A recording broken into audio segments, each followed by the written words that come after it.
Alright guys, I am back and ready to begin the next part of this epic journey. Man, it has been some voyage getting stuck right into this game, and as many of you might have known, I was not on last night. I actually went on holiday for just a nice weekend away. Went up north. Beautiful, beautiful scenery, absolutely amazing environments. Honestly, never seen anything like it in my life.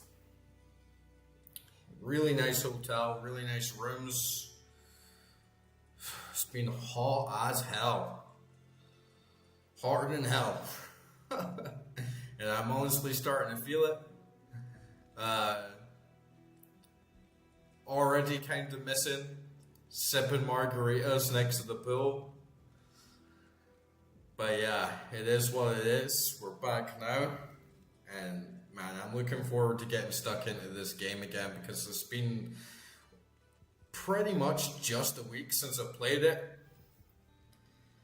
I'm feeling mostly rested and recovered, but it's been a long day. Last time, we were doing pretty good at the start. And then we started getting a bit fucked up because of, I was just like a bit burnt out, I think, after so many hours. And I just started to get a little bit sloggy. And now I'm realizing going into hell, it's way more of a skill-based game. Like in Nightmare and Normal, it's a bit of numbers. It's a bit of maths, making sure you got the right gear, making sure you got the right levels, the right amount put into skills. But at this point, I'm feeling like I gotta be really sharp on my reflexes. I gotta be like really on the ball, especially with this build, because let me get Big Billy here. Get my boys, my girls.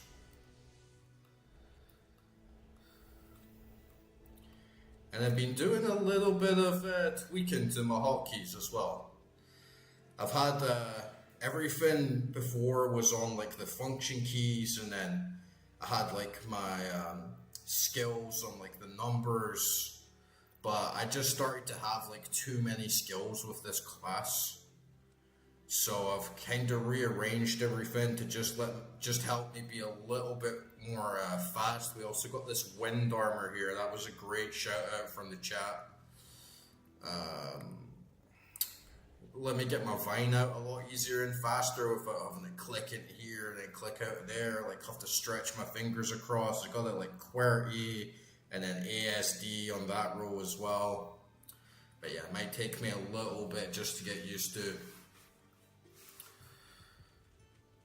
And I actually did one run while I was off stream, and I got this Menald heal ring first drop from the Countess. I only did one run of the Countess and it turned out really well. I got this Menald ring, and I got my first key. I got my key of terror there. But goddamn, this stash is still a fucking mess, guys. It's like every time I play this game, I just keep getting more loot, and I just don't know what to do with it. And I'm like overflowed with emeralds, sapphires, rubies. I wouldn't mind just learning how to craft some other stuff for the sake of getting rid of those. But then they're going to be bigger as well. But if I could craft like some more ammies, maybe like a ring, just to get rid of some of this fucking gear, man. I'm gonna need to sell a lot of it. But yeah, we'll do that in a bit. And I am pretty pumped tonight. I do think Daryl is gonna get slain tonight for sure. The epic boot drops last run. I also upgraded my shield. I put like another ancient pledge into a better kite shield that I found. Still could do with some nice gloves, maybe get some unique gloves. Resistance wise, how are we looking? Meh.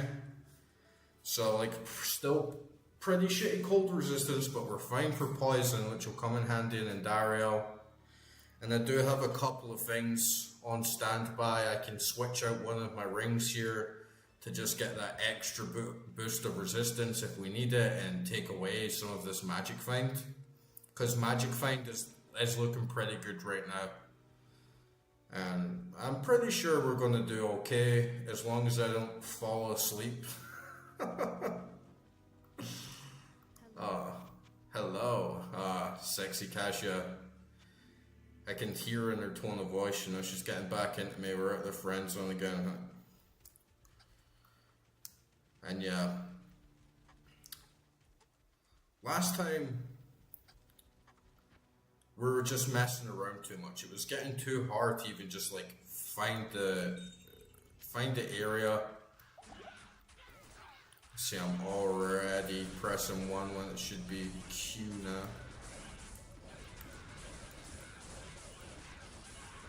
But I'm finding with my summons, before I didn't even realize so much about the positioning of them. Sometimes my minions can sort of get like stuck in a wall, or not tank towards the right enemy, the enemy that I really want them to like focus damage on and stuff like that. And then Oak Sage can get kinda messed up really fast. And before, I wasn't even really thinking about it, I was just kind of like spawning them in. But now I'm realizing, Oak Sage goes down, spawn them right over here, like behind you. Maybe a couple of enemies aren't taking enough damage from my minions, in which case, just resummon them quickly on top of the enemy I want them to attack. And that should just up the efficiency a lot more. And hopefully this Act 2 Mercenary is going to survive, because I did end up gambling quite a lot last night. It wasn't like too much, and I got some good items from it. But then I ran out of cash, and then my Act 2 Mercenary started dying like all the time. And it was just costing too much to bring him back, so I'm hoping we're gonna get some extra life out of him.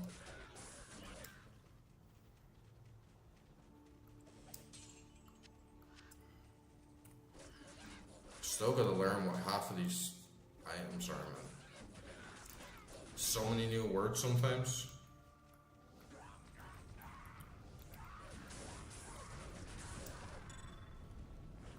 But I did finally find that Countess opening.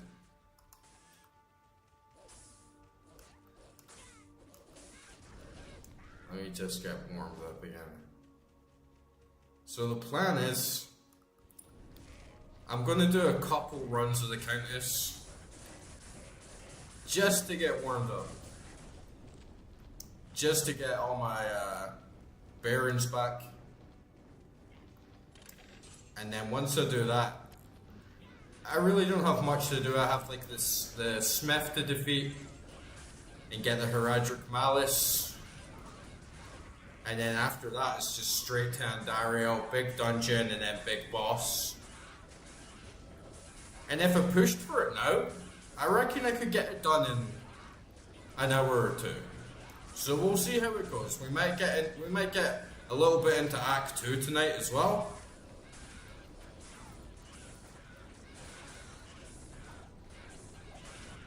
But I ain't gonna be up until 9 AM this time. I think I'll limit the stream to like 5 hours max.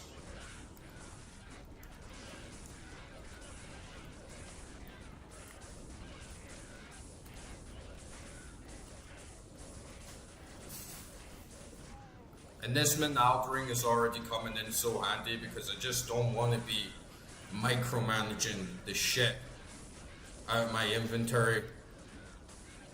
I already have enough micromanagement to begin with the minions. So having to do all this shit of like constantly going back to town for more potions and restocking and refilling, and ended up in a fight where I like run out of mana. It's like I don't want that. Plus I had to drop one of my armor that had really nice mana regeneration on it. But now that I have this ring, it was a great pick. Actually, the first run of the Countess was really good. The only thing is that I didn't find any runes. And we need a couple. We need a Lem and a Low. And hopefully find a Mao as well.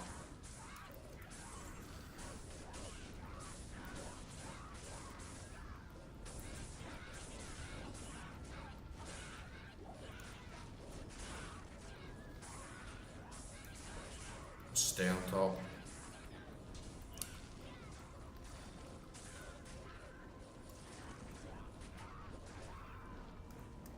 I was actually noticing at the end of Nightmare when we were going into Bale, I was just like so absorbed in the conversation and letting my mind trail off that I was just ended up playing like shit, not focusing. I'm like coming out of the lower difficulty now and like into the real game. But I feel like for some of you guys who played this game for like 10,000 hours and everything just becomes complete muscle memory. So maybe other streamers can play this game and chat like a little bit more. But for me, I still gotta learn where everything is. I still have to not get too sidetracked in my own head and chatting away, so I'm feeling that I might be a little less able in terms of talking back to you all, at least in speed.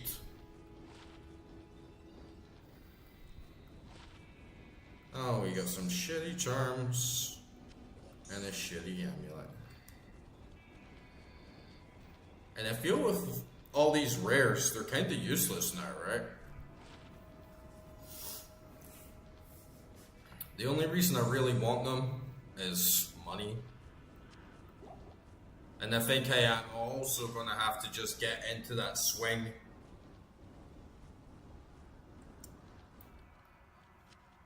of picking up a bunch of stuff, just slamming it right back to town, right back to Charsey, knowing exactly what I want, like, fuck this item, fuck that item, sell this, sell that, boom, back in the portal. So we're always keeping up a good pace.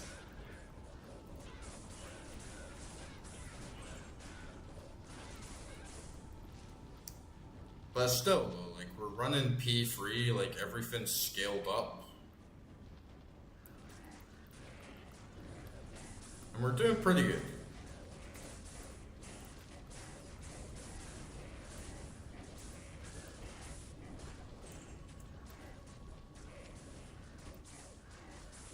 And I really should just run 4 Countess, I think. Might be some uniques in here, but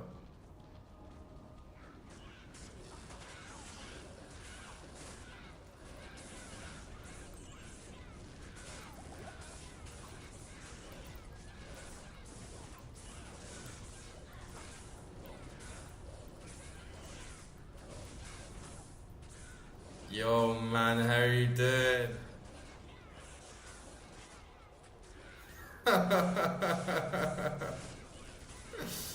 No, don't get me wrong, I love the chats. I love the chats.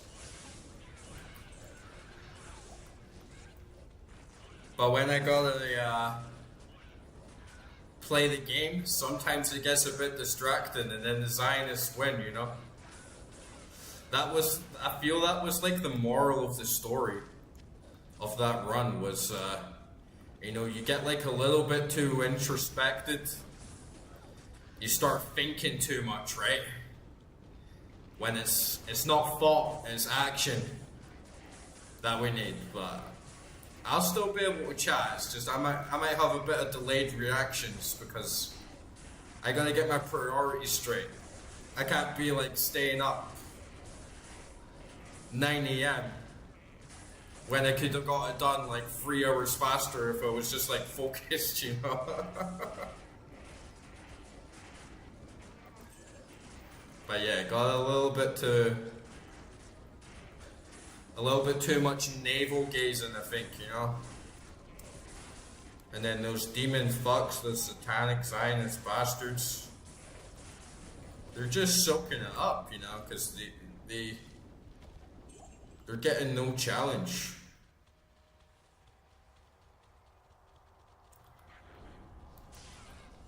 Yeah, for sure.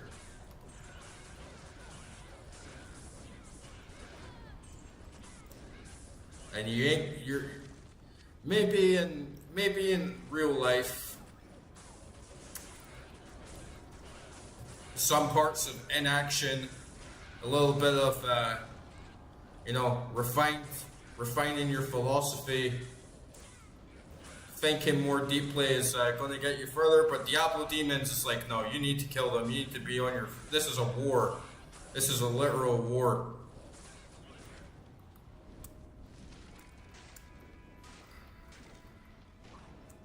I'll get them.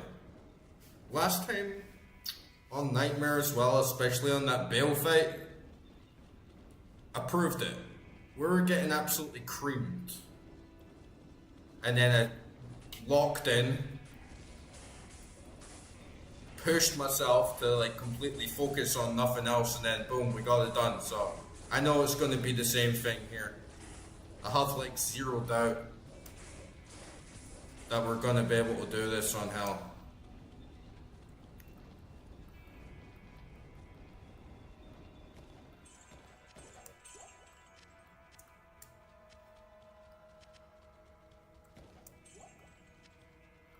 And to be honest, I think on first time on Nightmare, we had this similar pace where I was jumping right into the new difficulty. And I was getting a lot of feedback. I was getting pushed back quite a lot. Like, oh shit, this is like notched up quite a bit. And then when I got into Act 2, Act 3, it was a lot smoother. So hopefully the same thing happens again. And it's just a little bit of growing pains into the new difficulty.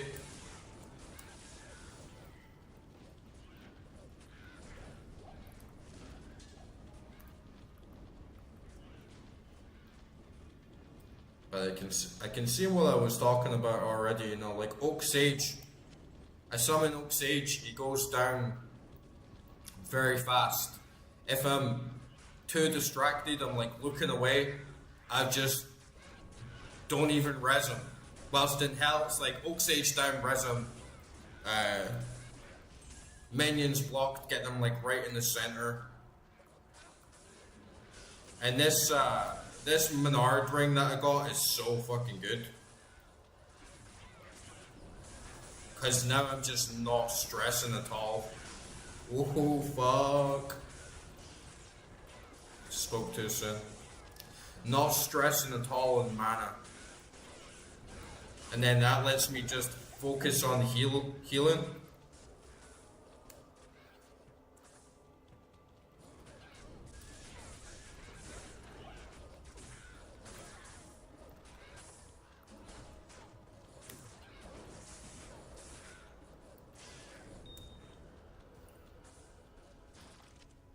And I'm picking up those rejuvenation potions now. I was sleeping on them at first. I was like, I'm not even sure why. I just felt it was like another piece of bloat and another piece of management, but now I'm like, oh no, like the rejuvenation potions are actually peak.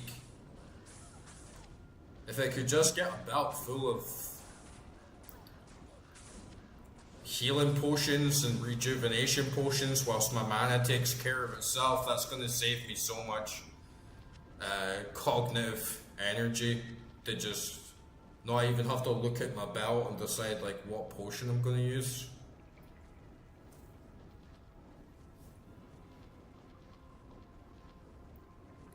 Yeah, exactly. That's just what I was saying actually, is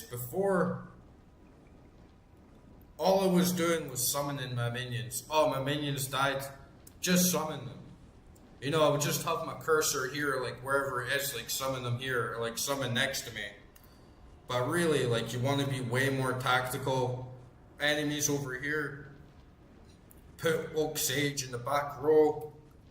And even not necessarily always having to wait either for my minions to die. Because I don't have to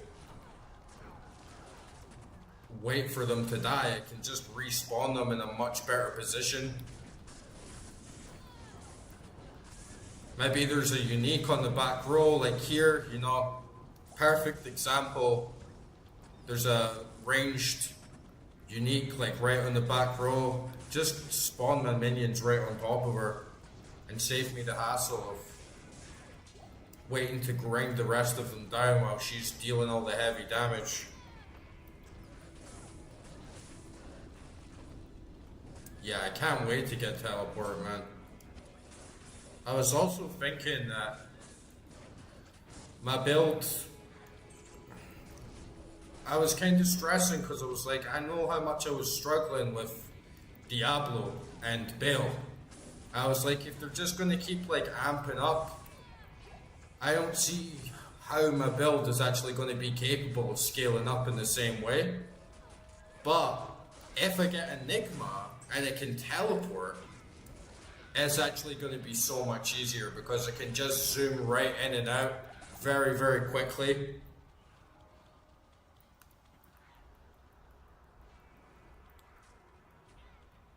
And then that's going to save me like so much time on positioning myself, running back and forth, you know, like hiding behind a pillar like a bitch. It's like, no, I can just zoom in, spam DPS, teleport right back around the other side where he can't get me, teleport right back in, start spamming him again, kiting him like in and out. So yeah, 100% gonna get that Enigma. However long it fucking takes. It's like next year or whatever, you know. People have been telling me like mixed things about Enigma. Some people have been saying just get it, like, oh, when you get Enigma, like it's gonna be a done deal, and then other people are like, oh, it's so hard to get, it's gonna take you like so long, it's gonna take you like months, and then other people in forums and stuff saying, oh, I get my Enigma each season or like each league, like it's no big deal. But whatever it takes, I'm gonna get it.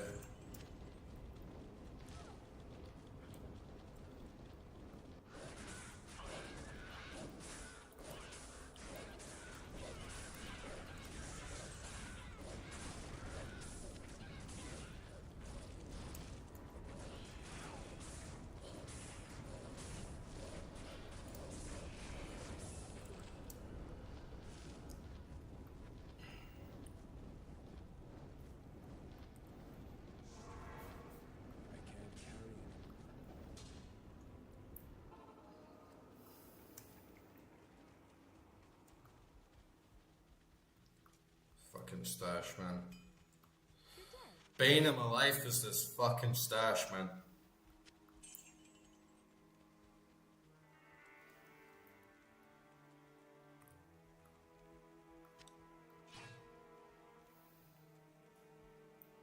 And yeah, like that whole run through the Countess, I never used one mana potion.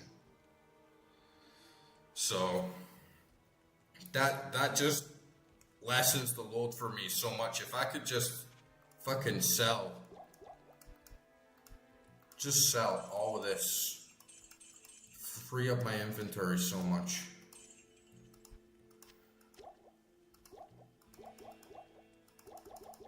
Right? And then just like stock up on health. And then I can just spam health potions whenever I'm low on health.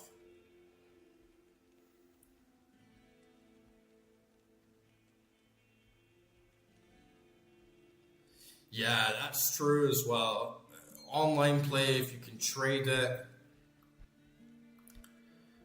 it's going to make such a big difference to a lot of people, and that's kind of why I wanted to stick with offline mode, at least for my first playthrough. Because already, like, I had some people in the chat on a couple sessions back, and they're like, oh, we'll give you some items. I'm like, nah, fuck that, dude. Like, that's just not my fucking thing at all. If I want to play a game, I like to do it myself. I hate pay to win. And I was even looking up at,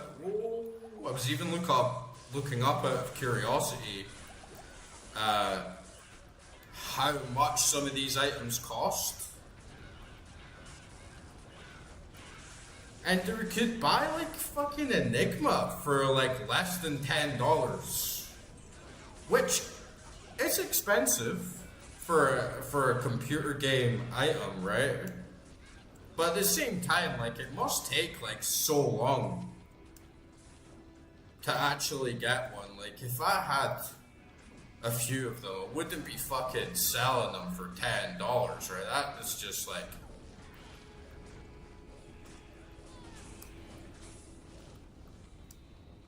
not even close to minimum wage, right? So I had no idea that the items could be so cheap.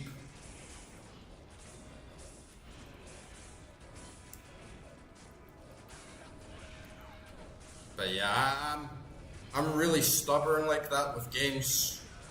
I had a friend who I didn't play Dark Souls with him, but I introduced him to the game, and he obviously, like everyone does, you know, he struggled so much at the start of the game, and he was just like, man, this is just like such a fucking hard game. I don't know what to do, like, don't know how to progress, and like that's like the whole gameplay loop of it. And then he started to get like really into it, like more than me. But he played like everything co-op, like every one of the games like co-op, and for me it was like, I just can't do that. I want like the pure experience, you know what I mean? I want to do everything myself. I don't want to get carried. And especially when you play an old game like MMOs, and then you get people that just give you a shit ton of gold and like really good items at the start, and it's like, man, you like ruined the core gameplay for me. There's no way I can appreciate the game in its true form if I'm just given everything at the start, and it's something that you should have to work for that actually gives it the value. Like, if you can just buy Enigma, then who gives a shit? If you grind for like 100 hours to get Enigma, then you finally get that rune drop, right? It's like a huge rush. It's like, holy shit, like I just won. It's like, you won on the big gambling spree. To like take yourself out of that, it's not even the same game. It's the same thing with guides. So many people on ARPGs, they just look up, oh, what's the best build for this? What's the best build for that? But in Diablo 2, I can definitely understand it to a certain extent.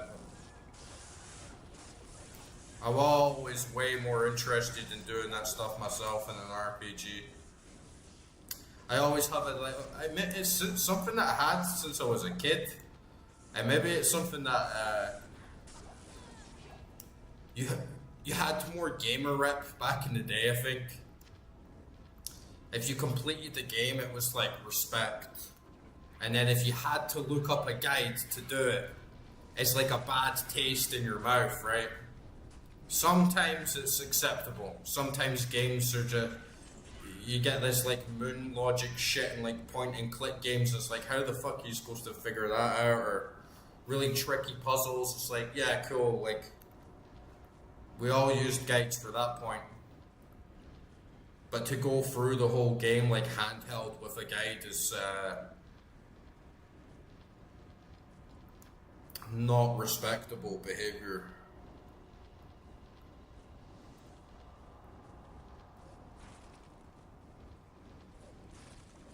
Yeah, definitely. I mean, obviously it varies from game to game,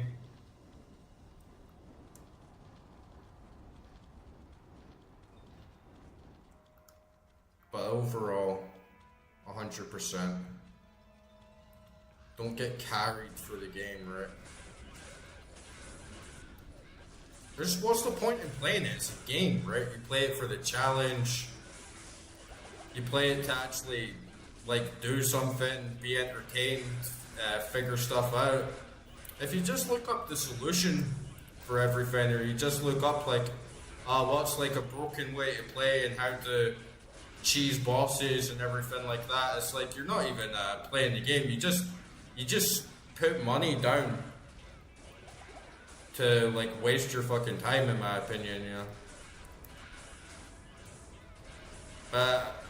I'm probably a little bit more hardcore than most when it comes to that stuff. I used to really like playing chess, and I got like a pretty high like ELO. I had like an 1800 like ELO, and I was like really happy with that. And I was at like a really good skill level where I was beating like a lot of really good players, not consistently, you know, but managing to hold my own against some like really good players. And I just kind of like fell off with chess because everyone in the ranks above me were just like studying and like mimicking and copying old games and memorizing like all the opens and getting like classes, and it just like wasn't for me. But then I feel like once you get to the extremely high level of chess, where you can like sort of move beyond that, and you're back in the creative like mind space where you actually have to think of new strategies, but you just kind of turn yourself into a computer otherwise, and that's just fucking boring to me.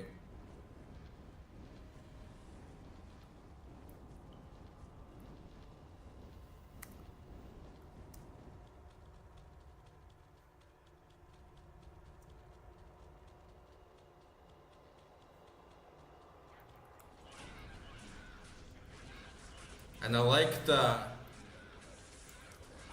a good fighting game because I feel you can go two ways with that. If someone looks up everything and you kind of look everything up as well, it gives you all the counters that you need. So it's like, I know exactly what you've been doing, I know your exact strategy, and I know exactly how to counter this and exactly where the gaps are in your knowledge and what this strategy doesn't work with.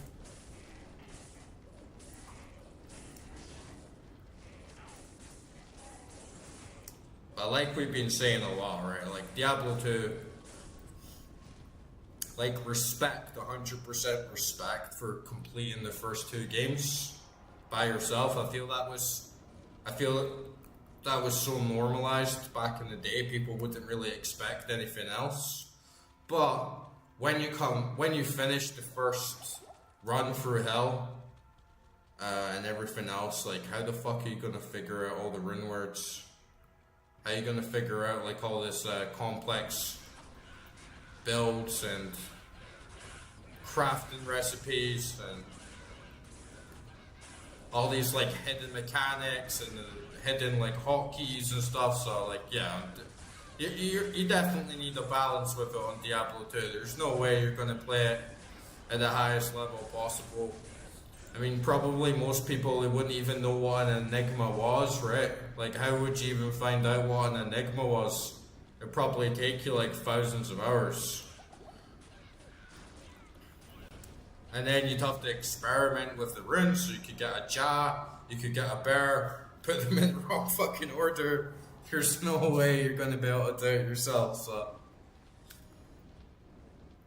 In many ways, Diablo 2 is the exception to the rule, but everything in moderation, right? Okay.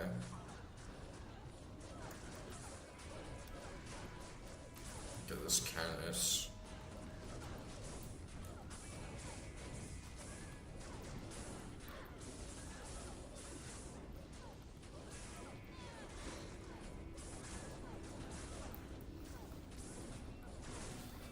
And we did alright in this run, it's just the fucking Act 2 Mercenary is gonna start tanking so much of my cash now.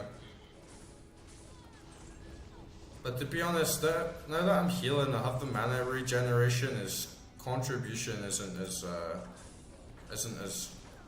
significant. Countess gets squished easy.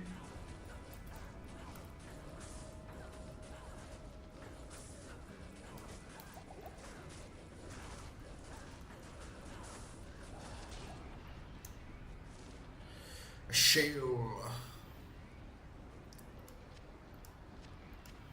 Man, I have no idea what half this shit is. What the hell is a Dacian Falx?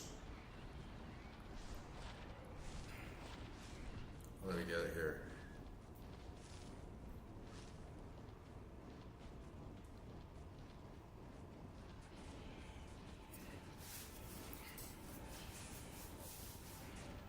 Meh, char seafood.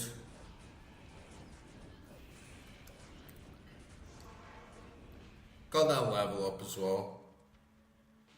Does the perk stay the same on the Act 2 Mercenary between difficulties? Greetings. Like, can I still get an Act 2 Mercenary on Hell that has like might and stuff?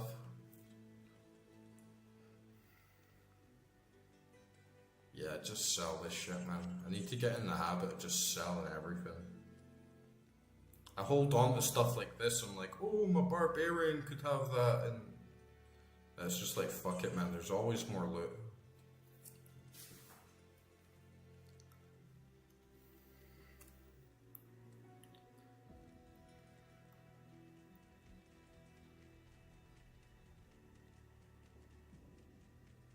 Okay, if it's got the same auras, then yeah, 100%. I'll level them up. Let me just get a couple of these. Cash is coming in much easier than how, like, should be able to keep ourselves afloat. I mean, I got like 150k from like one run of the Countess, so.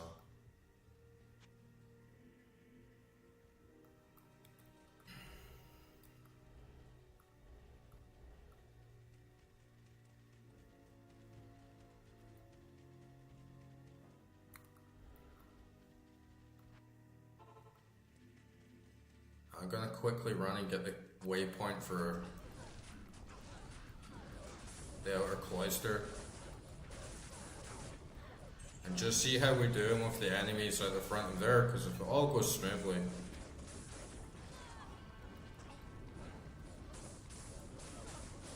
I wouldn't mind just running into Andariel and getting her done. I think Andariel is supposed to be a good ring. Maybe unlock her and then I'll have like a good base to just switch between doing runs of Andariel and runs of the Countess.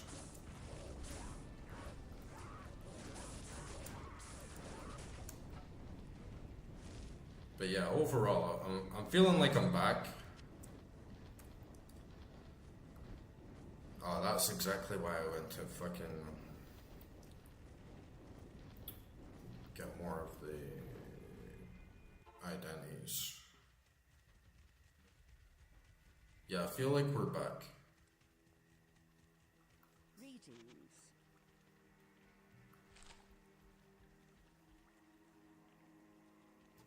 Just too much tiredness last time. Like, you just have to really be on the ball with this summoning and micromanagement.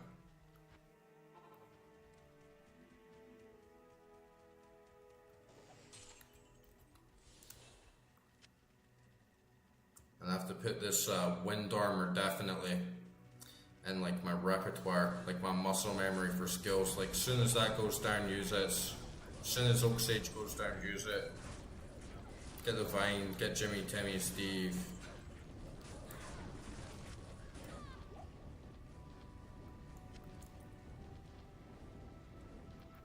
I'll hopefully find that Monarch shield as well.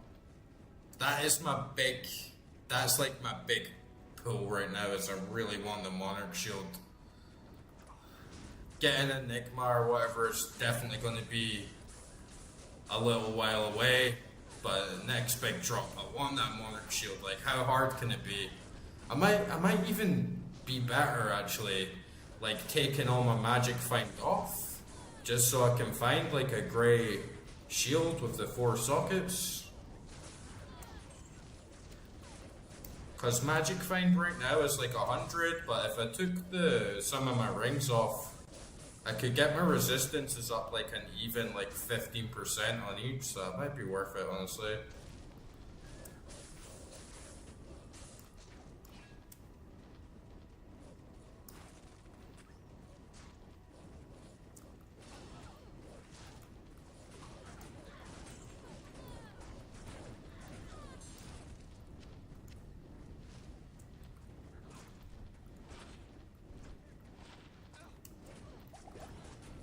Man, all these jewels and charms are shit this whole run.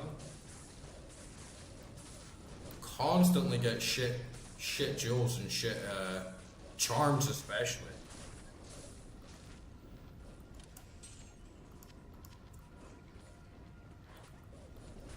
I heard in like Nightmare and Hell you can start getting really good drops for the small charms, just a little bit of inventory space. Give you like a big boost, but everything I've got has just been mid.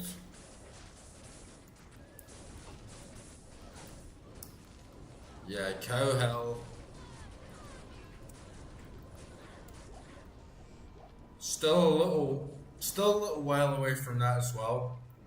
I didn't do any Nightmare Cow, but it was just like I was saying to you guys last time, it was like I put off the grind. I wasn't doing like runs of the Countess or anything on Nightmare, because it's like, what's the point? I might as well just like push into Hell and try and get the best gear possible that can drop if I'm actually going to spend time repeating the same runs.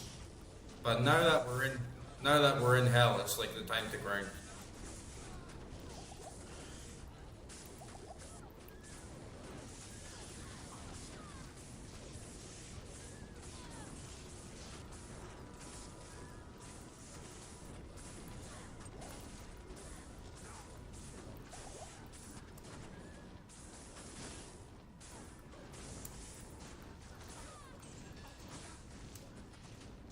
And I would really like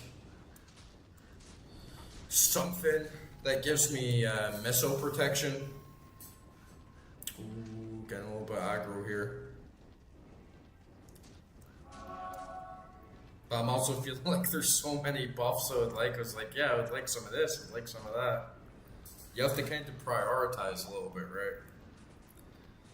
It'd be cool as well if you could have 2 armor sets.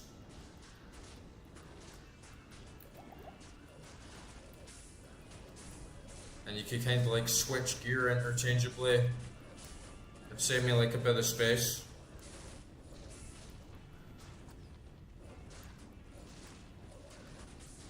And that other weapon I had like a 2-handed maul I like held through Nightmare, which was handy because it gave me plus 30 to all my resistances. But then it just got like fucking useless because it's like as soon as I take that plus 2 skills off of my Spirit Sword, it's just too much of a tag, you know, you can't summon like nearly as much, and everything just kind of like sinks down. The increase you get to resistance is just not worth it. Especially when so much of my build basically revolves around not getting hit. Maybe take like 2, 3, 4 hits, and then it's like get the fuck out of there, like here, you know.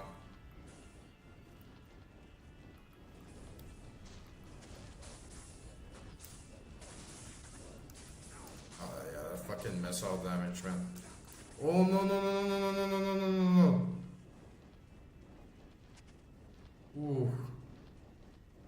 Clutch.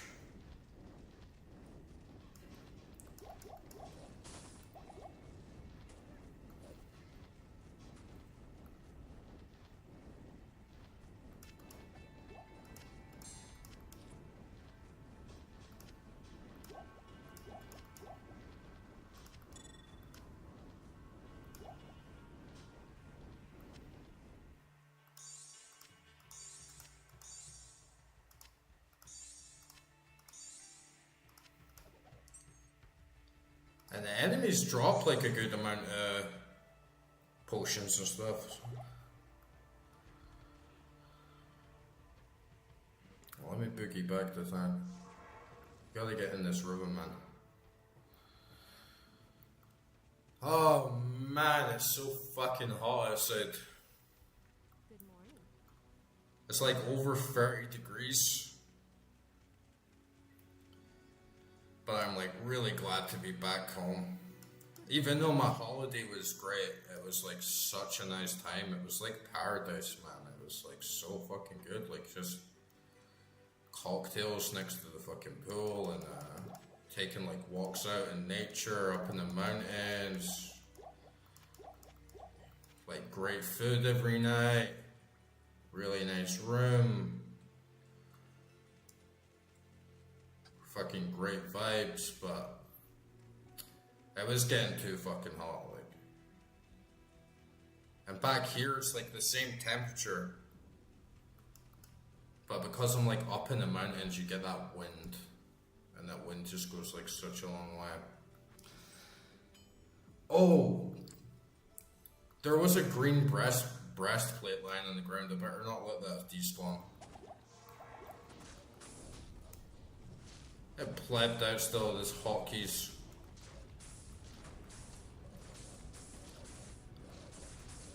Like, gotta get used to not pressing 1, 2, 3, 4 for my skills. At least I did it now. The girls in Georgia are like really nice. It depends what region you're in. If you're in Tbilisi, the girls are like way easier to, you know, not necessarily fuck, they're just like way easier to talk to, or way more approachable. Whilst in the outer regions, they're a lot more reserved.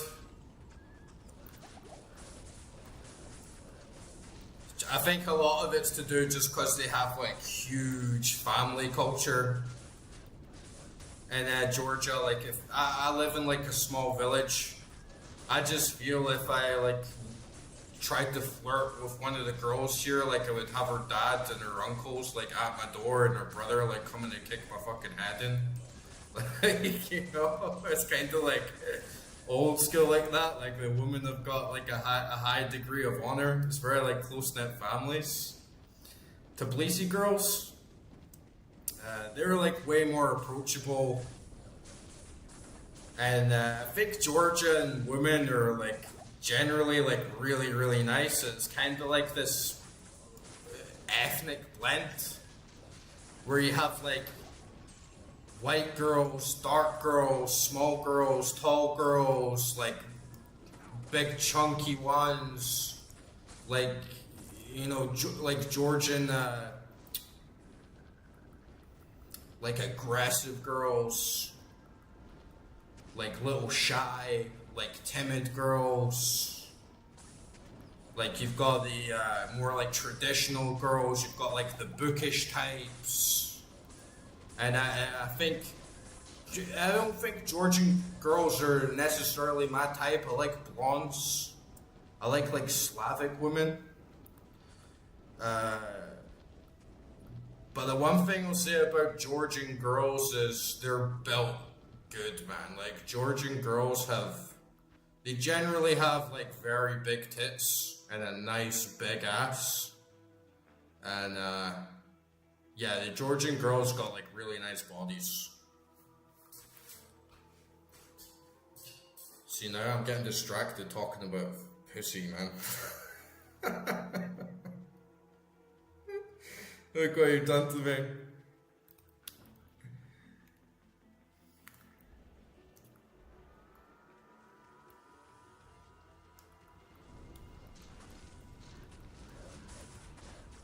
I think Georgian girls are generally not very easy.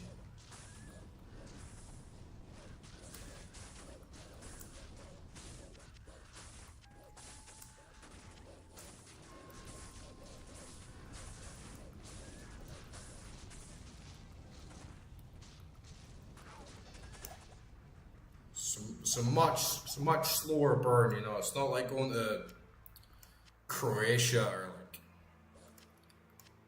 Barcelona or you know, where like everyone's game. I feel like in Georgia, you got like a lot of proving.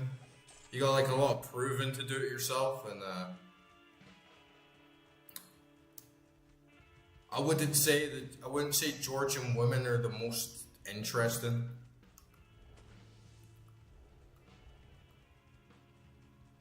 Like there was this girl on the train home, and she was like trying to flirt with me a little bit, which is kind of rare in Georgia.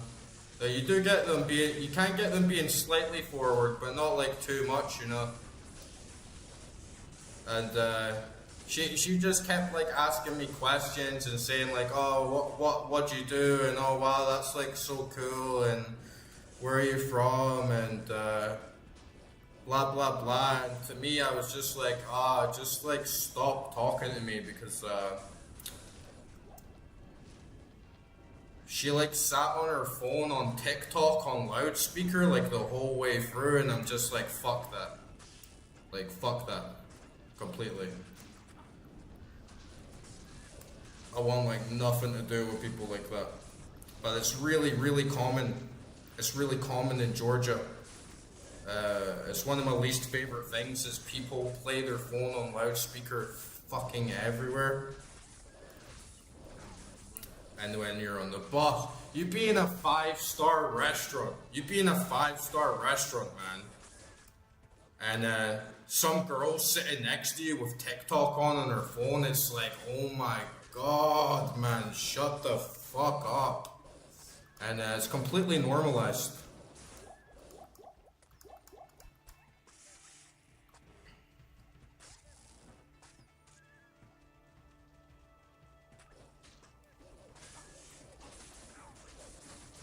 Yeah, I mean, it's totally different.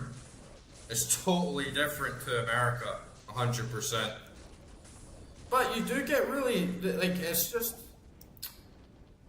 the game of life, you know. It depends what you want. You get really, really nice girls in Tbilisi. You get like intelligent women. And one thing I'll say about the women in Georgia, honestly, is they hold the entire country together. I've never felt that more in any other country that the women work so fucking hard. Every bank you go into, every restaurant you go into, absolutely everywhere it's women, women, women, women, women. Women always going to school, women always going to like university, women always way more educated, women always speak way better English than the men. Women are always way more polite in general,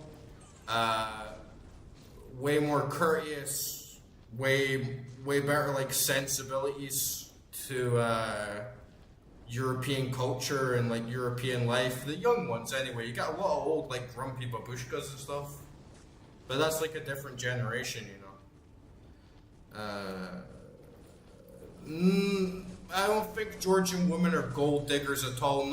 Not even close to the way that Slavic women are. They expect a good man, and they expect a man to pay, and they expect a man to take care of them.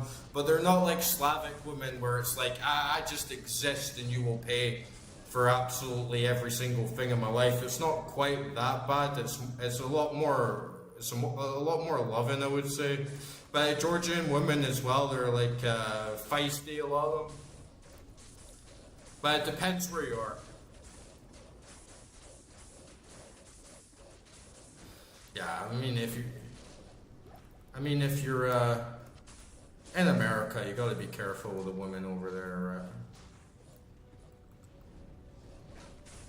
See, the thing about Georgia in general is Georgia is very low crime, right?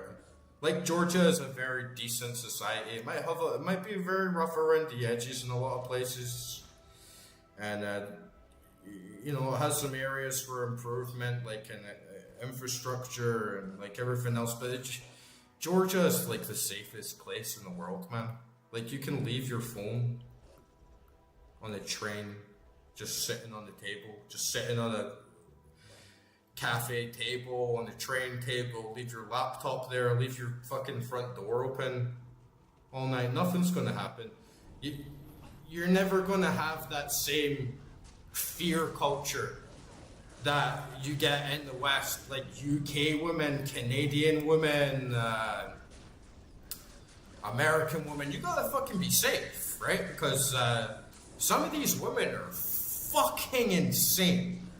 Like, absolutely fucking insane. To the point that they will completely ruin your life. They'll lie to you about their name, who they are, where they're from.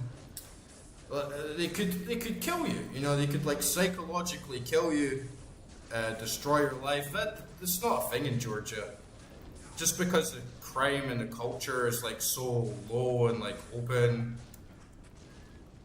You just have to be more old school in Georgia. You know, if you're gonna start seriously dating a girl, you're gonna have to go for her dad, and you're going, oh no, oh man, you fucking dicks, man. This is your fault, man. I'm fucking distracted now. Yo, Ekra, man, how are you doing tonight?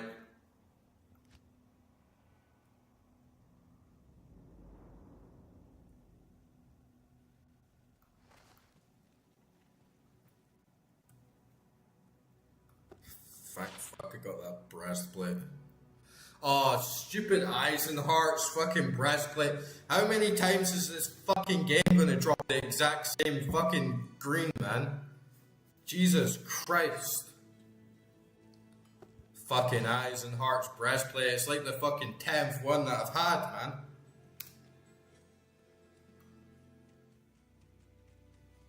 Greetings.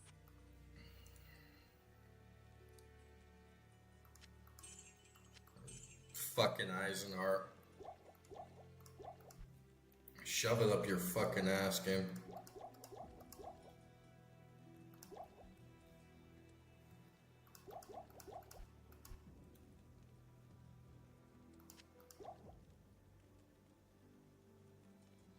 Oh, here comes the backseater himself, huh?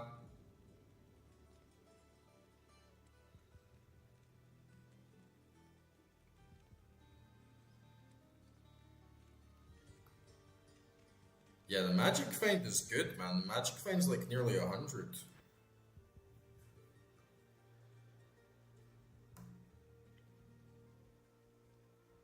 Yeah, the Eisenhower is absolutely fucking annoying, man. It's crazy.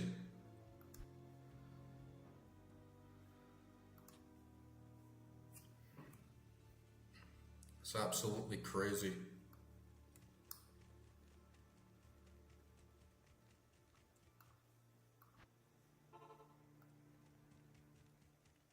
Right.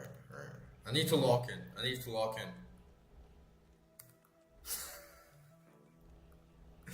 Need to get this shit done. Fucking satanic fucks. Try and distract you with pussy and introspection. It's like, no, you're all gonna die.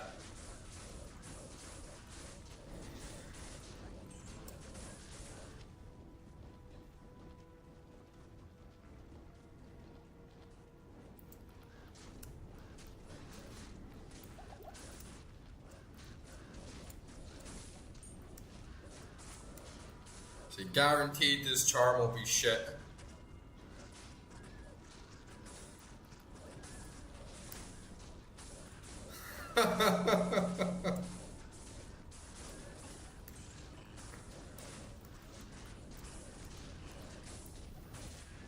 That's how they win, man. Fucking tits and ass, yeah.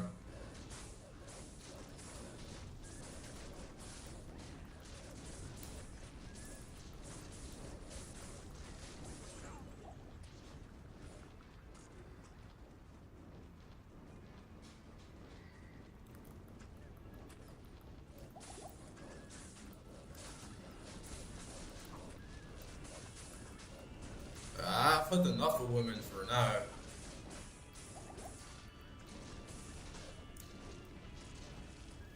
Like, you know, when I was on holiday, there was this really nice, like, Russian girl, like, nice young girl. And, you know, you could just tell the look in her eyes, you're telling her a musician and showing her, like, my panduri and playing it. And, you know, just, like, initiating the physical contact and stuff. I'm like, this is nice, but honestly, I just want to rest. I just want to rest. I don't have any time for this shit right now. You know, when you really have to start, like, putting the moves on and, like, trying and, like, doing all this different shit, and I just, like, came out of a relationship, and I'm like, I'm too tired for this shit, man. I just want to rest. I don't have time to be emotionally invested in people.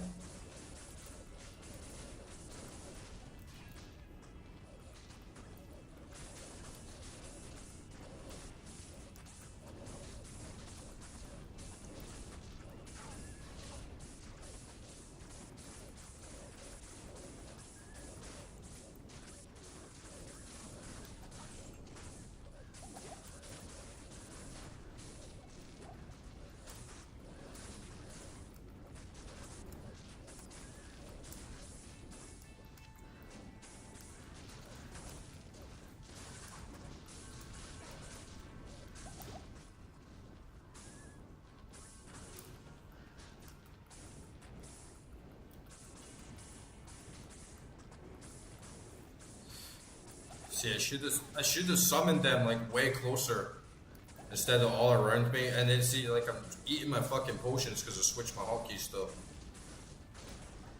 Gotta lock in.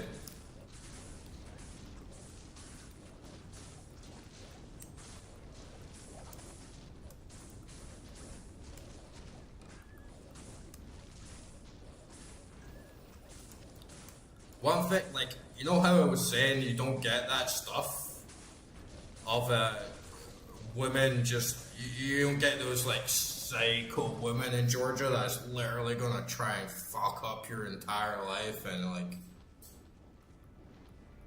get pregnant on purpose and, like, try and use fucking kids against you, or, like, try and, like, take all your money and split you up from your friends and all this, like, crazy shit.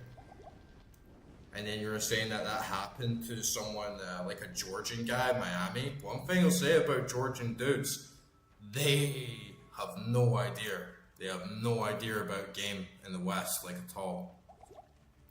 And they go to, like, foreign countries, and you hear the way that they think they're going to pick up a girl in the West, and it's like, no, dude, this isn't, it's not 1980 anymore, you know? Like, that shit, like, doesn't work. And way too nice. Way too nice. Nice guy syndrome.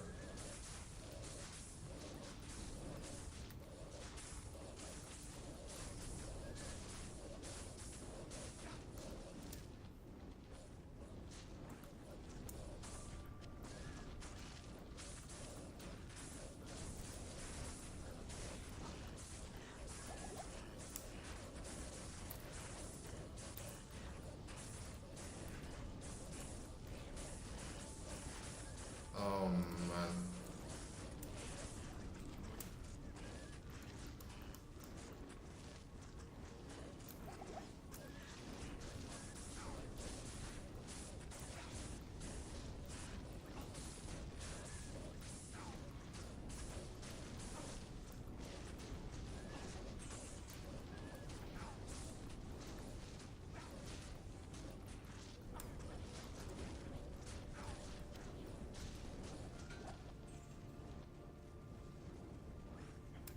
Yeah, man. Honestly, some lots of guys don't even realize how messed up it can really be, like, getting involved with, like, some women these days.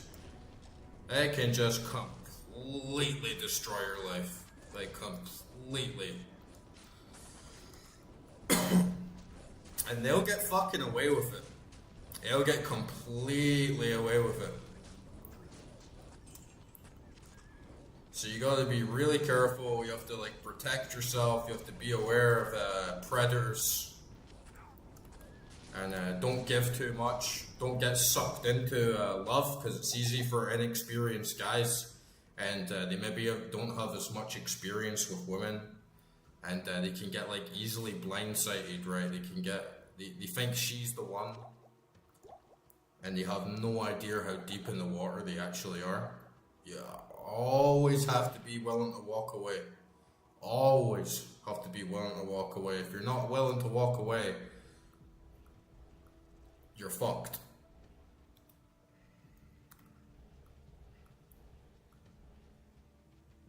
Yeah, like if I was going to America,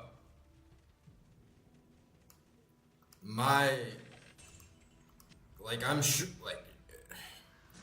it must be so easy to get laid in America, in a city like Miami, right? Like, so easy.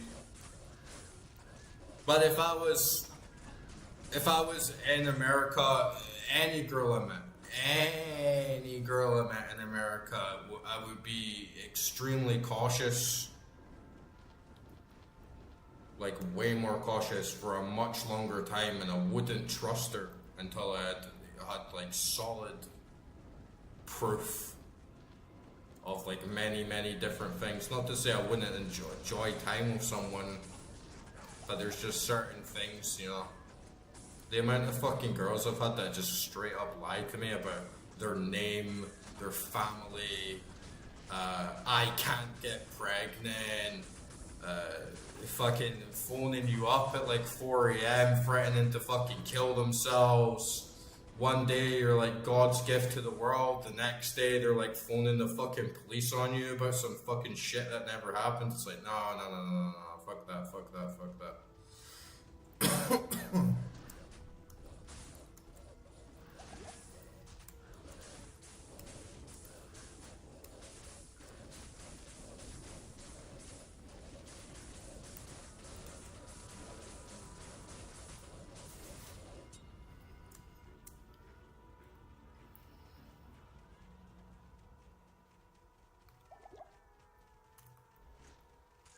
It's the same in the UK, honestly.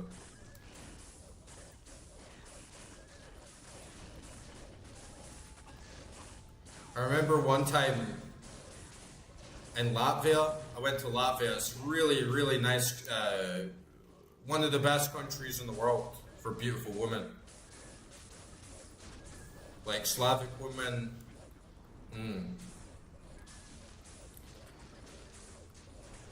and I had a couple of encounters. The first one was like really hot. You know, she was like blonde, curvy, really funny, like really attractive. And then we had been going out for like 3 days. Literally,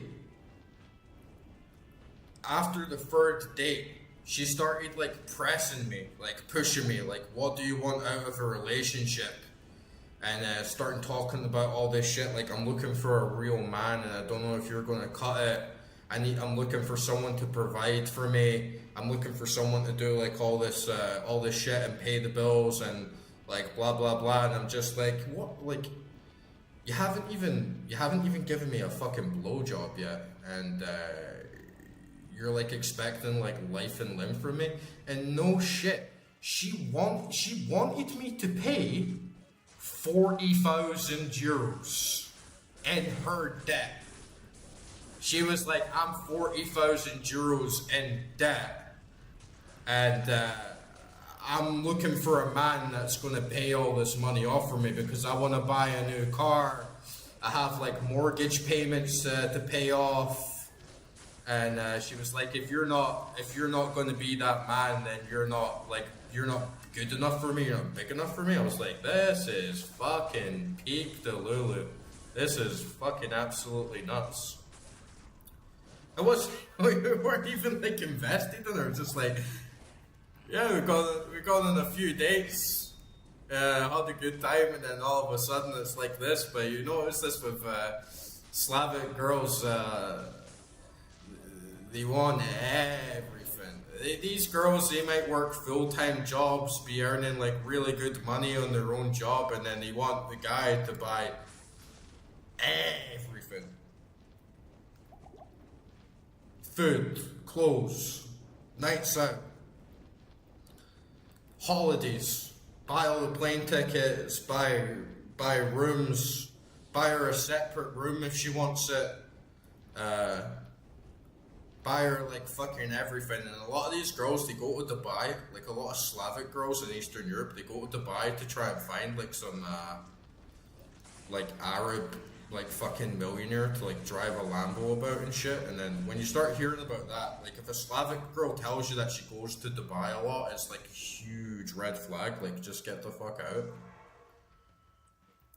But then this other girl that I met at the airport, it was like the same with the girl on the train. She just starts talking to me, being like very, very forward and fluttering the eyelashes and putting her hand on my knee and just saying like, oh wow, that's so cool, like everything you do is like so nice, and wow, I wish I could do that, and like pretending to be dumb, talking about like what do you do and where do you live, and just like all these questions. And then she ended up like saying that she lived in Ireland now, though she was from Latvia, and she has 2 kids with another man that she doesn't see anymore, and she had just been back in Latvia to see her 2 kids for like 3 days, and she only sees them like a couple times a year, and she has nowhere to stay tonight. She's like homeless, lives in like a fucking guest house or like with someone else. Sounded like she lived with another man. And can she come and stay at my house? I was like, what the fuck? Like, absolute lunatics, man. Absolute fucking lunatics. Like, you don't invite crazy into your house, you know what I mean? Like,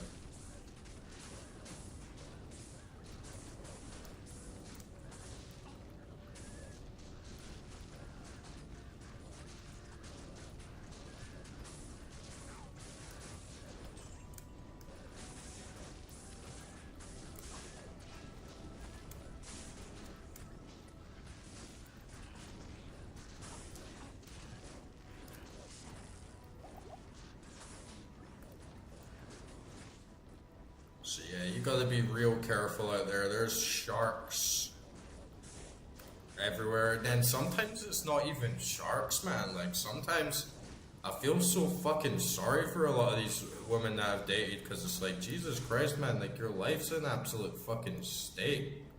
And, you need to sort yourself out, right? Like, you need to, like, take some responsibility for your life sometimes. And, just the levels of delusion, it's just like, man, this is really worrying, this is really sick. Like, I hope you get fucking help one day, right? Like, I hope you manage to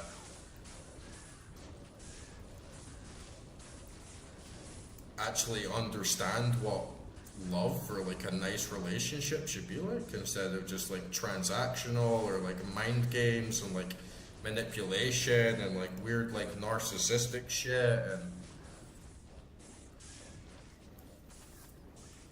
but one thing I like never do anymore is dating apps.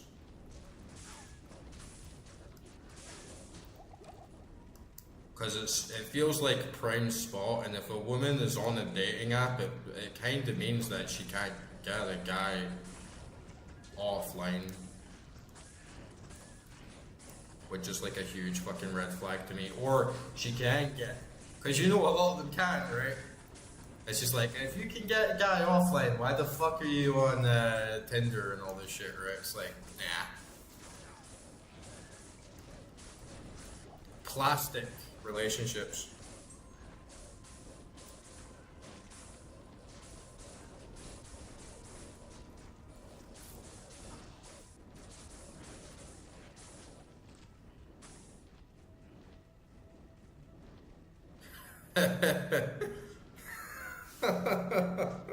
That sucks, man.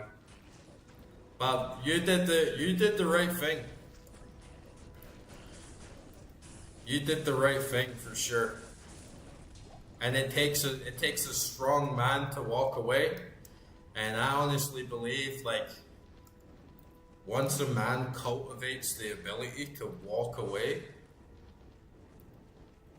it's like low key one of the most attractive things to a woman, and that like subtle energy of being selective and like picking and choosing it's why a lot of guys get girls whilst like incels and stuff just sit around like being desperate all day and getting like so attached and so easily manipulated and gullible and like simping. Because I feel like a lot of these people, especially the predators, they don't want a simp. They want a challenge. They want a guy that like looks like a good guy and like looks like you could walk away, but they want to prove to themselves that they could make him fall, or that they could eventually be the only thing that he's like thinking about and the only thing that he like dreams about doing and is like obsessed with her now. It's like a whole other level to like their control.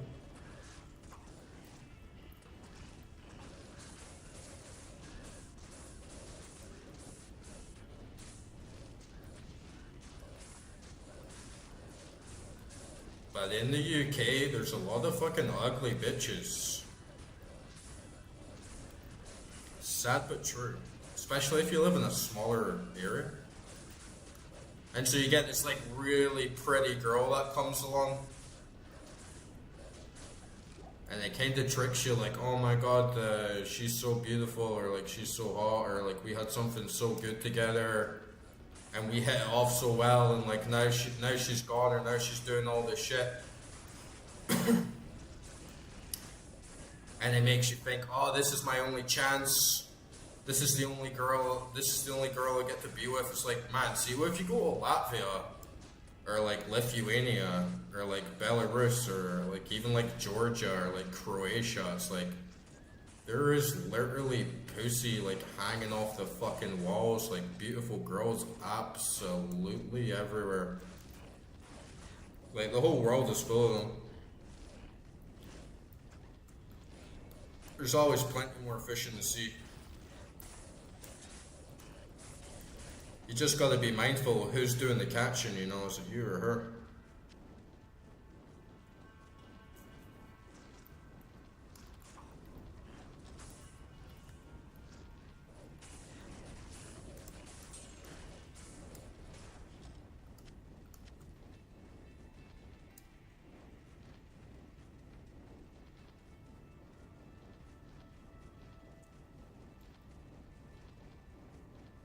Do the pit. You should probably get some good. I get some good loot in the pit, right?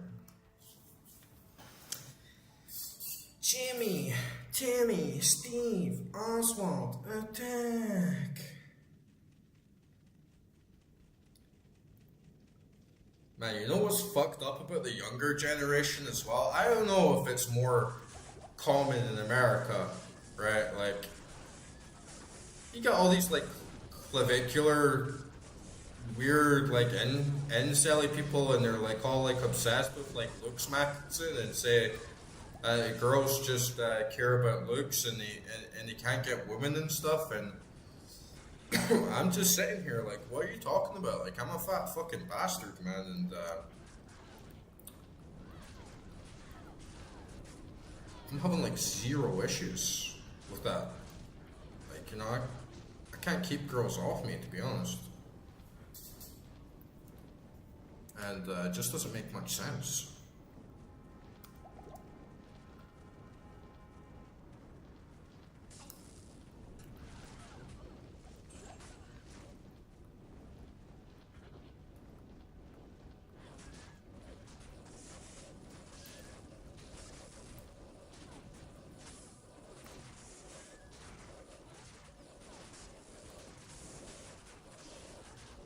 Like, you see all these like Gen Z, like Gen Alpha guys, and they're like constant.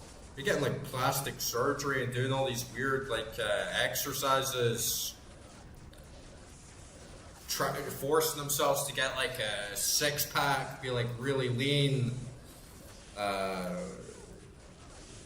all like fashion maxing, like all this weird shit, and then it's like they're still like struggling. It's like they're just like so devoid of personality, and they have like so much high defenses about like being rejected. They just like manufactured this like weird shit around them. But I don't know if it's actually like that in America. It's like I got a big fucking belly. I got like two chins if I take my fucking beard off. I've been in really good shape before, but honestly, I got like less girls when I was like lean for some reason.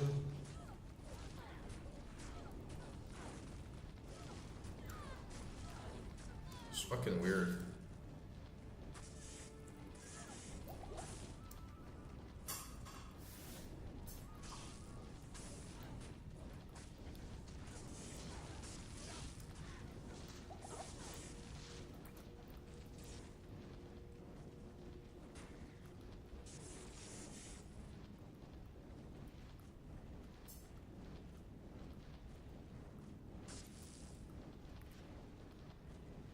Definitely feel for a lot of these younger guys though, because, well, some of them anyway. But some of them just seem so naive. They used to say, you know, if you were younger and you hadn't had the girl, it's like, oh, you'll marry the first one that comes along. Or the first one that comes along will be like a good one, you know. But these days it's like, you're gonna get chewed the fuck up, bro. You're gonna get fucking chewed up.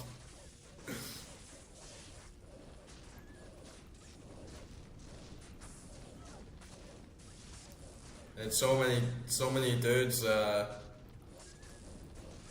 don't know, I see a lot of shit of like, aversion from sexuality, like just to kind of block out that whole aspect of their life. Maybe because they just can't get any.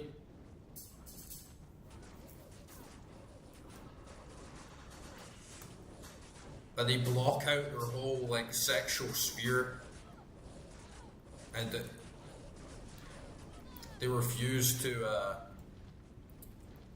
engage with any of it. They're like completely like turned off to it and need to like completely remove like the sexual drive, and it's very bad energetically, because your sexual drive is like your primal force, right? You need to, a man. I'm not saying you should be lustful, but you need to ride the tiger, right? Like you need to have that feeling of like that. You're just like sitting at home watching fucking anime, like never doing anything, never like exploring, doing adventures, doing something good with your life. You're just sitting about all day like a fucking useless husk, man. You know.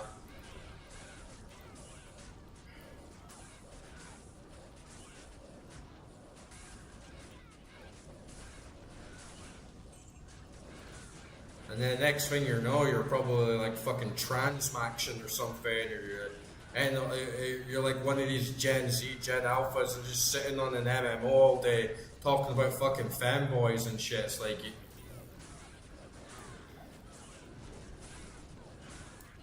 no way. Yeah, exactly. Like you can be a guy, you be like absolutely jacked, uh, handsome, money as well. Like money gets thrown out a lot as well.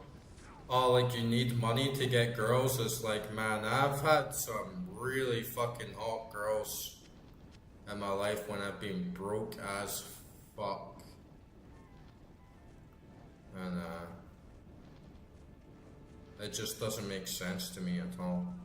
But you need to have a personality, right? Like I feel like men project how they feel about women onto themselves because yeah, for like men, we are like way more interested. Like we don't really give a fuck like what their career is or they have a degree or like all that shit is the main thing, at least primarily, like the primary attractor is beauty. But for a woman, it's totally different. Even though it does play like a big part. Because women love a story. Women really, really love a story and they love who a man is inside. Even though it sounds kind of cheesy or whatever, it is true. Like women love a man for how he sees himself and who he is and his own confidence and his own like journey and like the things that he's done in his life and his achievements and his goals and his drive. Like these things are like very, very important to women. And so because so many guys these days, especially the younger generation, they just kind of sit at home all day and do like fucking nothing. And they don't like all these claviculars and incels and shit. It's like, why aren't you like reading fucking books? I mean, you could become a fucking genius and learn absolutely anything and like become a better person instead of just focusing so much on the material and how good you look.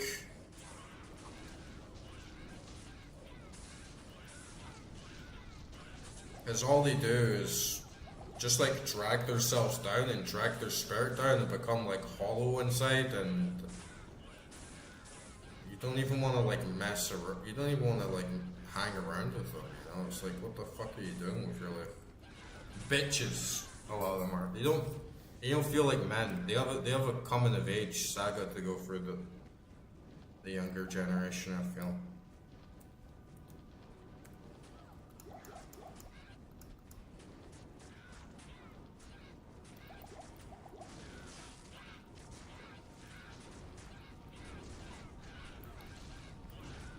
Yeah, women love a story, man.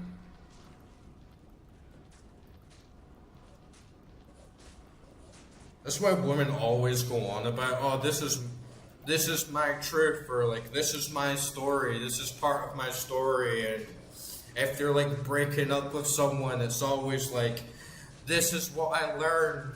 This is the part of this is the truth. This was part of my journey and understanding myself, and that's like the most important thing for like most women.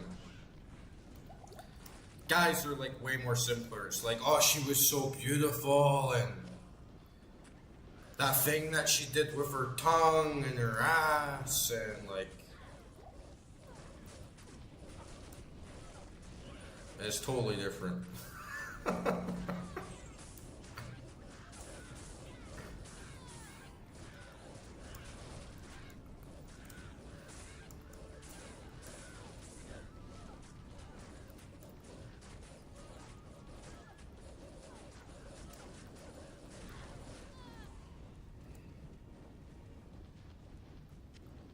And I like went through fucking years of my life being like celibate, like voluntary celibate, you know, and just like focusing on like retaining my semen, like retaining my energy, but I never blocked out lust, never removed the sexual drive. You have to learn to ignite the inner fire and like send the energy up like appropriately, you know. That shit makes you strong, like mentally fucking strong, like ready. Self-control.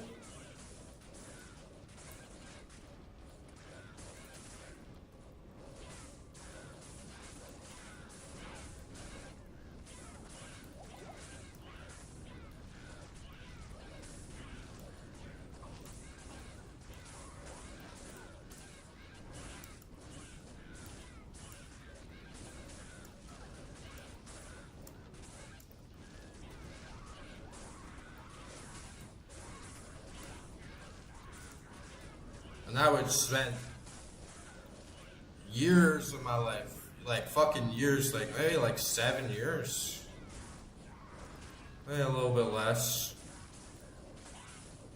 It was like 5, 6 years, like no sex, celibacy, meditating every day, reading every day, practicing music every day, working out, going on walks in like nature, and just very, very astutely educating myself and try and be like a very, not even trying to be like not even trying to be anything, just like genuinely curious and trying to push myself and trying to achieve things in my life. And I think if you can do that, all the rest of this shit doesn't really matter. But the one thing I will say is like loneliness can like really drive you down. That like lack of intimacy can like really weigh you down more than lack of sex.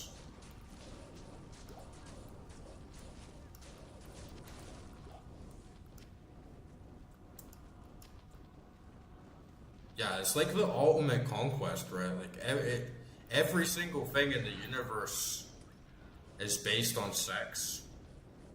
Like everything is masculine, feminine, or positive and negative forces like coming together to give creation, and you have those inner drives of hunger, like we must eat, we must sleep, we must fuck. But like fucking is like the absolute most like primal, like primitive drive, right? Like the desire to like reproduce, to like bust your nut and like pass on your seed. If you can master that, if you can control that, right? It's like fuck claiming Everest, right? Fuck doing all these crazy, useless feats that have like no higher purpose. If you can control your sex drive, not only like control it, but use it like to your own benefit, like to psych yourself up. Man, I did stuff like that, and I was like speaking to fucking angels and shit, right? Like I was like full blown like astral projecting out into space and like changing the fucking universe around me. Right? The abilities that you can have from doing that shit are just monumental.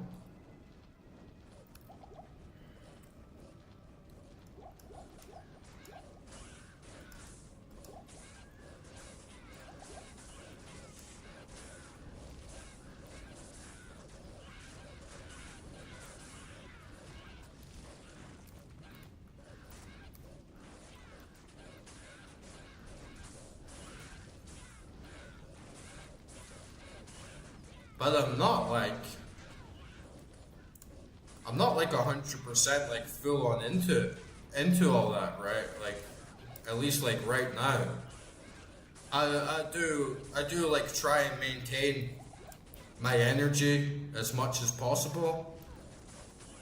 But I don't like wallow in self-disgust and shame if I like jerk off in my bed in the morning or something, you know, like that's just feeding more into the beast that stops you from being able to like fully fucking control yourself. You just get put in this like negative, like emotional cycle, trying to invest like too much on top of it. And like sex,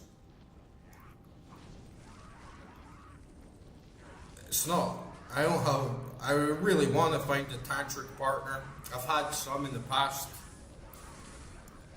but they've always been like short-lived, you know. We'll maybe get like 3-4 sessions in, like max, of like real like tantra, like meditating together, having like real like meditative sex, and like bursting or like psychic energies like out of her body, and like when you do that, it's absolutely, for me in my religion, it's like the peak. It's like the end game of life. But you need someone very, very special and on the same wavelength, otherwise it's just not possible. So you can't really force it. You kind of just have to like sit and wait till you're ready.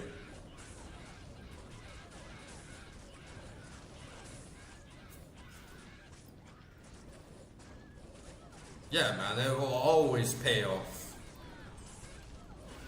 It will always pay off. 100%. And then because you've actually invested that time into yourself and like built up character and built up like a story, you'll find someone else like way faster, you know. That's like the real work right there.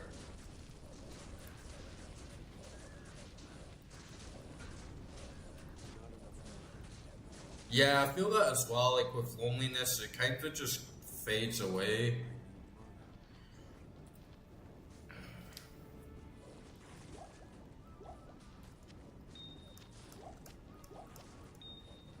But it's tough though. I feel like some days it's like harder than others. If you have like good friends,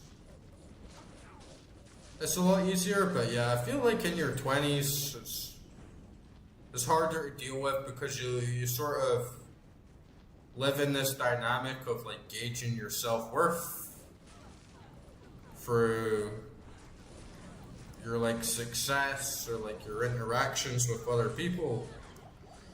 But I think the more older I got, like the more I appreciated being alone. Not so much actually like the act of being alone, but the signals from the universe of if I'm alone, it means that I'm not trapped in the same shit that everyone else is.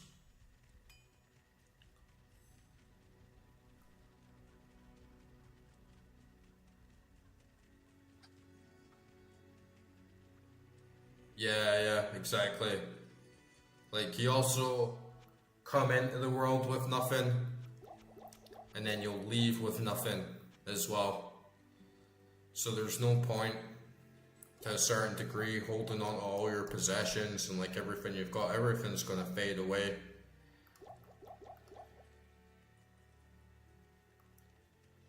And if you're, I think that Satan like rules this world. I think Satan has like dominion and much higher power and control over this world, like the material realm.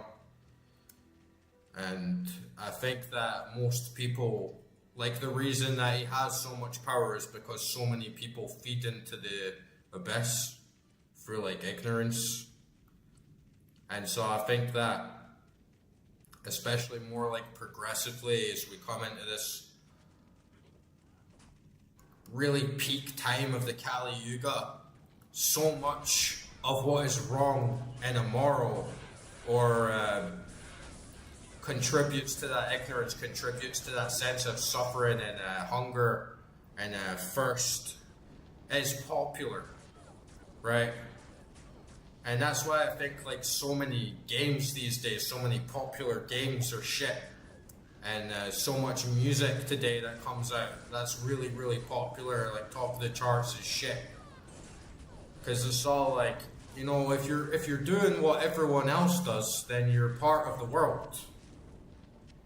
If you're sitting alone to yourself in the fucking corner,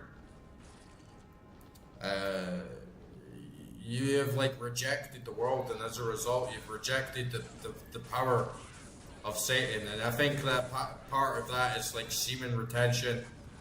If you have rejected to always expel like your primal essence, and instead of resorting to that like primal inner drive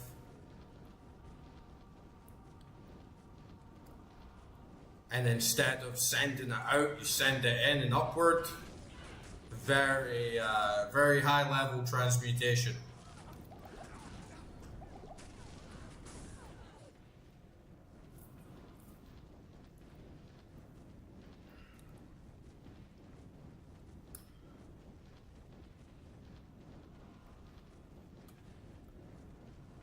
Because I feel blessed in a lot of ways to not be popular. I feel if you're popular as fuck, like there's no way like most people are going to be into what you're saying and what you're doing when the world is like governed by these dark forces and so many people like live in ignorance and so many people contribute to the systems that keep us all enslaved. There's no way that the person who's like woken up to all that shit or does something original or creative or whatever it is going to be as popular as the person who demarcates themselves to the lowest common denominator, right?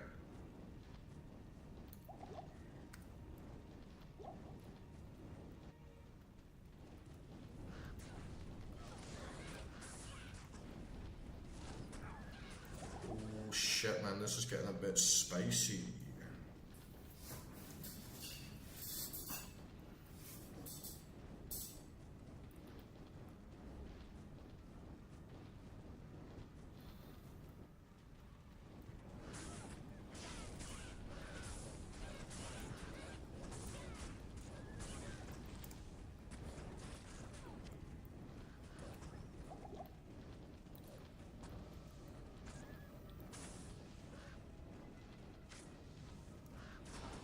Oh fuck, man, those guys are hitting me hard.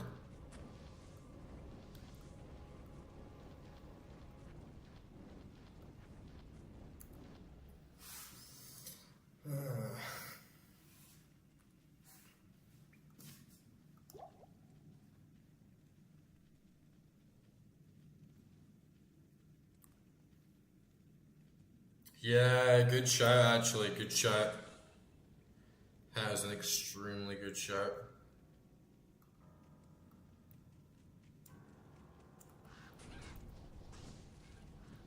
It was shown.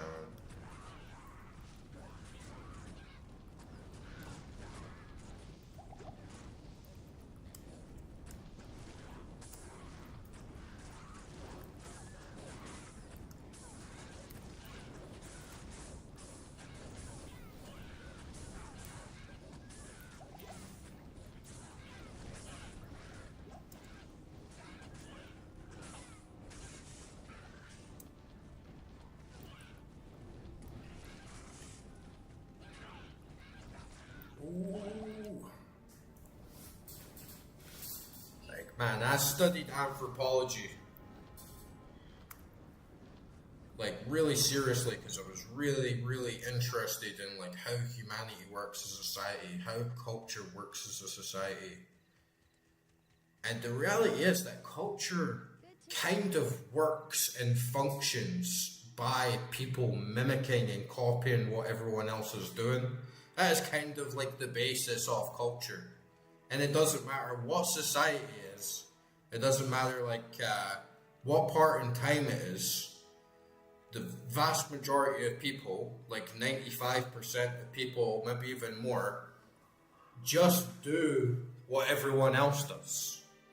And this like kind of keeps the status quo like afloat, keeps like an economic baseline, keeps like social norms, cultures, family traditions all in check. It's not necessarily bad.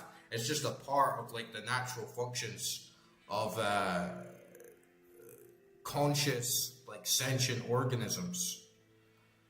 But there's like a very small percentage that stand outside of that, you know, like your Leonardo da Vinci's, like your Plato's, like your Aristotle's, like your profound thinkers, artists, like inventors, like they're all completely on this other sphere that end up being the catalytic and transformational energy that then affects the rest of the entire 95% so that the culture then changes.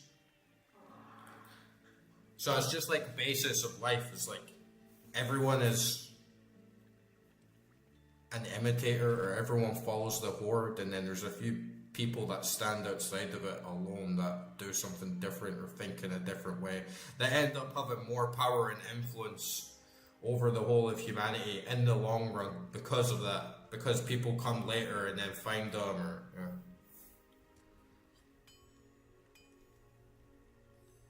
yeah, I did read that actually, that the pit was like a really good place to grind.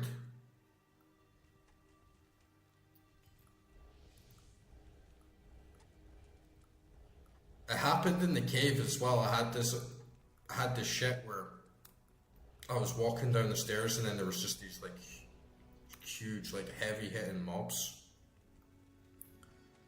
And I was just getting like bodied right away, and it took me a little while to like chip them down.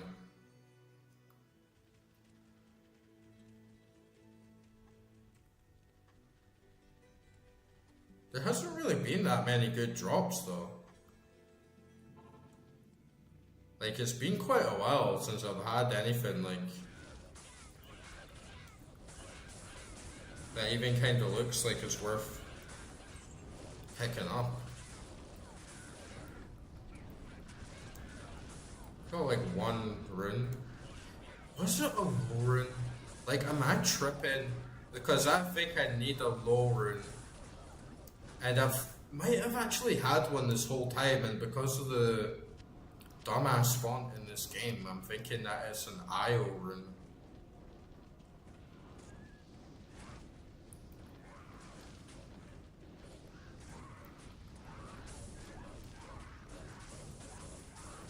But yeah, that wind armor.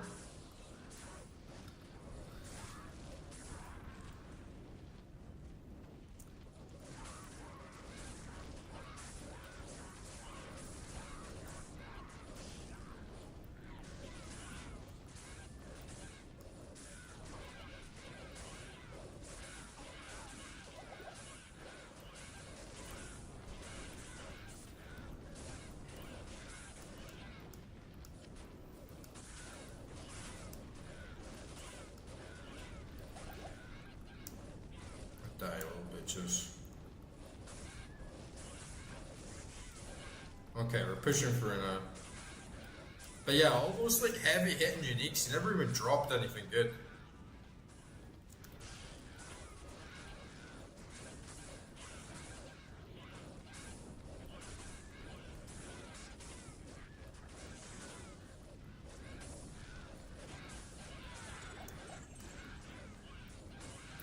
Yeah, I know runes aren't affected by Magic Find, but even like the rest of the gear, like no uniques, no rares. I got that sphere thing.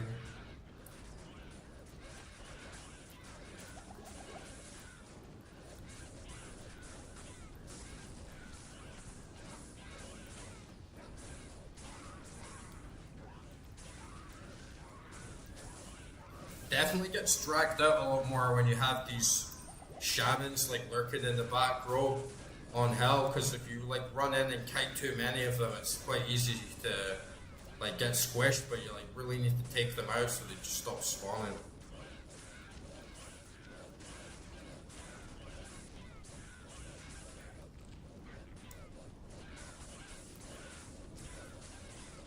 Yeah, is this an IO rune or is this a low rune? Right, I feel like no, L's are quite distinguishable. It must be an IO rune.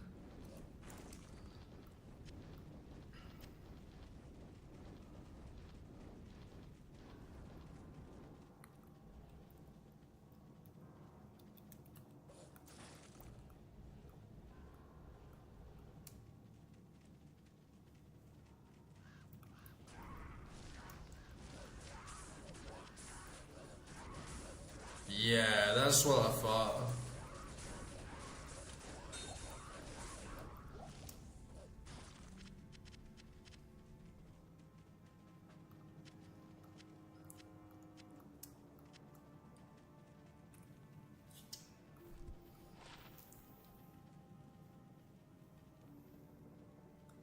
Meh. It could be alright for Sorceress on Hell because you get that like mix up of lightning and ice for those resistances.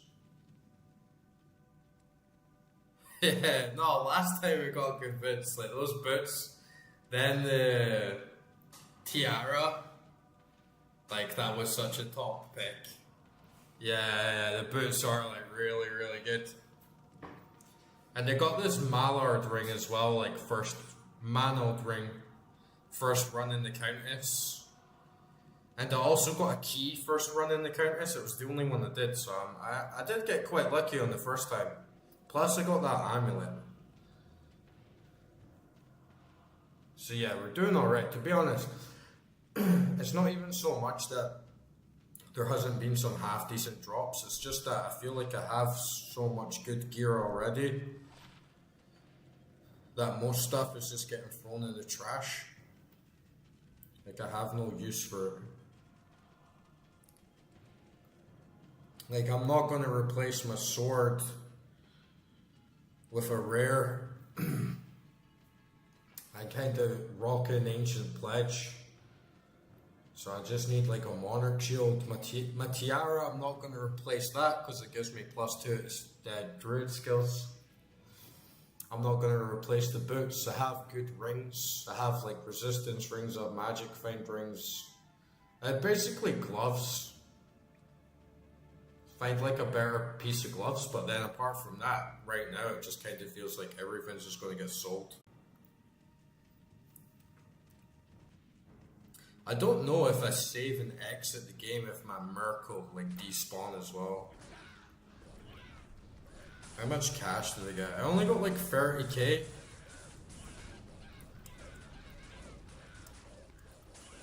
I definitely got like way more cash in the Countess, the tower.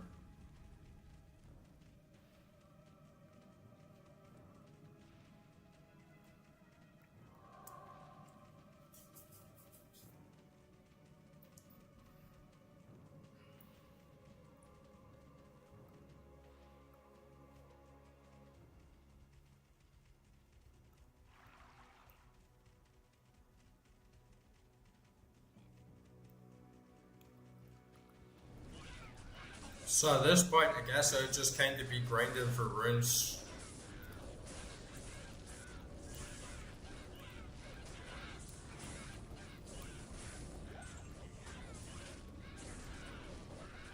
I could maybe craft or gamble a nice set of gloves.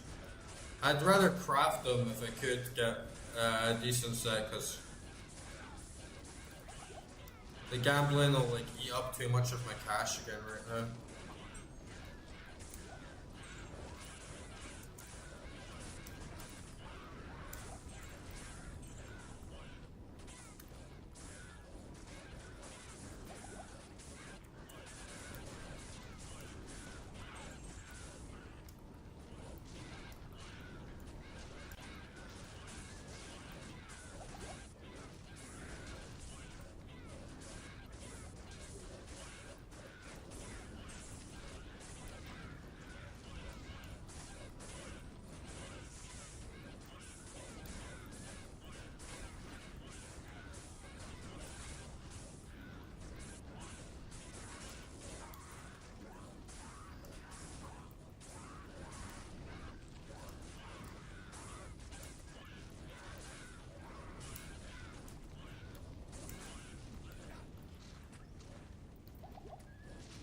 And that wind armor was definitely a good shot. It does do a fair bit.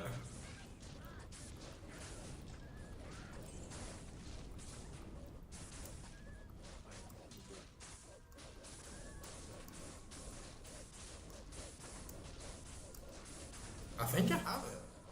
No, I have +1 druid skills on me. And I got really lucky on that as well because it was like my second attempt at crafting and we got it. But yeah, +2 would obviously be even better. Do you just do that with the same items and stuff?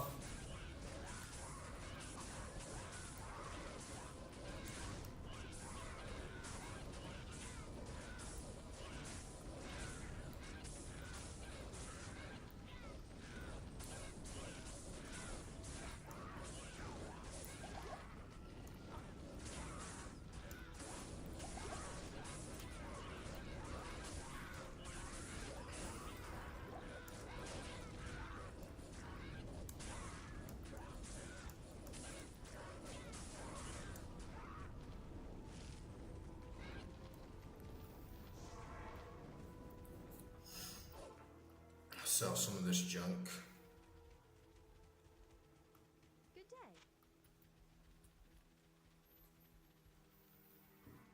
I do like that scepter though.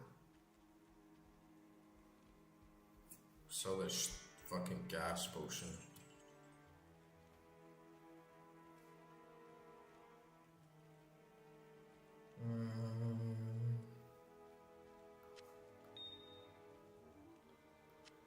Da, da, da.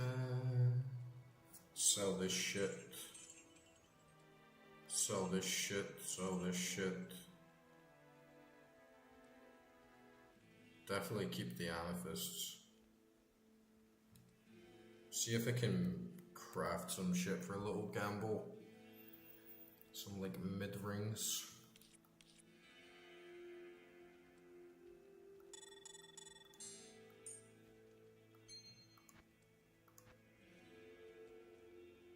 Ooh, just as well I can't actually fuse my rares because I really like that ring.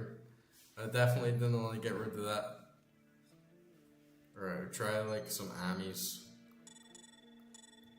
That would have been fucking devastating actually. Okay, there's another shitty ring.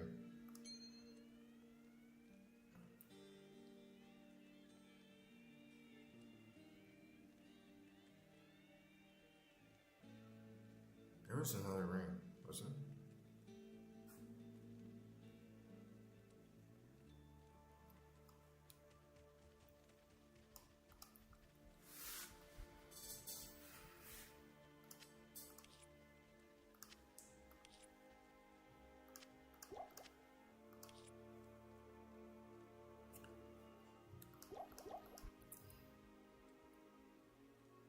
Yeah, this ring is shit. This jewel is shit. Maybe I should just sell that. Keep this. Let's just sell these flots. These chips are kind of useless. Oh, I can craft the Safis.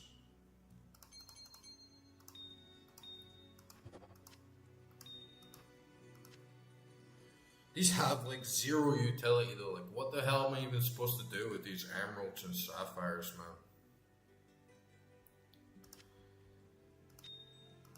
Maybe it's just time to sell half of this shit.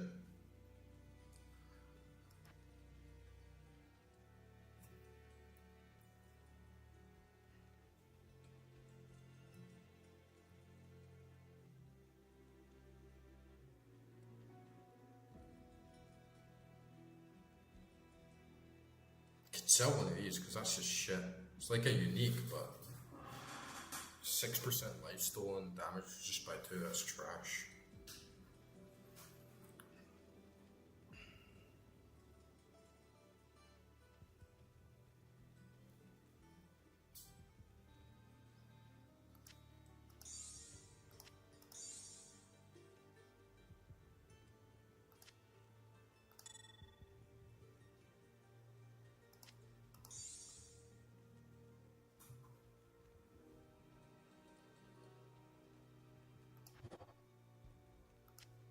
+1 layer radius. Oh, really? Yeah. Yeah, my charms have been like really shit. I've had like really bad luck with the charms, so if I can use any free perfect gems for a reroll and a charm, then yeah, it'll give me something to use them on.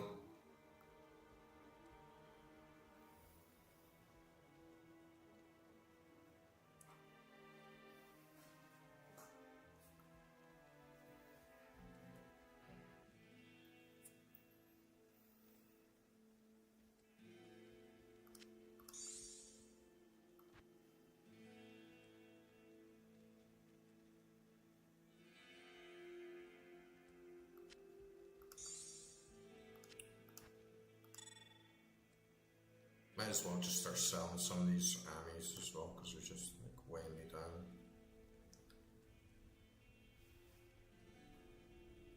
Got the +2 masteries to barb skills on that one. That's good for the barbarian.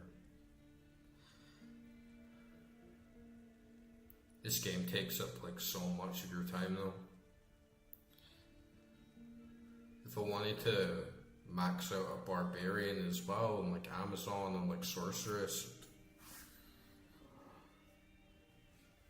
grind never ends.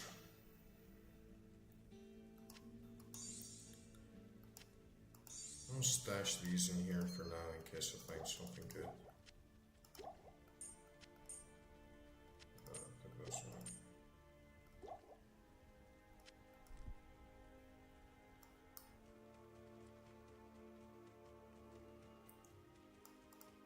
The Order welcomes you.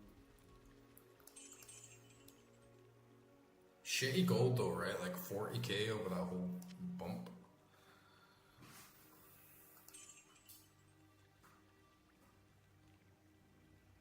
Plus level 2 frozen orb.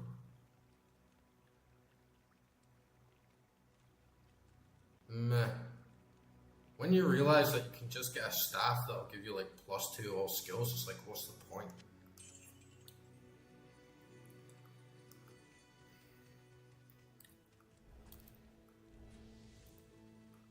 That's one of the things that looked really cool about Project Diablo, is that so much of the loot is actually remodeled and interesting instead of just like drop upon drop of just boring shit.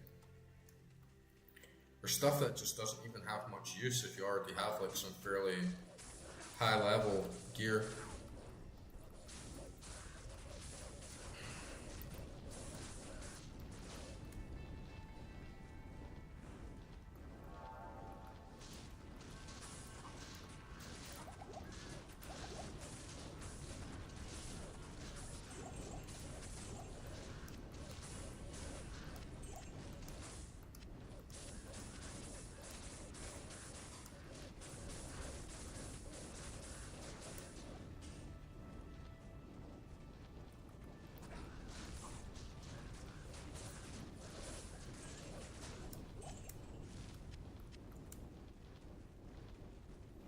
Okay, we made it.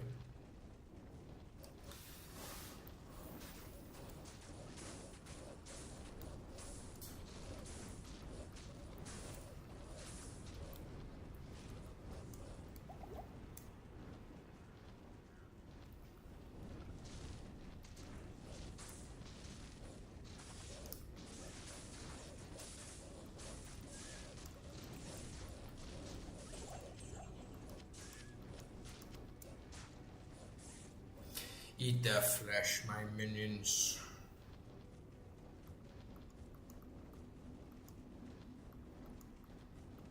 Why is the gate closed? Oh, it's up here.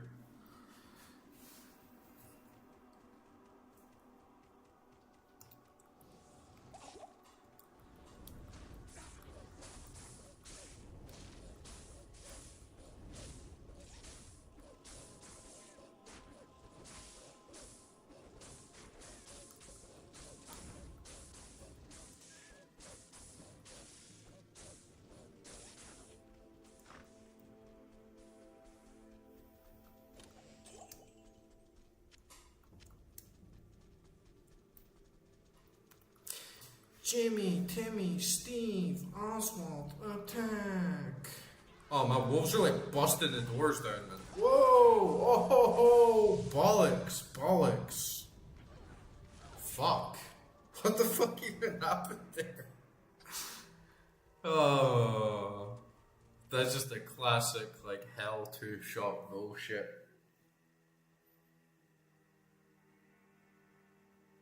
Man.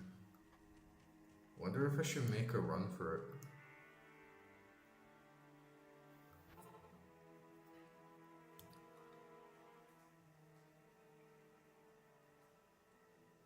Instead of doing like Tammo Highlands again.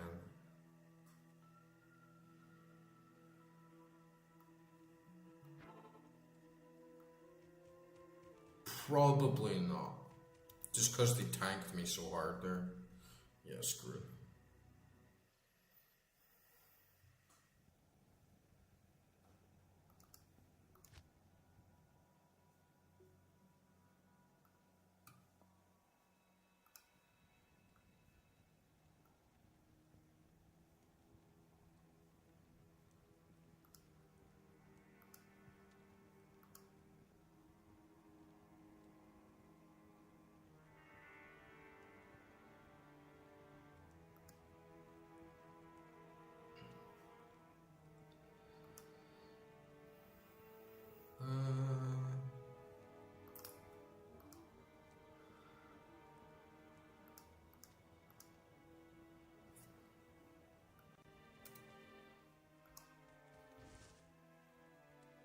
Okay, I'm gonna have a quick break.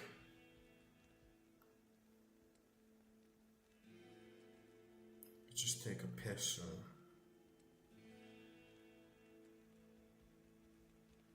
cool down a bit. I need some fresh air.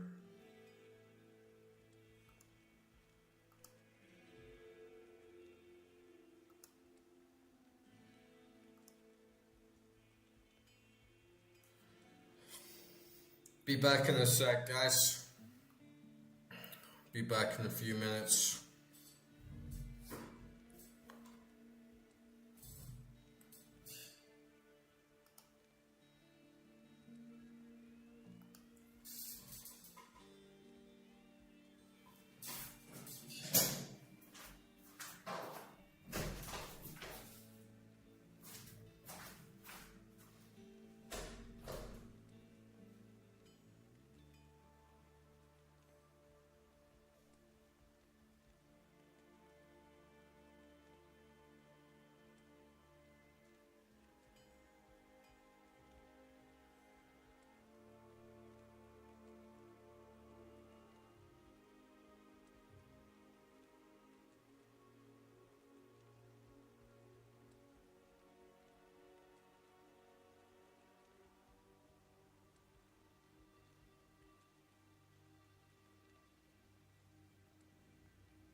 Oh, nice, man. Always good to have someone else around for the ride.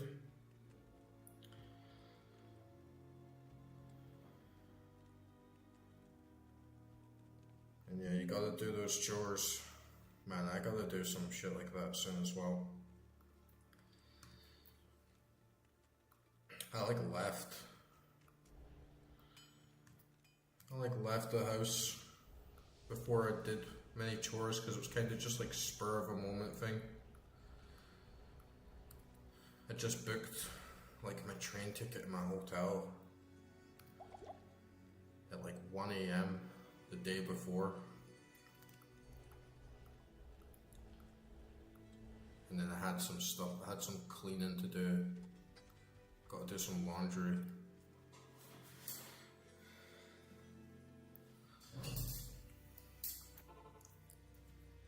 It's kind of shit when you get back from a break and then you come home and a bunch of shit needs done. But tomorrow is Monday, so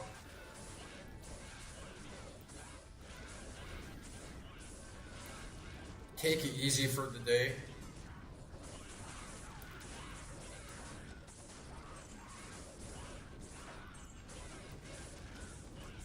And then back at it tomorrow. I got myself a gym membership at this new gym. It's like 10 minutes by the bus, so I'm gonna start going to the gym like 3 days a week again and start getting some exercise back in.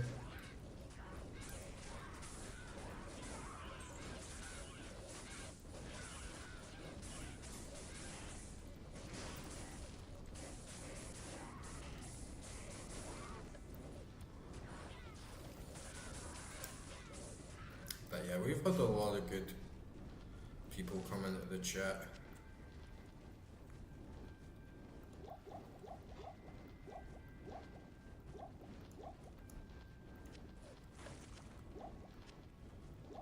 It helps me a lot as well because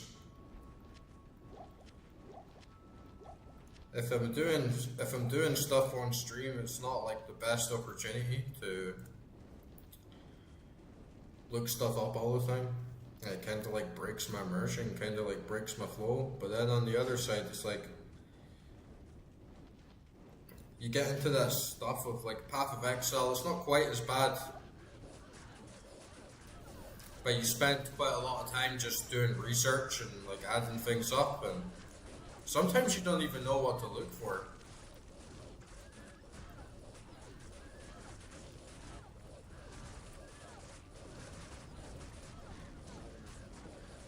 So getting like a 2 cents from other people that have like gone through it before me is like very, very helpful.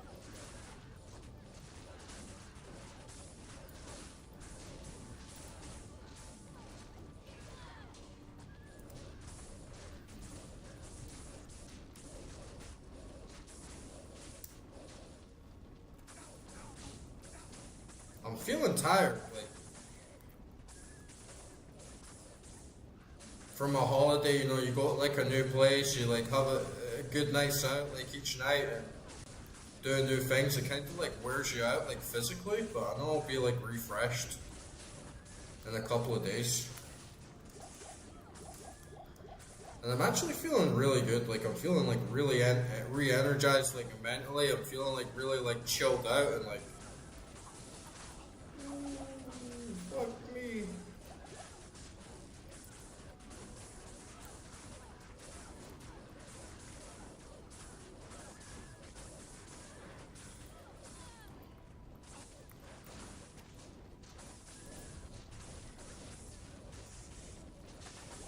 Oh.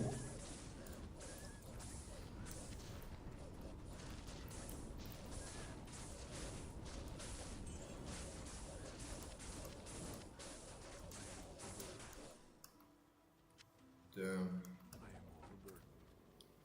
How am I overburdened? There's fucking plenty of space. Oh, it's just that slight little mismatch.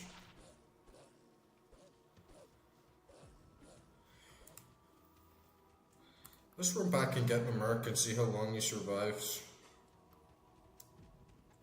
Good day.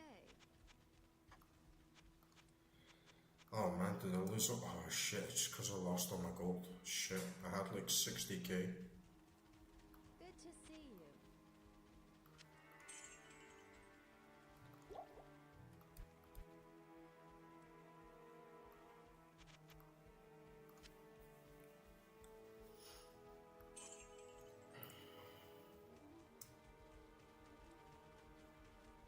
Damn.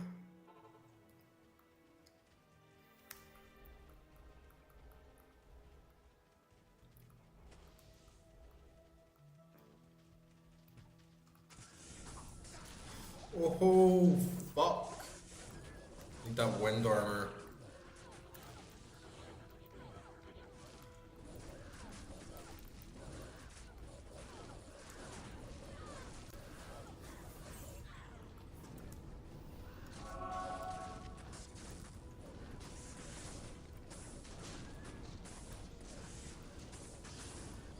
Oh, those guys are gonna fucking tank me, man.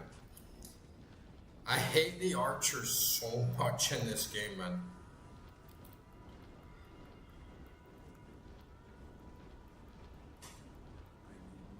I could really do with some missile defense.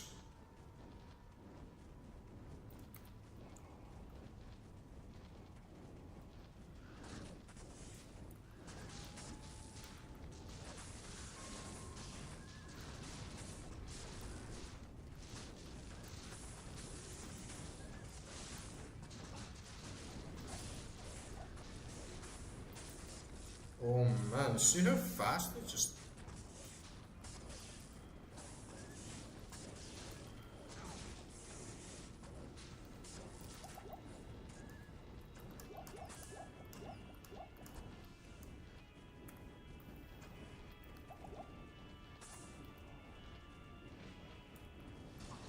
Oh man, these missile guys, like every run, every character I try, it's always these missile guys that just fucking devastating, dude.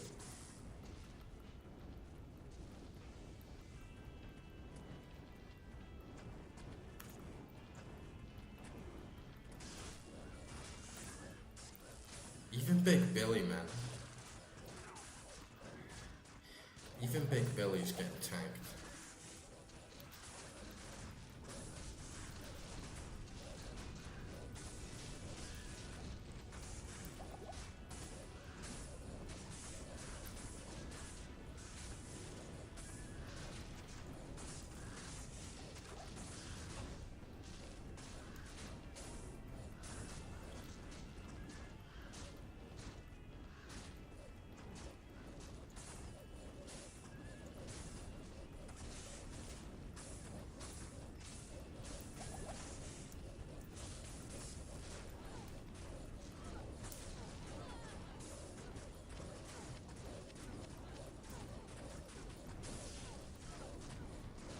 He's my guy.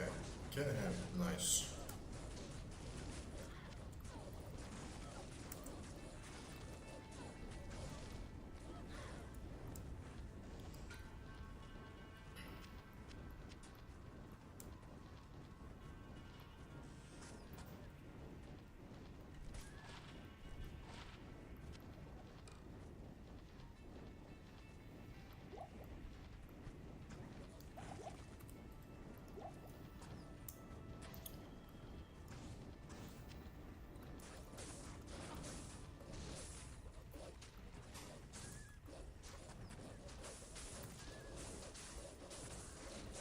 Just gotta keep that river up.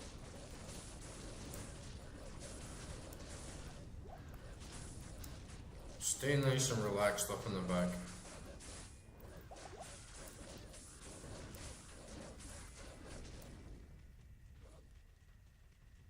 Then sometimes you notice that it's just like the roll of the enemies that you get. Sometimes I'll go into an area after dying and then it's like no problem at all, just because it's a different unique spawn that doesn't like tank me.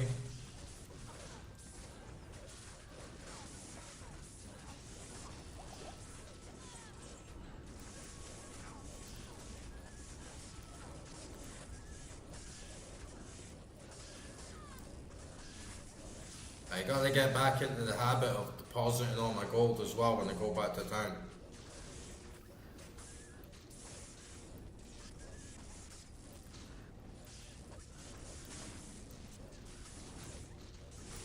Then hopefully the Act 2 Mercenary in Hell will be buffed up enough to actually handle these guys, man, because it's just draining my cash.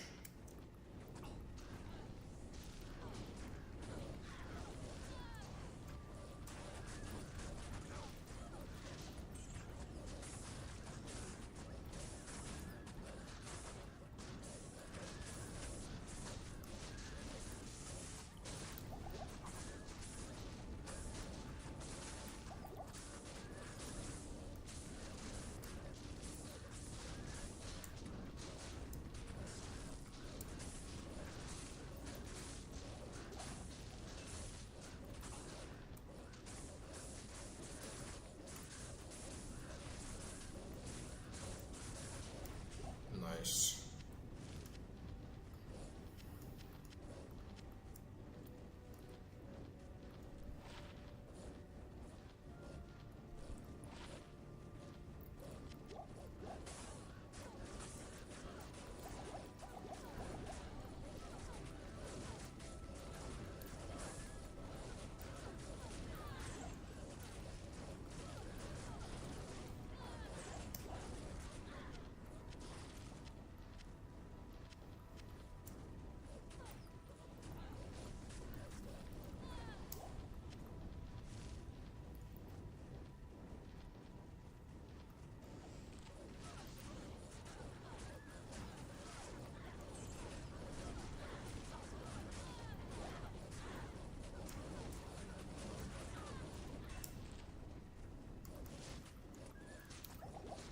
Probably gonna start grinding more off stream. I'll try and push like to get Andariel and like actually continue the story and do like the main chunks. But it'd be handy just to like clock in some hours and get an encounters or like the pit just so I can get those rune drops.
Yo, Sticks, man, thanks for tuning in.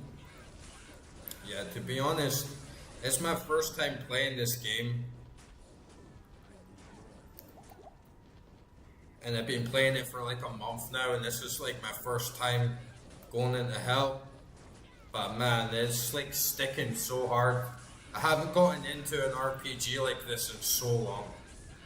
And I regret sleeping on it for so long. Because it's a sort of game you can just get lost in forever, man.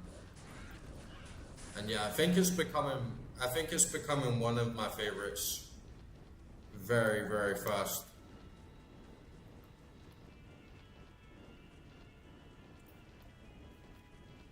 Nice. I still haven't played Diablo 4. I haven't played Diablo 4 either. But like once I complete Hell, I'm gonna play Diablo 1. Definitely, I already know like up front it's not gonna be like as engaging. Just kind of want to go for it for the story and the lore. And then we'll see. Maybe play Diablo 3 just for story and lore, but like what do you think? Like for someone that's Diablo 2 is like their all-time favorite game, like how do you like Diablo 4? I've heard mixed things about it. I've heard it's good, but like not amazing, or like on the same par.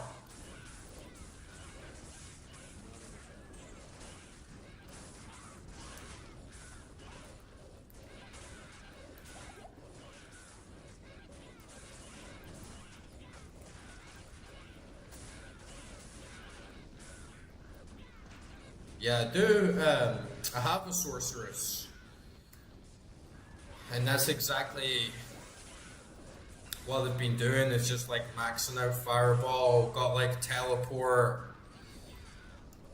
Also, blaze was extremely useful for me.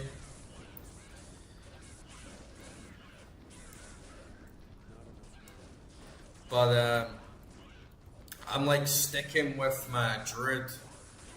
A lot, like I don't think my build's pretty good. I'm playing on P3 here, so everything's like scaled up, and I'm like holding my own. There's like some rough parts, for sure. Some like slow moments, and not as strong as I could be on like some other classes. But I'm like really locked in to completing Hell on my Druid, and I wanted it to be like my first one because I went into the game completely blank and just picked Druid because I like Druids. And then there's been a lot of moments like in the chat and other people saying like, oh, Druids not too good. No, this isn't Project Diablo. This isn't Project Diablo. This is Diablo Resurrected.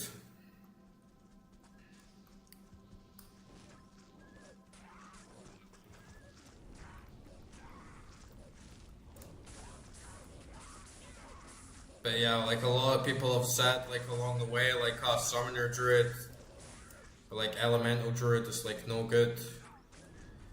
You should like switch or you should change, and like yeah, some parts, especially Diablo and Bale, have been really tested. But I'm like determined now to see it through. It's like my personal little challenge to see how far I can go with it.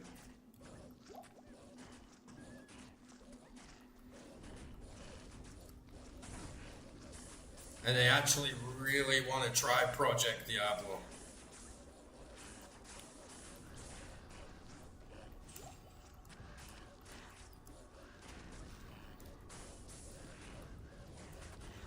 And yeah, I'll check out the Beelzebub mod for Diablo 1, but like with this game, I really wanted like to experience the OG.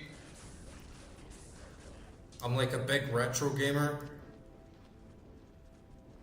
and I like experience the game like how it was originally made or like meant to be played.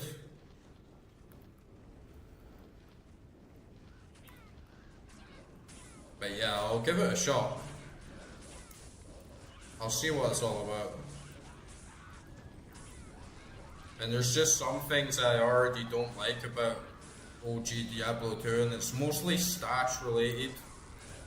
I'd love to play Project Diablo 2 just for the bigger stash, right? And stackable items and new skills, like new items.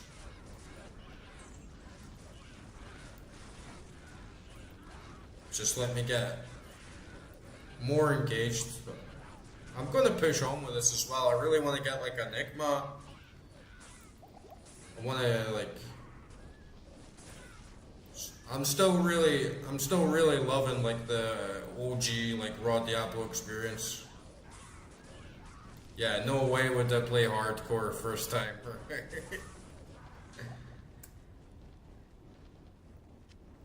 Yeah, no way would I play a hardcore character first time.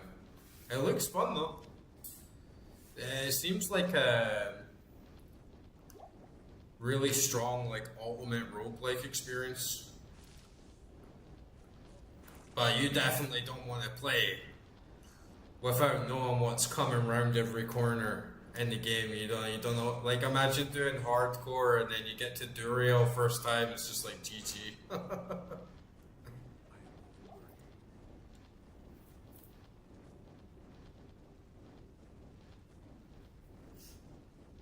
Bigger resolution, I could definitely vibe with.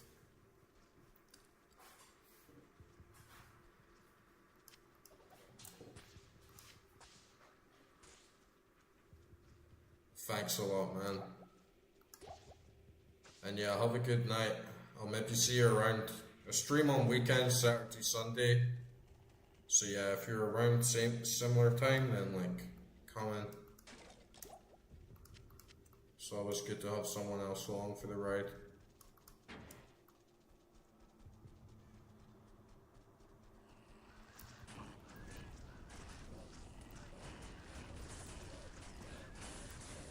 But yeah, bigger resolution, it can handle stuff like that.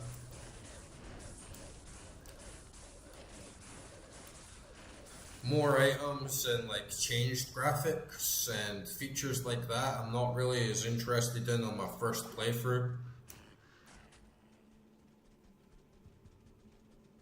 But if I like the game and I play it again, then yeah, definitely.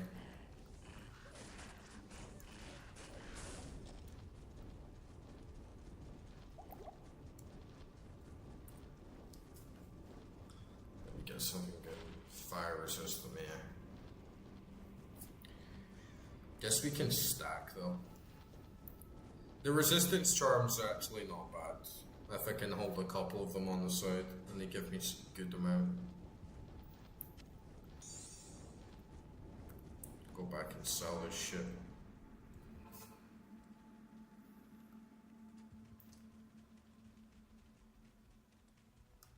Good day.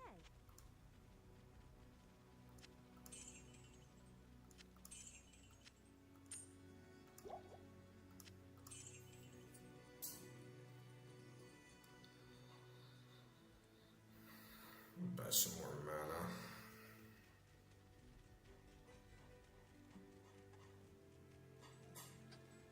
Good day.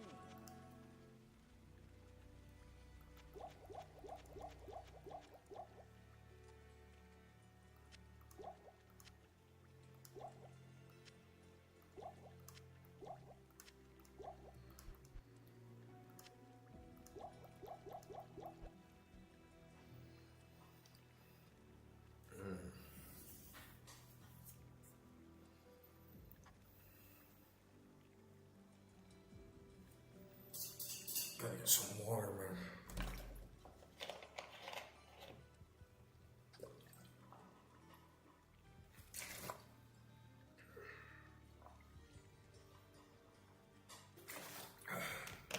No demon blood tonight.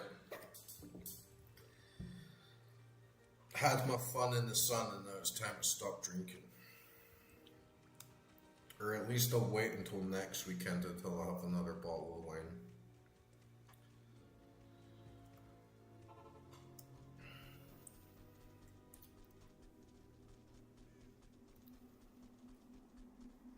Shit wears you down over time, man. I start drinking like every day. Start getting tired as fuck. I think it's also the heat. I'm like too Scottish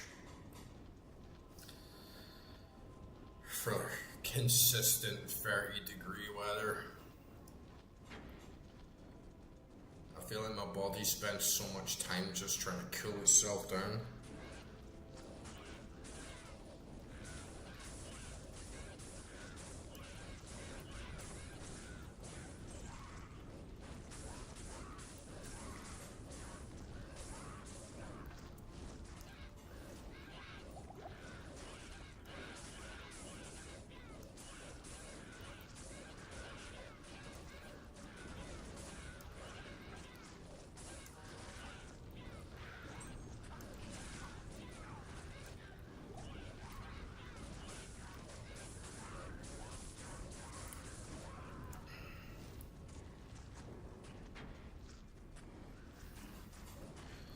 You know what's kind of fucking ironic as well is that I have Grim Dawn. I played it for like 5 hours. And I just got like, this was years ago. This was like when it came out. Or went on sale for like the second time or something and I got it for really cheap. And then I kind of just brushed it off because it was just like, it's just another ARPG, and kind of didn't even really vibe with them that much. And now that I've gotten like stuck in Diablo 2, I feel like, oh man, I really love these types of games now.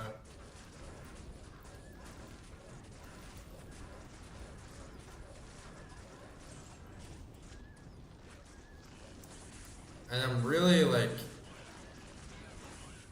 you guys have probably heard me ranting about like how I'm sick of the games all being the same and sort of like carbon copies of each other. But like ironically, I just can't get into Path of Exile 2 because it tries to do too many new things. And I don't like the dodge mechanic. It just like breaks immersion for me of like how I like the flow of these games to be.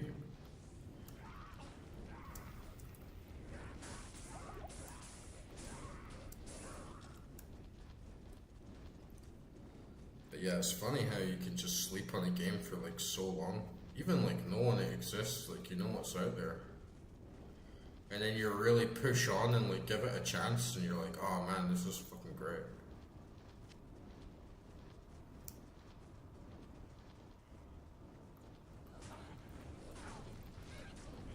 There's just something really addicting about it.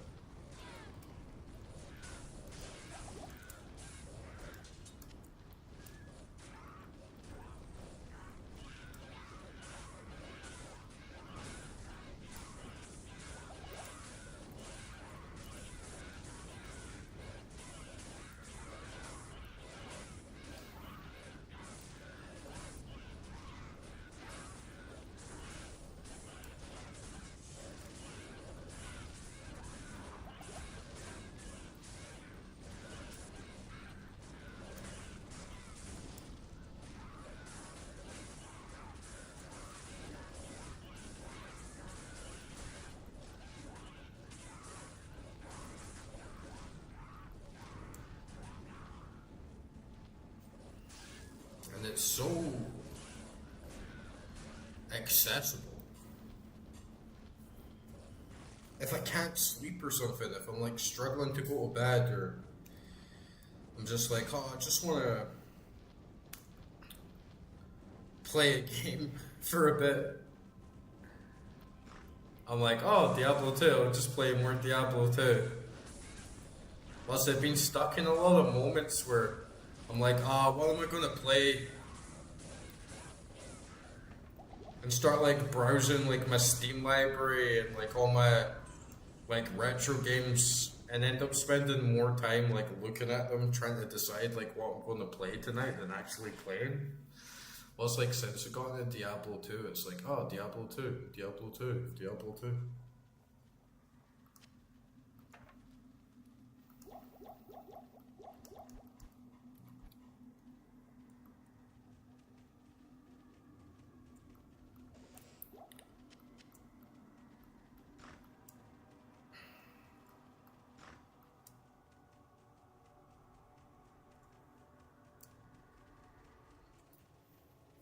Make my way down here into the barracks. The smith should be around here somewhere, right? He's in the...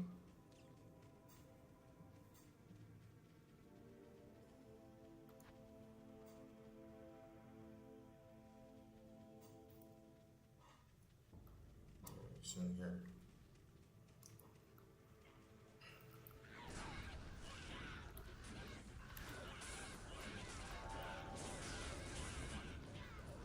And that like experience bar is going up really fucking slow now.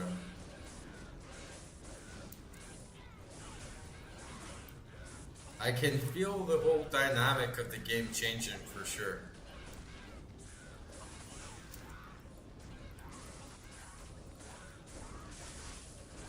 So many rares now are just becoming like less appealing. The level ups are like fewer and further between.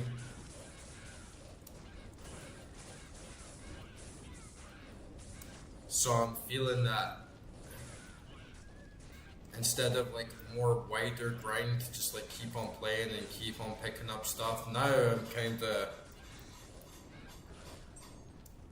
getting to that point where it's like, I need to grind that one item. I need those runes, I need those runes, I need this one shield. Like,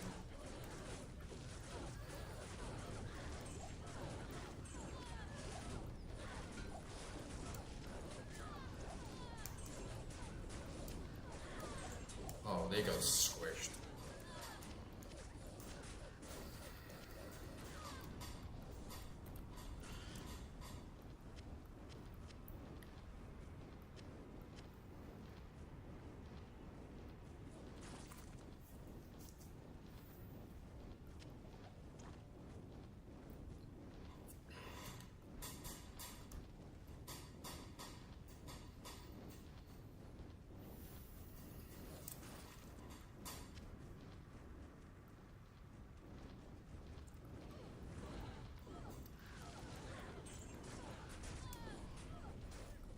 Yeah, that little charm is actually decent.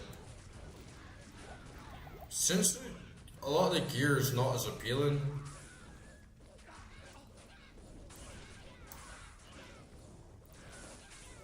it definitely makes more sense right now to have a charm or two if it gives me a decent boost on resistances.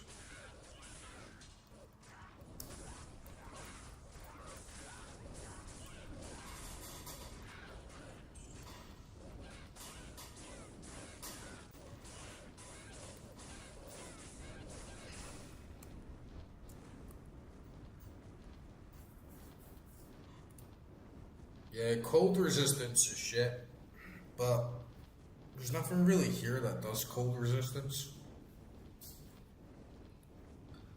And I think I have something that's like cannot be frozen or like, yeah, I've got half restoration on the gloves, so at least they're doing something. Cannot be frozen would be better. I could definitely do with better gloves. But apart from that, like great shoes, nice rings, decent shield, plate's a big boost, tiara, the helm and the sword, very big boost. Man, this fucking spirit sword gives me 260 defense versus missiles as well. And I'm still getting annihilated by them.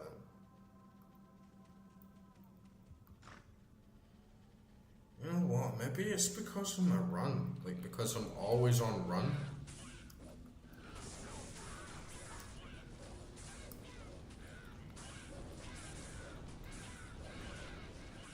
Maybe I'm just not getting any of that, like, defense buff.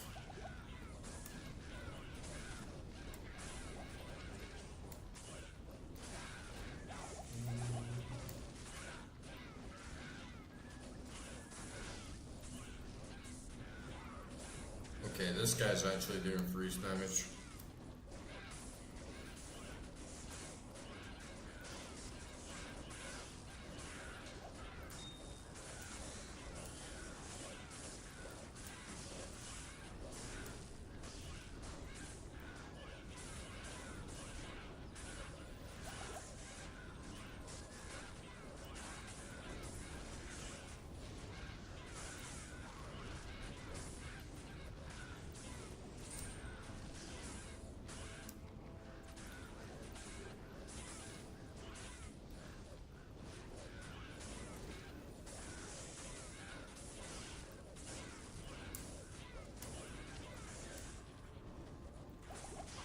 Oh fuck.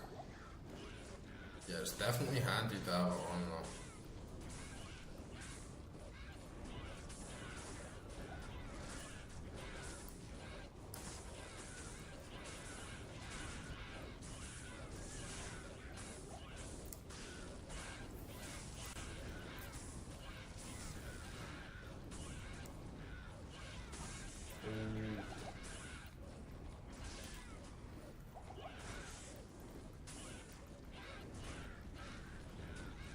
Just like chilling up the back there. I got like two shamans, both like uniques, just like hobbling up on the top sides.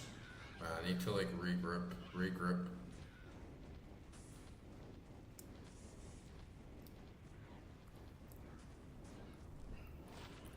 +1 dex mid.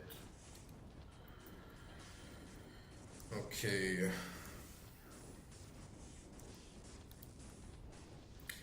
Come back, Billy. Jimmy, Timmy. In fact, you know what?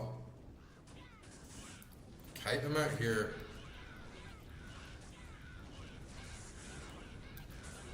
And then I'm gonna spawn my minions like right on his ass.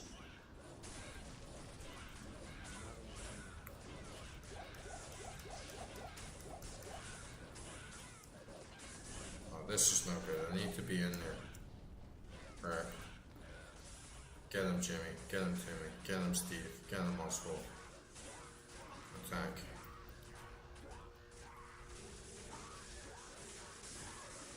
Get my Oak Sage.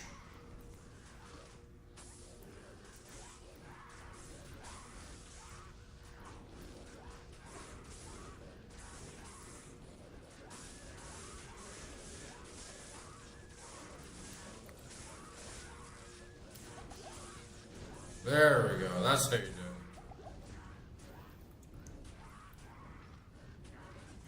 This is what I mean, it's like when you start coming into hell, it is a lot more skill based.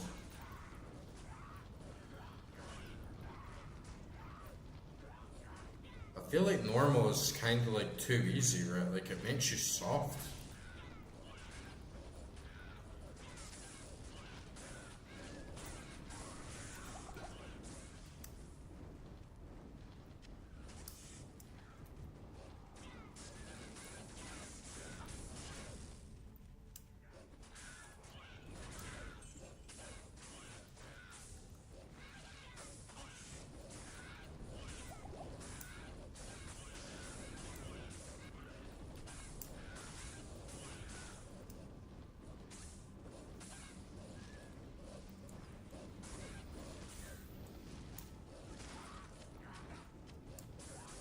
Get this bitch down here.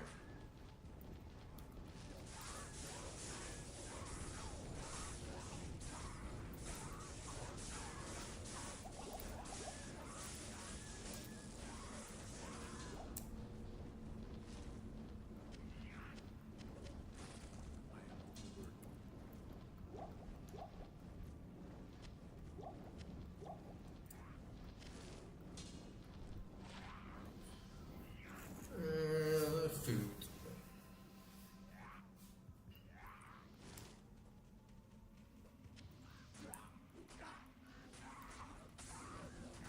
Get him, Billy. Squish this prick.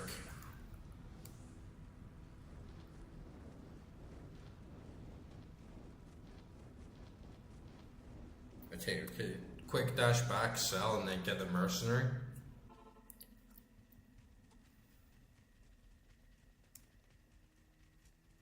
Good evening.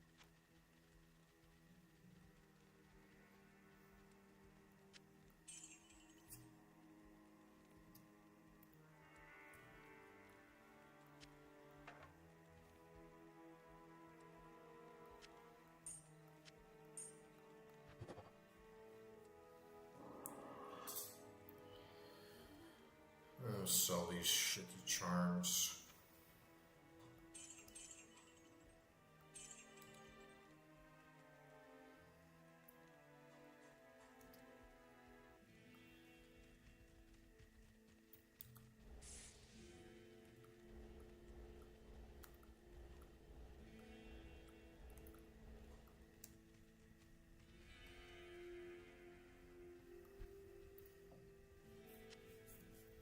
And this horrendously disgusting stash.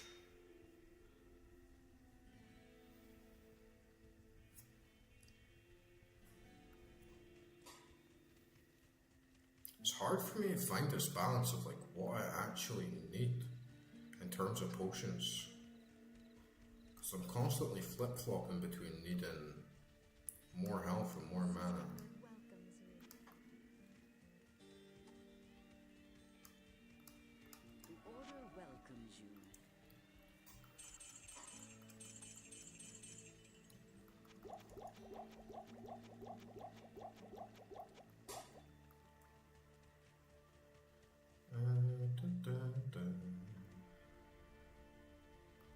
stash this gold. Just in case. Alright, so I have like 70k in there, so it's actually not bad if I need to like quickly respawn at Zazo. But yeah, he just dies so fast, man. Hopefully we can make him last just a little bit.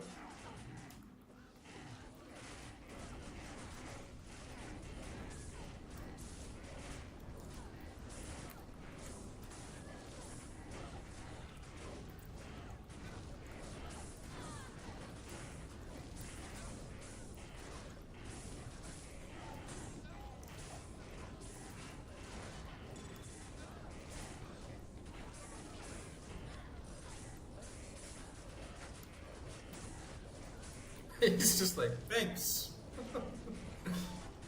Ooh, a potion, thanks.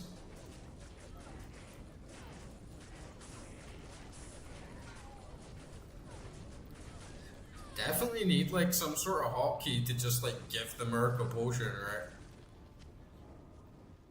I think we saved them though.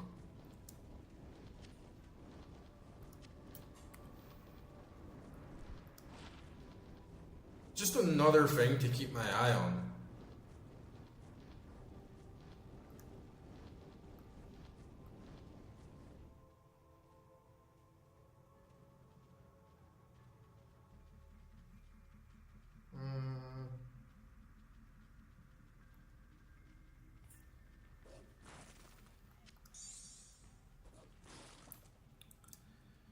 You get one more shitty yummy for another roll of the rings.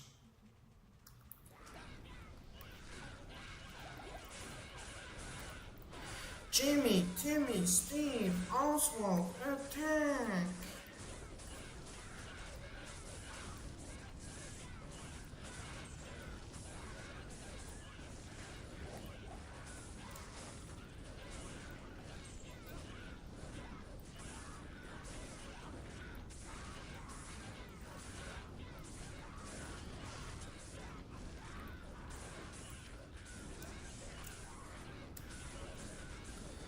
Oh, that insight though, it does do such a good job.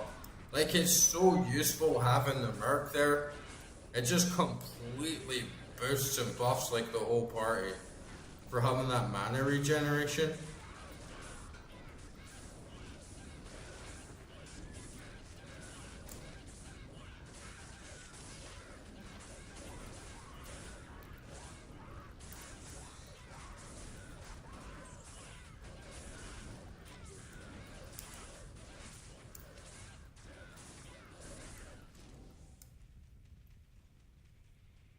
He's definitely a big thing.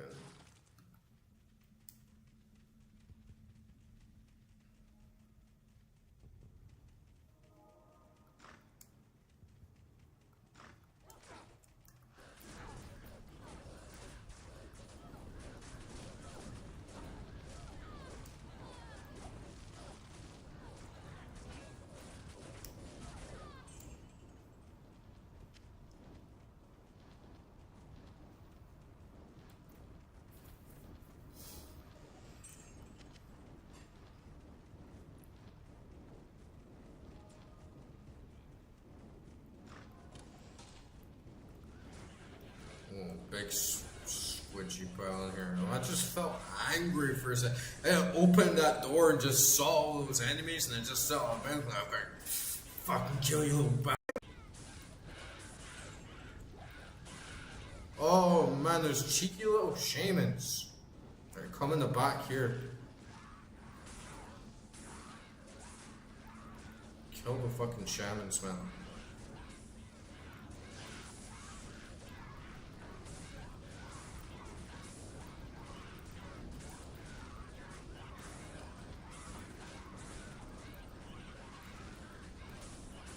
Those have got to be my main targets. I should just be here forever.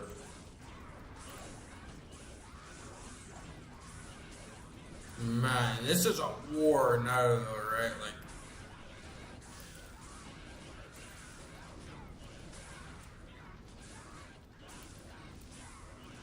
oh, there's an Eldrin there.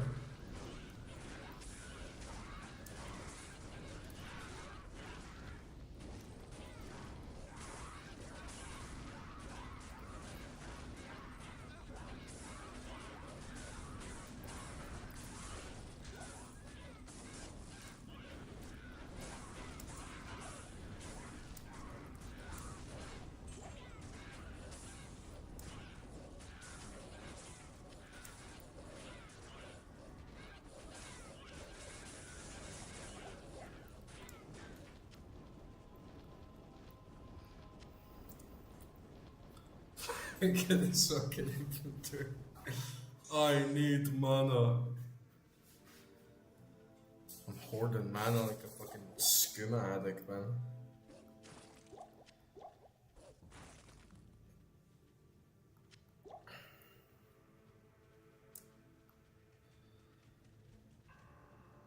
Did I take the Elburn? Yeah, I must have took it right. Where'd it go? Oh yeah, I got it.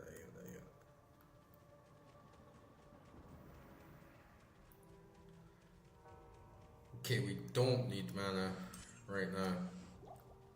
We give it 2 minutes.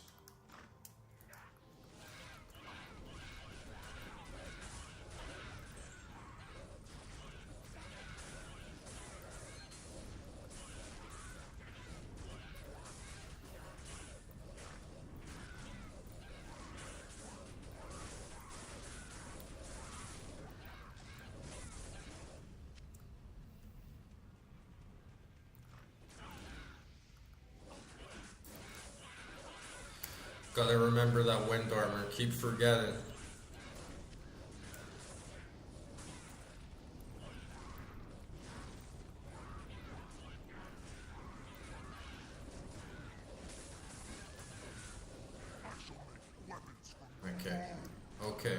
Okay.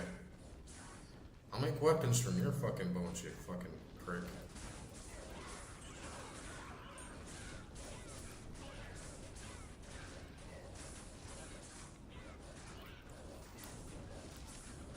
Yeah, he's gonna get bitched up.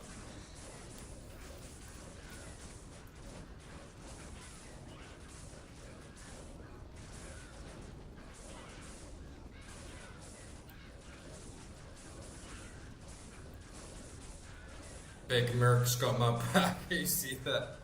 Some little pleb just like chipping away at my back, and then Merc just comes along and helps out. That's good. Good AI. Yeah,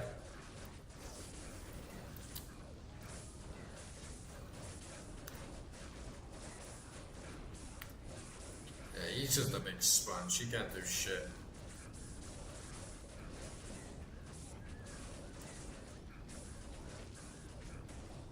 I will bring this heraldic malice to Jersey.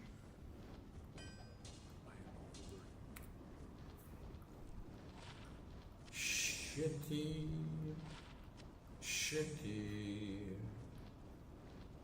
Why is all my charm so shitty?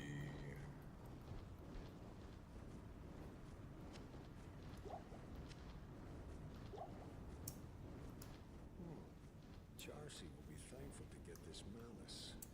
Jersey will be thankful to get this malice.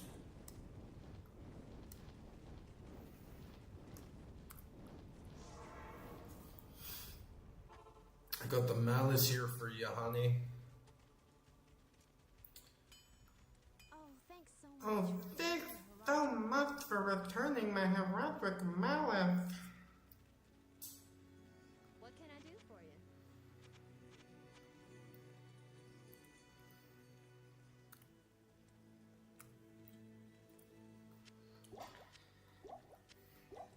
I don't even know what to use this imbue for half the time at this point.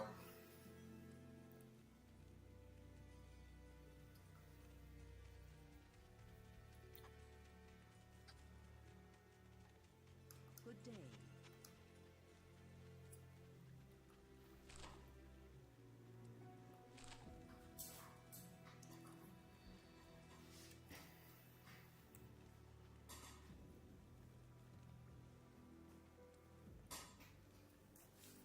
Yeah, that charm is trash.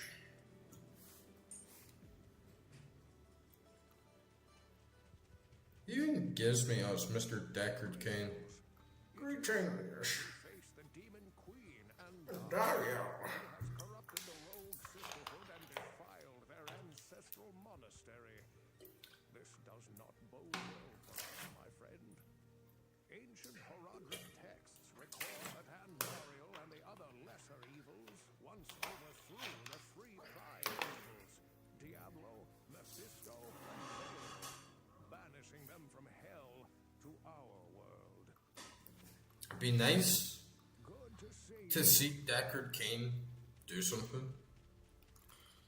I'm not sure if you get to see that in Diablo 1, but it'd be nice to actually see him like cast a spell, see why he's actually renowned as being a legend and like powerful.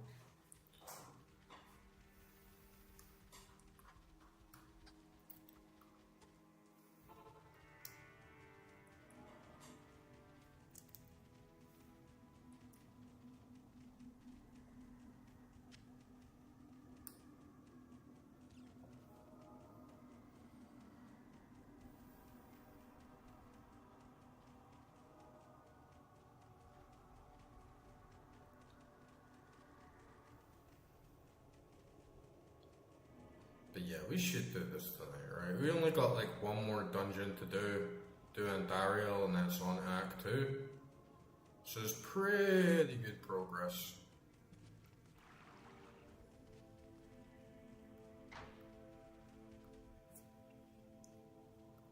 No way.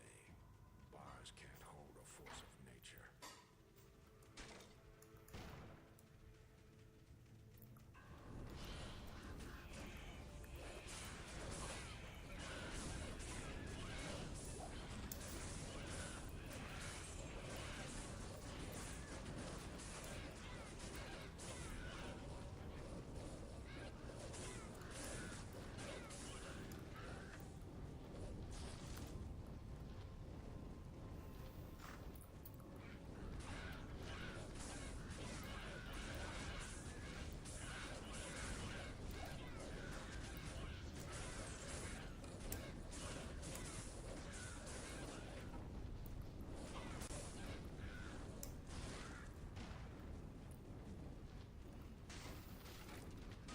It's turning into the same shit as Nightmare.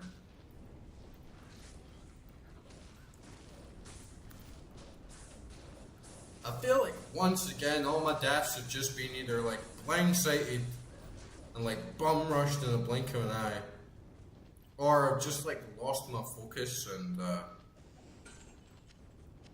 been a little bit like overwhelmed by my attention span. But now we're back, we're doing this.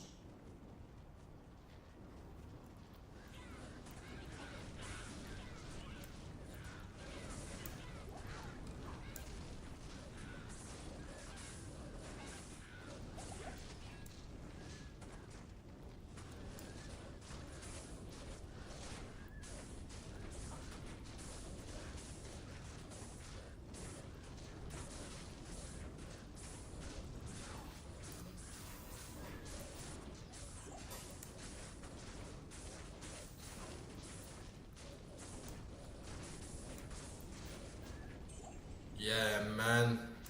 Making good steam. Just gotta clear like the jail and then next dungeon and then we're good to go. Ooh, cheeky little secret door. Num num num num num num num num num num num num num num. How are you doing tonight, dude? You had a good weekend?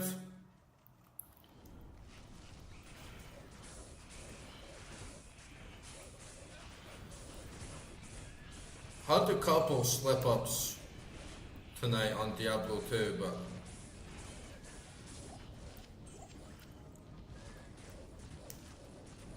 everything's working out fine now.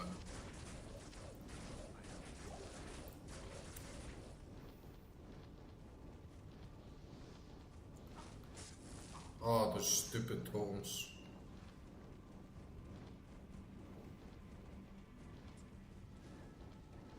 Oh, nice, man. Like online class or how are you finding Bitburner on the Python patch? I tried learning Python before, but for some reason I just couldn't get into that one so much. I think maybe it was the book that I was learning from wasn't very good.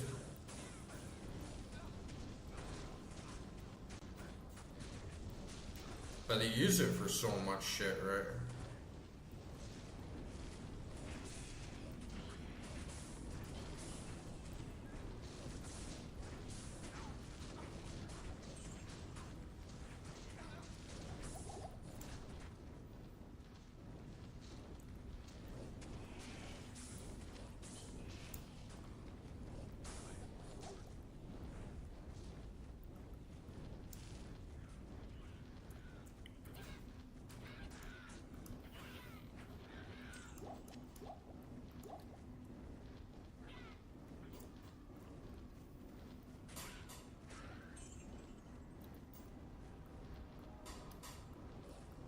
Yeah, you see Python getting used for like fucking everything these days. I played Bitburner when I was learning JavaScript, and I did okay. But I think like it's one of those games where I just made like a couple of scripts and then just like logged back in next day or like a few days later, and then I had like so much cash and I couldn't like fully understand or fully like get into like optimizing it, because I was just kind of cheesing it by waiting physical time. Whilst if you're like really good at coding and scripting and stuff, you can basically just generate shit tons of money in the blink of an eye, right?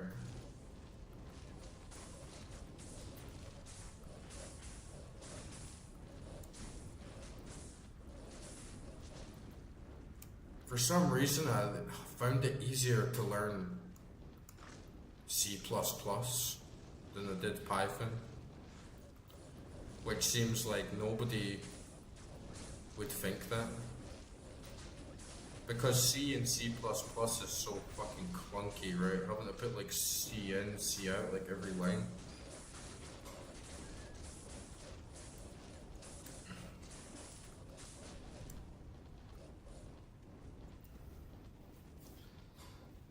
But yeah, I'm kind of swamped right now. I was learning coding again,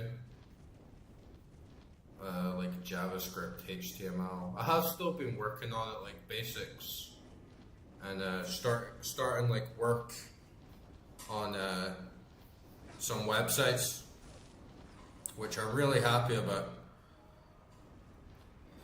Just like to get that introduction, like basic web development, and make some web pages for basic, you know, it's like a cafe that I'm like designing a website for. But now I'm just like so swamped. I started another job. It's like a remote job, and doing that like 40 hours a week, and then learning code. I got like a panduri. I got like musical instruments again, so I've been practicing that. I got like the gym to do. I got like streams to do at the weekend. I got like my channel to manage.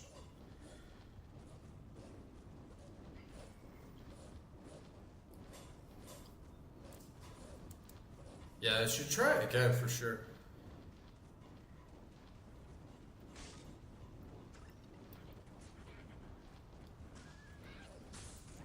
I like those sorts of games, like those little idle games.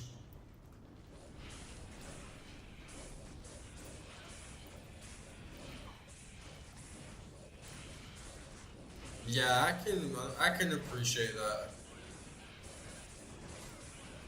Like doing the automation side seems more rewarding and more like you're actually doing some engineering and creating little algorithms and like modules to like bounce off each other. But web design is it's quite laborious, you know, it's quite boring and like tidying up all the little creases and edges, and but there's less debugging. Plus, I think if you want to do, like if you want to make games and do like actually like fun stuff, like good stuff, like interesting pieces of software, you're better being on the other side. But if you want to make some like quick money, study something for a year and be like at a good level to start getting like some freelance work and jobs, then I think web development's probably the one to go for.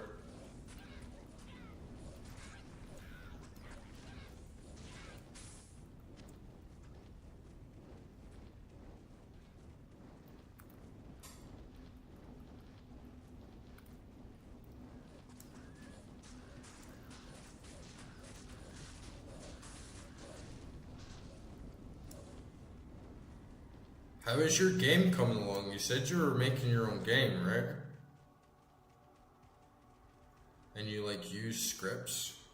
Did you ever play Factorio? Because for some reason, like whenever I've been learning coding, playing Factorio is it really gets me in a similar mindset. I know it's not programming, but I feel like I'm doing the same thing, or I'm like using a similar part of my brain. I found it really helpful to sort of practice the mind part, like the mentality, without actually like building anything. But my problem was when I did coding is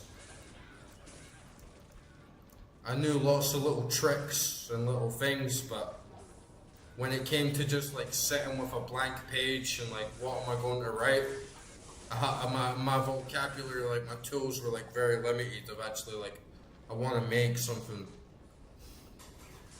from the ground up, you know.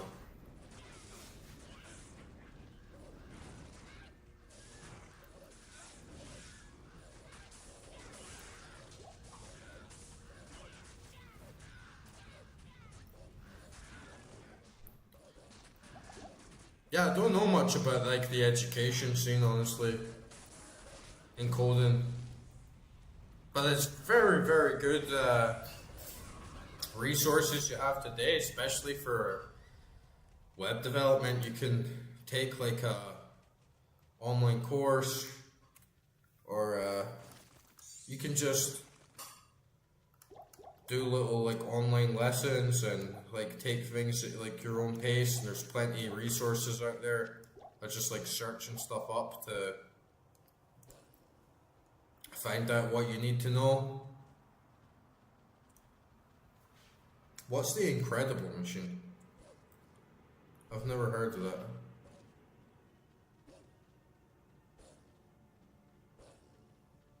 Plus one elemental skills on the Druid there. I should like sell this mall.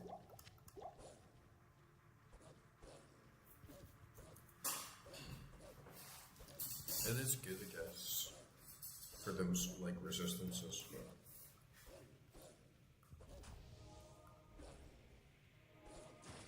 Factorio is a really good game. Highly recommend it. It's a fucking time sink though. It's like Diablo, you know. You just end up playing it for the rest of your life. But it has lots of really nice, cool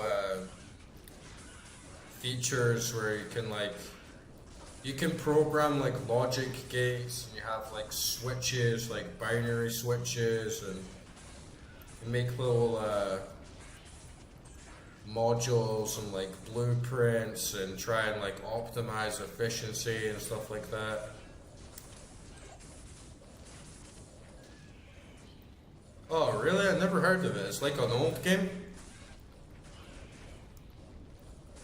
You like make a factory?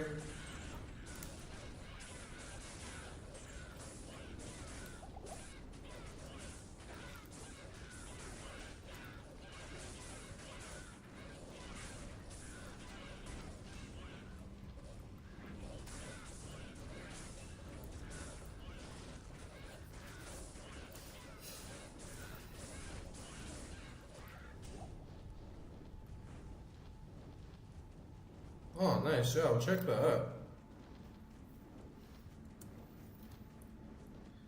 The Incredible Machine. Oh, got a unique here. I got a unique scrollum.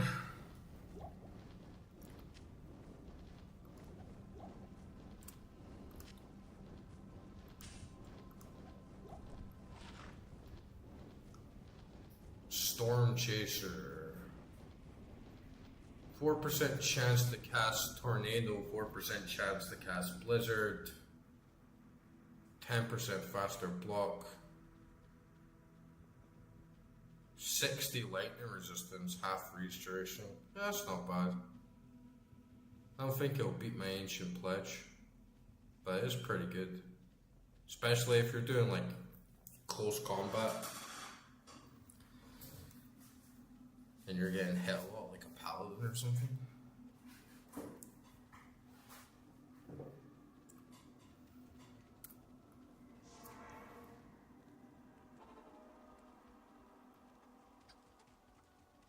Thanks, man. I'll check that out for sure. I love finding old games. It's so fucking good being a retro gamer, right? Because you play games like your whole life, and you'd be like 30 years old, like growing up with the PS1 and like Sega Mega Drive and like SNES, PS2, PC, and then you still find new games.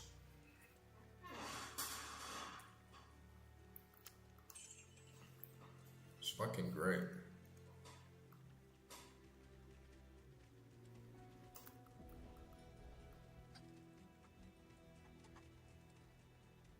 Good day.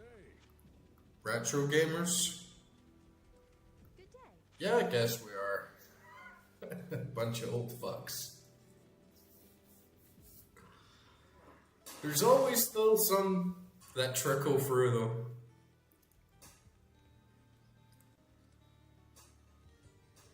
There's always still some the new ones that still come back to it.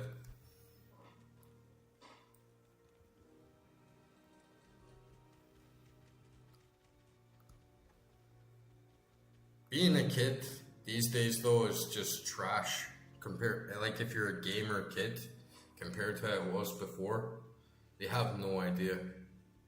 Like I feel so sorry for the kids on like Christmas Day and they buy a PS5 or their mom and dad gifts them like a PS5 and then first thing they have to do is install like software updates for like a fucking hour. And then they put their game in, and then you have to install updates on their game. And then they don't even get like the full game. They log into their game and it asks them to like buy a battle pass, and it has all this shit down in the bottom menu. Oh, buy this, buy this, buy this. Or their internet connection drops off and it says, oh, you can't play the game unless you're online. Like, they've got no idea. Poor kids, man.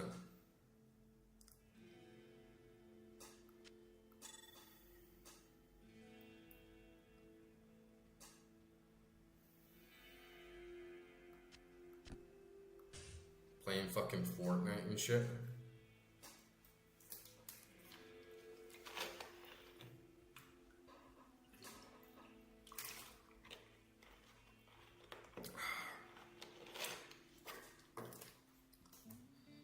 If I ever have a kid, I'll be getting him a PS2 for Christmas.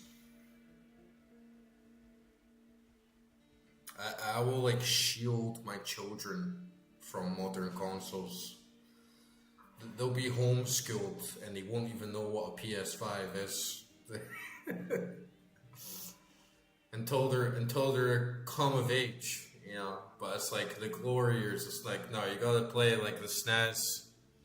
You gotta play like Super Mario. You gotta play like all the classics. Atelier Ryza. Is that like the JRPG? Is that like the JRPG where you're like the girl who's like crafts potions and stuff like that?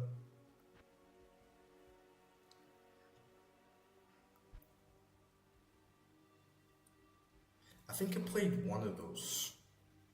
Or maybe two of those played. I think I played like Esther and Logi, if it's the same series.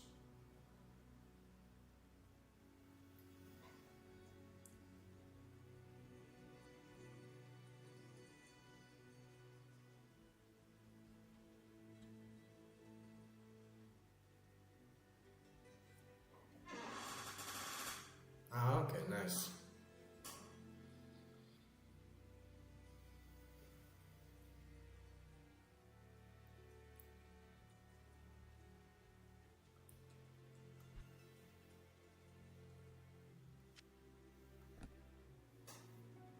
Yeah, I think the one I played was a bit too easy or something. But I never stuck with it for a long time. You know, maybe played like 15 hours or something and never gave it like a full chance. It was on the PS3 that I had it.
It's good for JRPGs to have that stuff though, right? Like,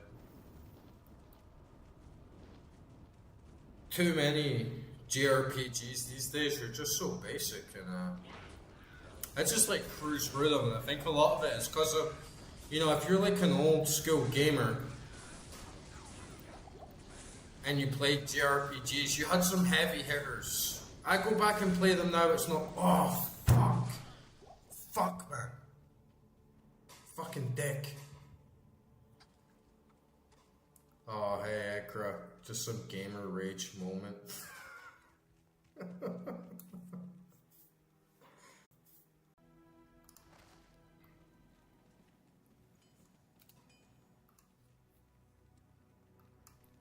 Because I died.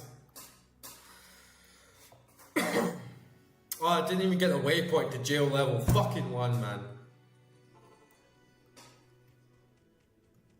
Fuck's sake.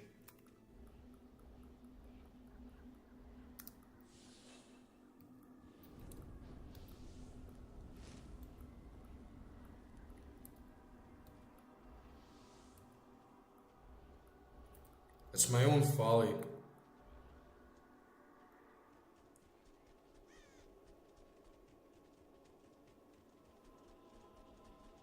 It shouldn't happen.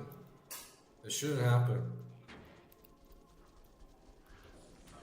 I should have got the waypoint to hell level 1, right?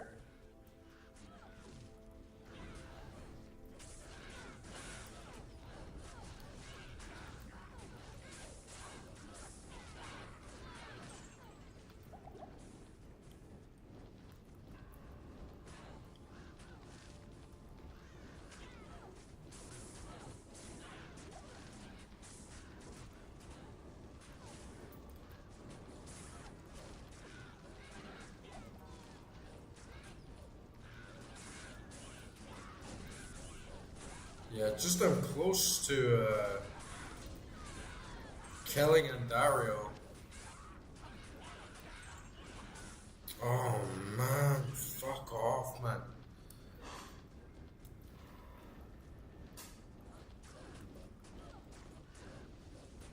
Oh, fuck's sake. My rhythm.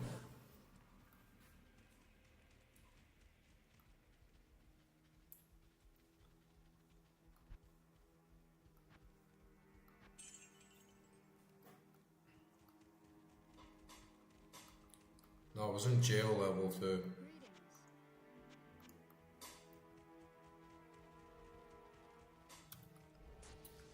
But I live for these types of moments, honestly, it's cool.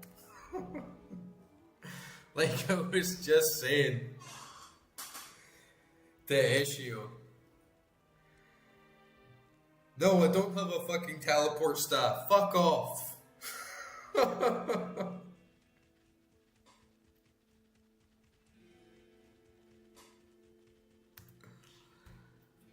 Oh man.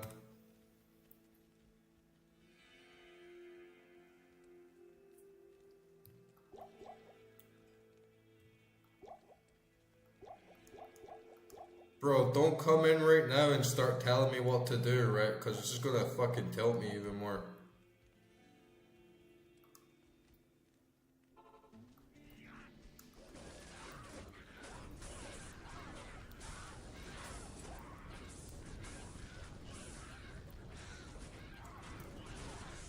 But yeah, if you played games back in the day, or you're not helping me, you're distracting me.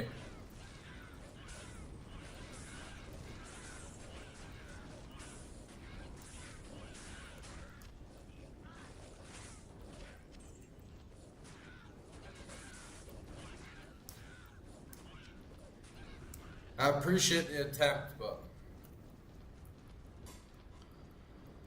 I will buy a teleport stuff at some point. But you know, it's just like I've slipped up. It's not like I need the item right now. I've got too much shit in my stash. I need to clean my stash up. I need to get back in my rhythm. Like, I need to get back in my rhythm.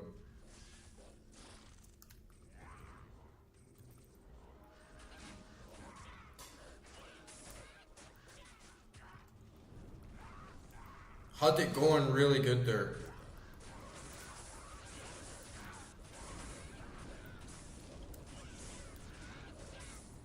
No, I can't sell everything because I'm fucking a hoarder. And I want every unique and every set item in the game in my stash.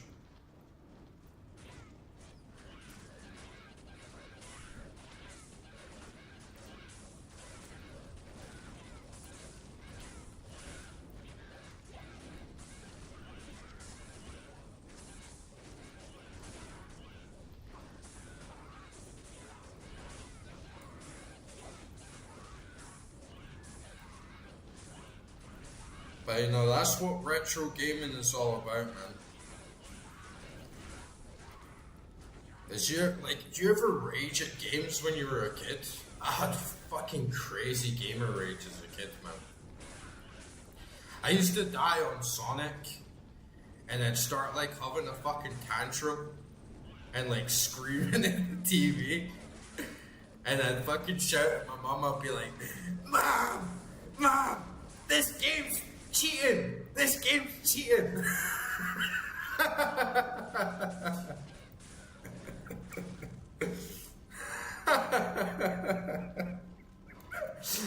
I remember playing JRPGs and you'd like die to this boss over and over again, and it gets so fucking frustrating because you have to go back to the save point, and there's like fucking, you have to sit and watch the cutscene again and scroll through all the text, and it takes you like fucking 15-20 minutes just to like scroll through all the bullshit on the boss.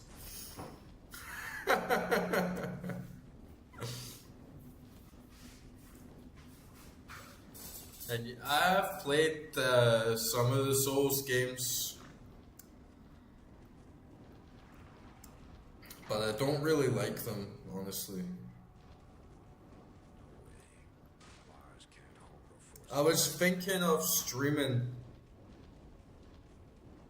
Dark Souls 1 because I never completed it, but I played it like a lot. And maybe like being on stream would work, because then at least like my gamer rage might provide entertainment to others. But I just hate dying and dying and dying and dying and dying and the stupid cheese fights. Really doesn't feel like skill based at all. Dark Souls, it feels more like a test of endurance. You know, you just die and die and die and die and die until you learn like where to stand and how to cheese the boss and like little things like that, and it just doesn't appeal to me as much. Was that I really like Sekiro. I really like Sekiro, and I was a beast at that game. I completed Sekiro first time, 21 hours. Like blitzed through that game. I defeated Owl on my first fucking try. I defeated Owl and Genichiro on my first fucking try. Like, you know, when the second fight, I was like, let's fucking go, man. And that was like, Sekiro is actually balanced. Like, Sekiro actually makes sense, and you have like a sense of rhythm, and Dark Souls is a bit cheesy and like stupid.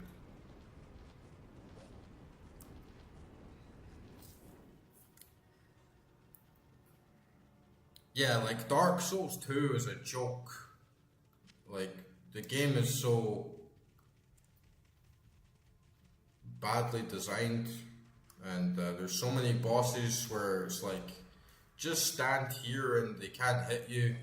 But then other times it's like, oh, the enemies can hit you through walls because they didn't like program hitboxes for walls very well. And then like, what's his name, like old Demon King or whatever, like the big flame thing in the lava, like his fucking laser beam goes through the walls. So sometimes it's just like, the only reason I died here was because the game is full of shit and they didn't like program it properly. But then at the same time, Dark Souls 2 was fairly easy if you pick the right build. But it's not like Sekiro. Like Sekiro is like really balanced and really fine-tuned. And you can't just like cheese the game by like picking a spellcaster or going like magic build or whatever. You have to actually play it the way it is.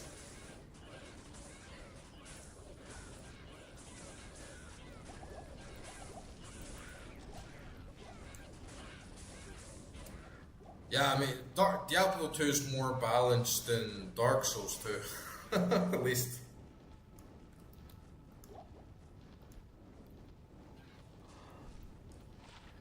I completed Dark Souls 3.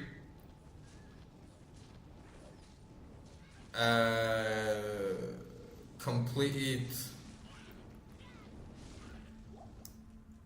the DLC as well. I did that like a couple times, maybe like 3 or 4 times I completed Dark Souls 3. And I'd say that's my favorite one. But I never played Bloodborne. I'd like to give that a try one day. But yeah, just like, I never completed Dark Souls 1 and I never finished Dark Souls 2, even though I could have finished Dark Souls 2. It was just like, Dark Souls 1 felt fucking dumb a lot of the time and janky, and then Dark Souls 2 felt kind of like too easy. No, not fucking Eisenheart. Fuck Eisenheart armor. I never want to see that Eisenheart armor again. I'm wearing Venom Ward. For that big poison resistance. I completed Demon Souls as well. Like on the PS3. That game was fucking Really dumb as well though.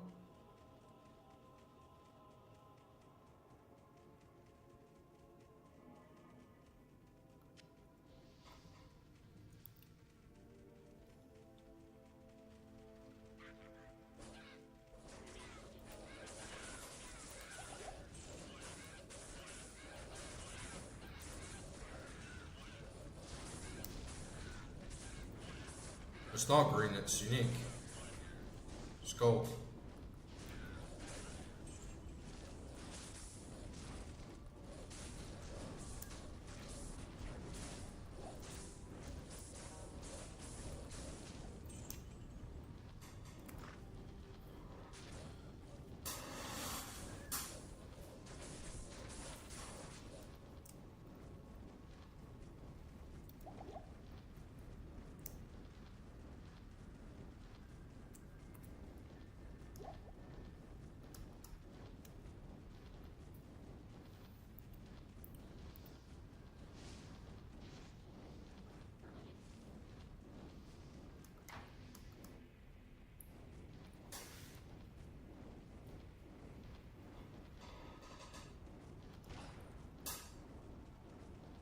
Yeah, no Eisenheart. This is set. It's been dropping constantly. It's been dropping like more than any other green item. I'm sick of seeing it.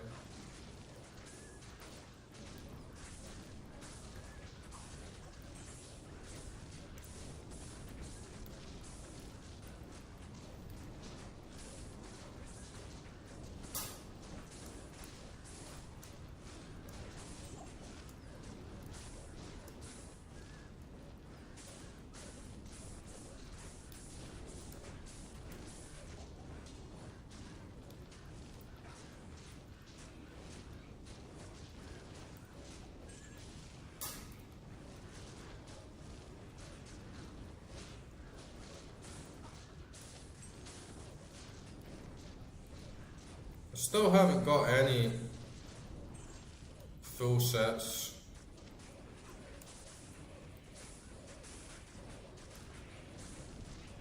Yeah, Eisenheart's plate, or whatever you call it, Eisenheart's case. The game's dropped like fucking 10 of them, and it's like, why can't it give me something good? Why can't it give me something that I actually want?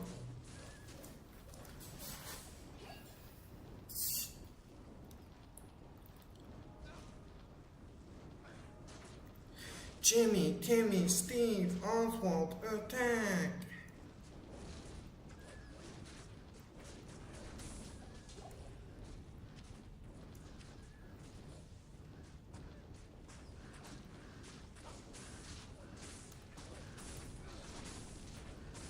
No, it's dropped it. It's dropped it all the way from normal to hell.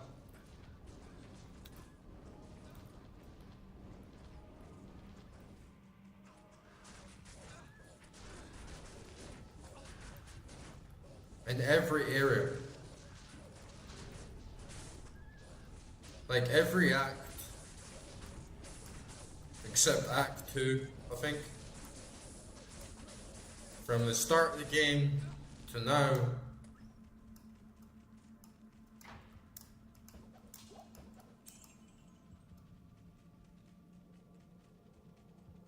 Yeah.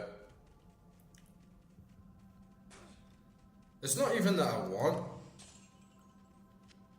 something specific so much as just like I see it, I'm like, ooh, a green, what is it? And it's like, oh, fucking Eisenheart. It's like, fuck's sake.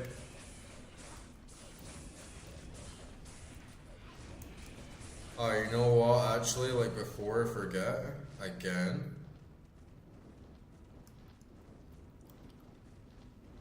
I'm gonna run back and get that waypoint in level 1 jail.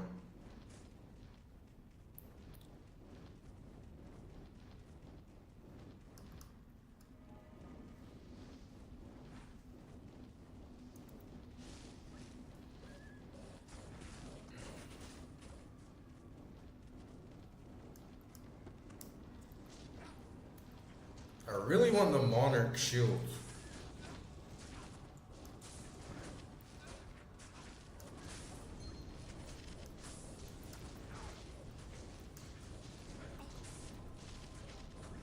think you can get it in the pit. It's like a one in 6,000 chance for it to be dropped in the pit in hell.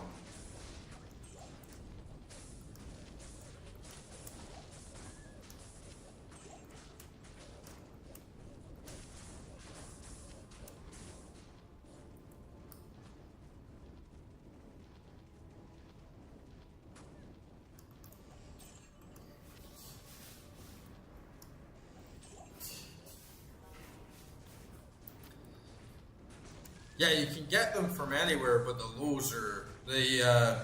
odds are so low.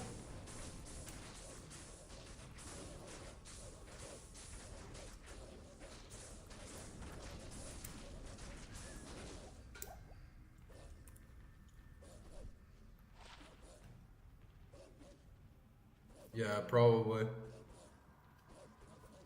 It's quite a while to go for cows, like defeating Bale again. Hopefully I can get it before then, but I guess it's just luck.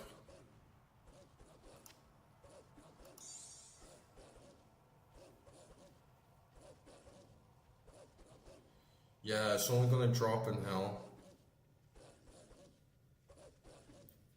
I need 4 socket Monarch Shield.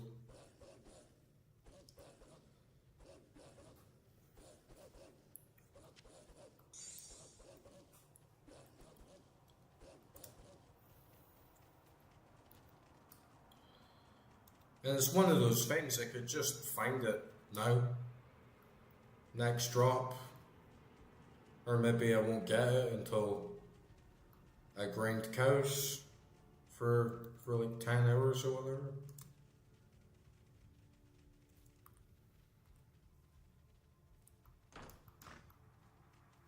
Did I even get that? Did I even get that waypoint?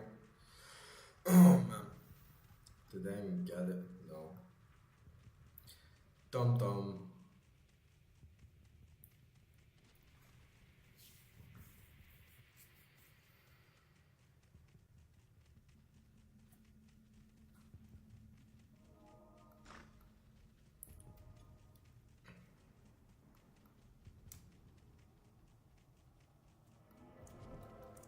There we go. Definitely want to get all the waypoints in hell, just so I have everything complete and can come back to it all.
Dirty archers. Fuck you, fuck you, fuck you, fuck you.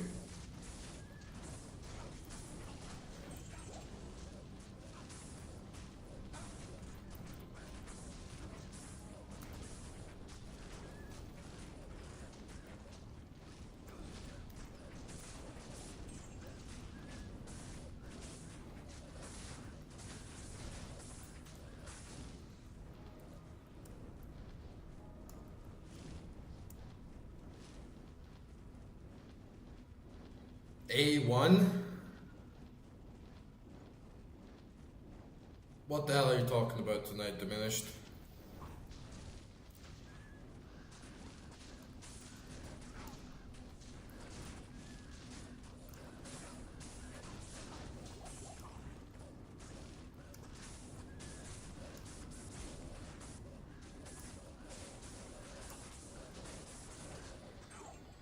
Catch you later, Shaw.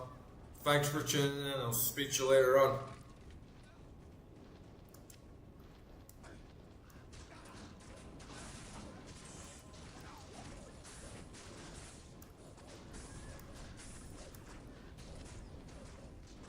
I think I would know if my headphones were working. Yeah, it's the room, unfortunately.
No. It's because there's nothing in the room.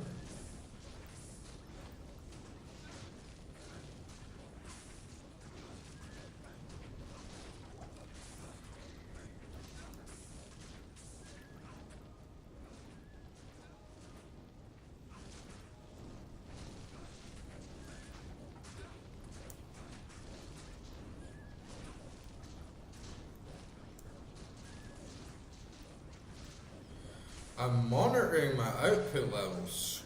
I'm literally monitoring the input signal from my mic.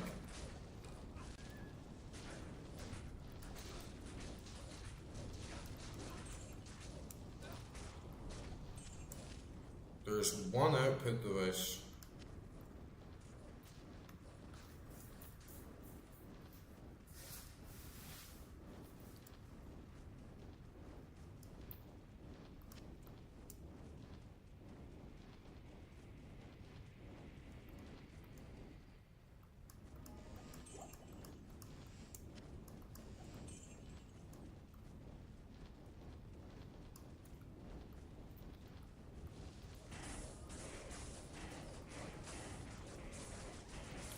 It's actually really good for playing music in that. It's a really nice room for music. It's called echolation.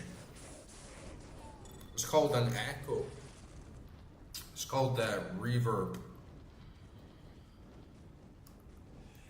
And if you're in a space with nothing else in it, the sound bounces off the walls and comes back. But it happens more when I talk loudly.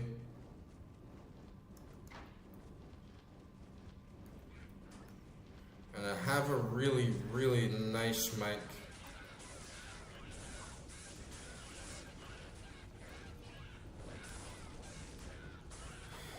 Not with me, I have a really, really nice mic in storage. I have a Shure SM7B.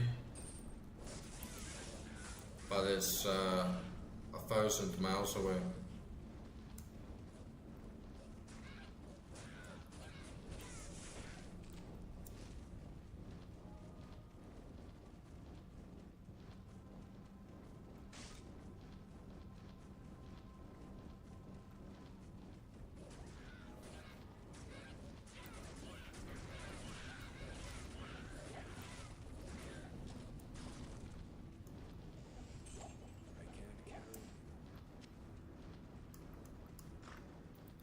Well, I'm gonna try and get before I get my good mic back. Let's get like a little folding screen to put behind me.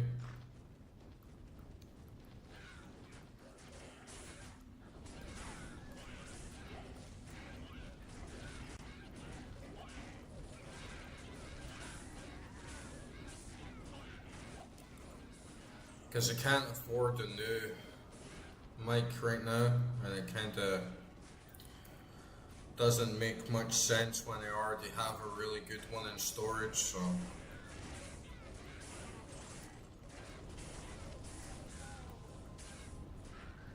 Yeah, Armageddon is peak.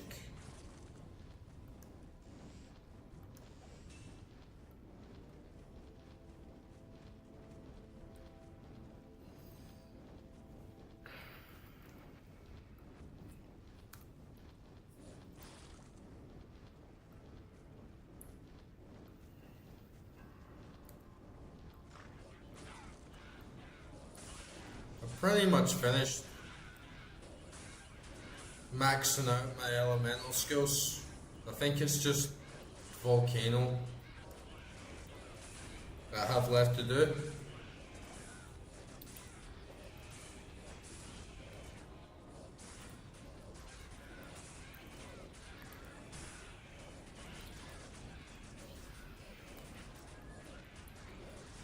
It's always like a really...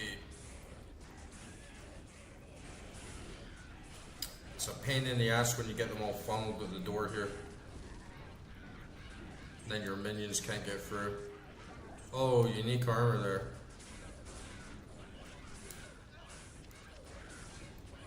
I'll finally get something good.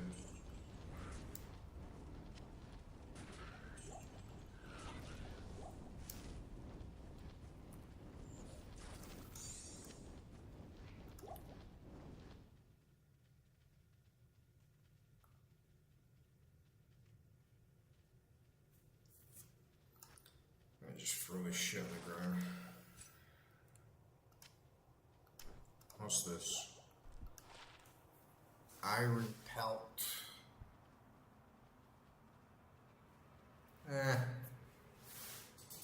No good for me. Still though, another one for the collection.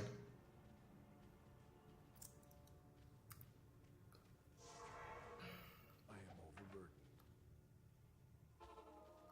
Can't even fit this shit in my stash, man. I need a mule just to hold my uniques now.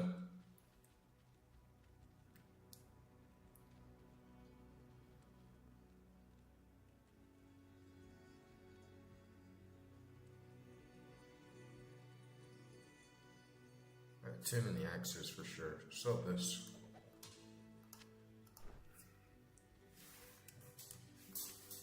How are you doing tonight anyway, Diminish? You had a good weekend?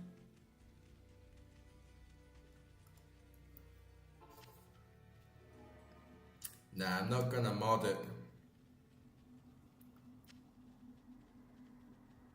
I am overburdened.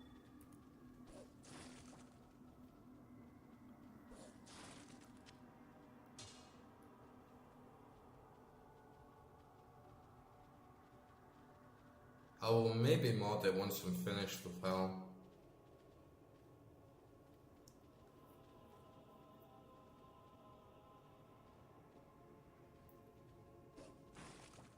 Oh, nice.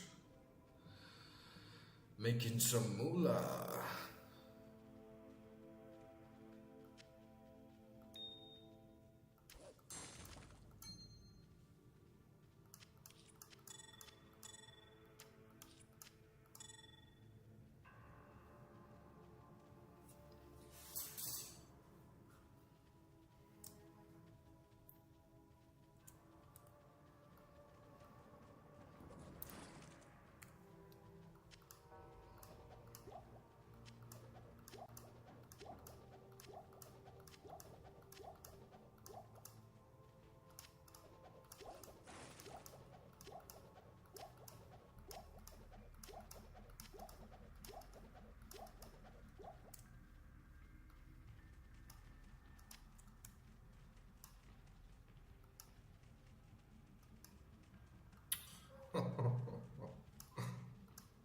Come here, gloves.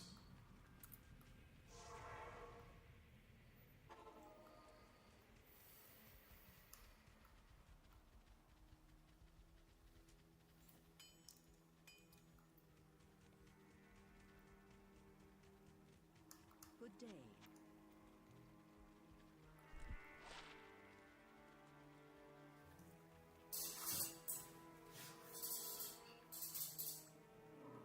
Otherwise, making money is good.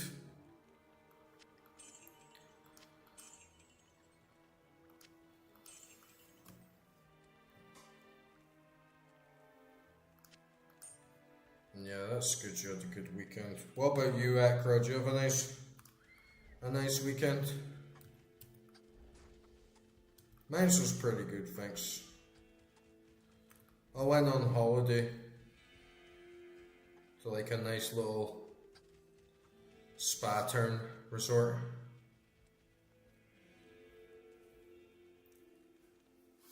And I went on like a little pilgrimage to get myself a new instrument.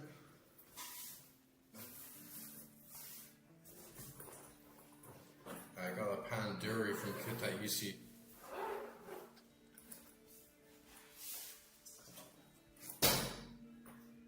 Look at this thing. It's 200-year-old chestnut. Handcrafted from one piece of wood.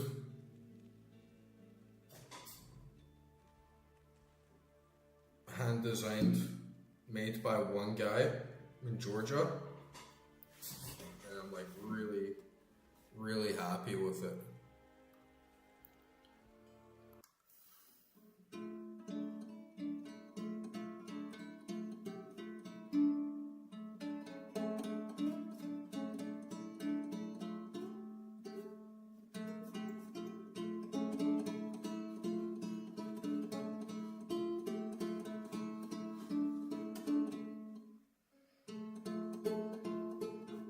It's a really nice sound.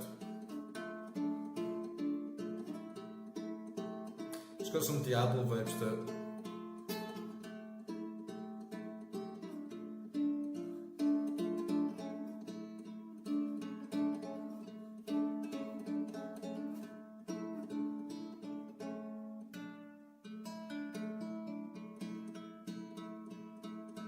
Just made it up.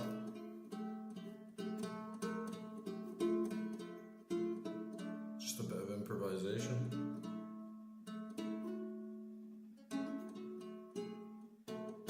Can do bright sounds as well.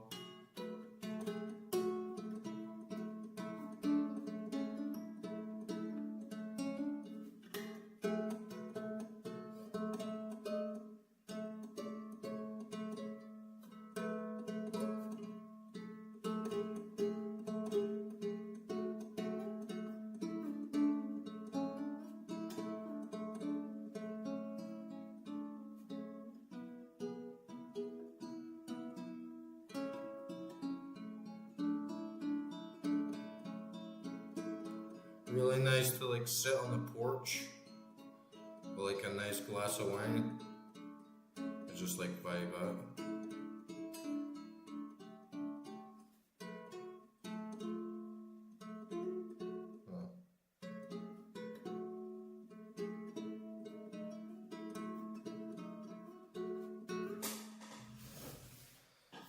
And it's really nice to have because I play music like so much, but then since I moved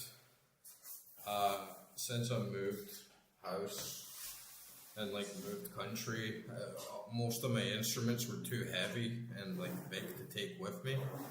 So I've been like out a lot of my stuff, and I play like guitar, I play like piano, I play flute, I play bass and synthesizers, and electric guitar, like on my pedals, and I was just like being left with it. So it's finally nice to have something again that's does the job. And I also got like a salamuri from the same person that's made out of apricot wood, and it's like handmade again from like one piece of wood. It's like really nice. It's like a different type of flute to me, so I'm still getting used to playing it, but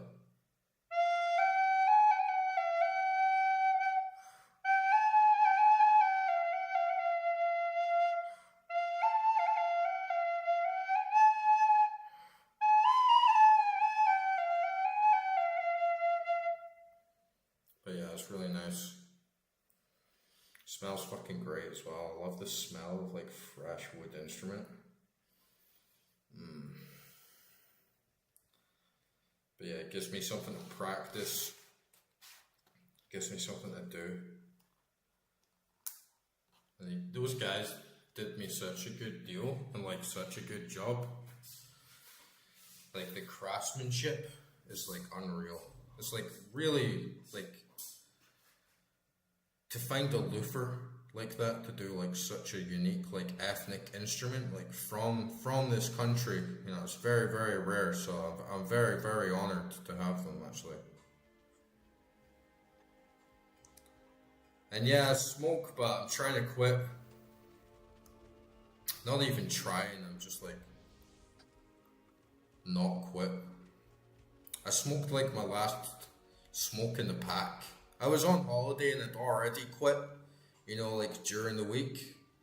And then when I went on holiday, because I was like drinking, like having like lots of cocktails like next to the swimming pool and stuff, I was like having some smokes. But then I just finished like my last cig in the pack like tonight, so I'm just like not gonna buy anymore.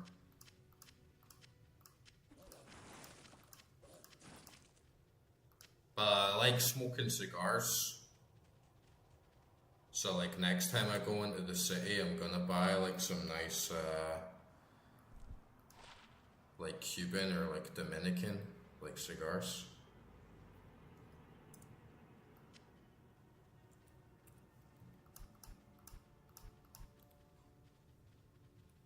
And then just like chill out on the porch and like play music and drink a nice glass of wine.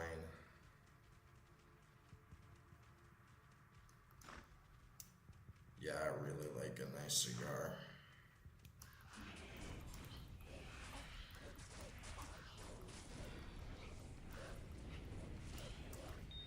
Cigars and red wine.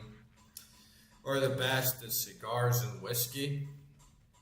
Cigars and cognac. Very, very nice. Like cigar and like Hennessy. Or the Georgian cognac is actually really, really nice. And then if you can also have like a steak, bloody as fuck, like as rare as it gets, but in Georgia it's impossible. I've searched high and low for a man that can do me a real bloody juicy steak. They look at you like, what, like what's rare? What's rare? It's like, come on guys, I need a rare fucking steak. I need like a raw piece of meat. You try to explain it to them, you just fry a piece of meat for like a minute either side, you know? I didn't get it. But you can get a nice drink, and there's good cigar lounges here, and cigars are like really cheap here. But I don't smoke cigars all the time. I only really smoke them like once every few months.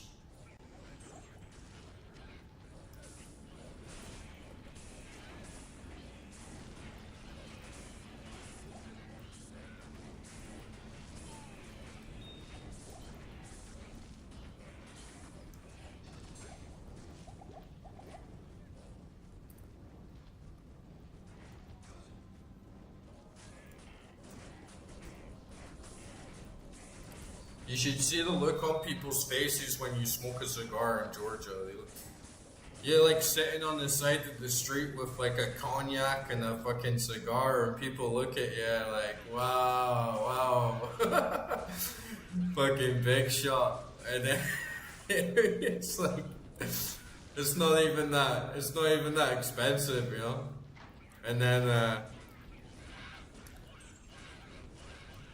you go into some bars and you light up like a big fat fucking Cuban or like a nice like I like a big cigar, you know, I like a big boy.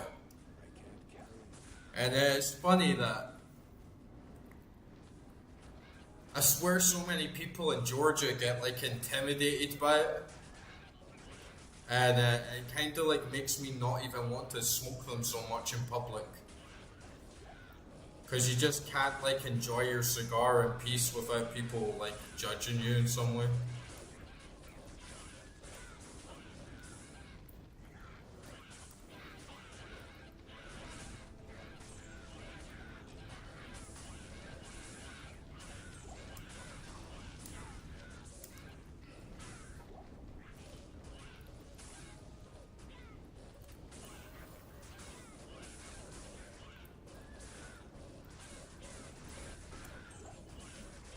But I really, really miss my piano.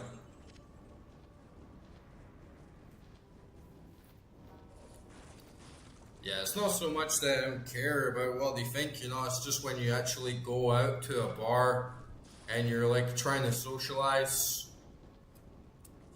and people just like don't, some people just don't even want to speak to you because you have like a cigar.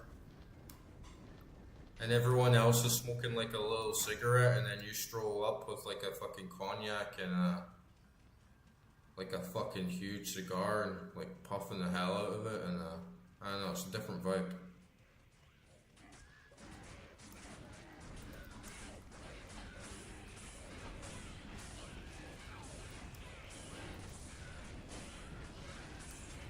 Not in every bar, it just depends where you go. I guess it's the same in a lot of places. In the UK, I remember in Edinburgh, I got a really, really nice Cupid and sat at this like really like leftist, like hipster sort of bar, you know, like all that like blue hair and the stupid fucking tattoos up everyone's arms and like the nose rings, and I just thought it was like the closest place, and they had like an outside terrace where I could smoke, so I just like lit up a fucking cigar. And yeah, the vibe shift was so big of everyone like looking at me and like talking about me like under their breath, and it's like you guys are just jealous, man, because they were like coming out and they were like, oh, have you got a rollie I can crash, have you got a fag I can crash, and it's like I'm sitting there with like fucking 7 packs of 6 like rolled up into one big fucking leaf, man. They're so fucking mad. And he must have been like, what a capitalist. It's like it's a Cuban. It's like the most successful communist country in the world, right?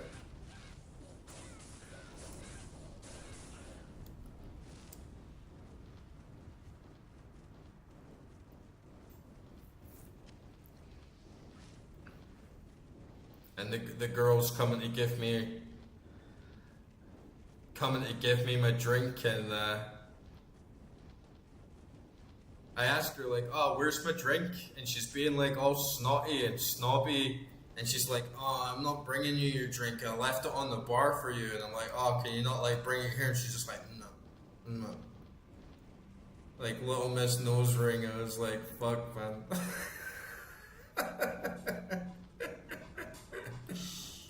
And I just like rocked it, man. Kick your fucking head back.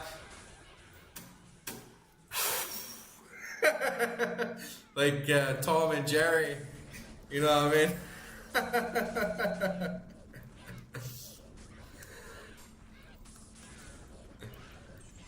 Oh man, nothing like a nice fucking cigar.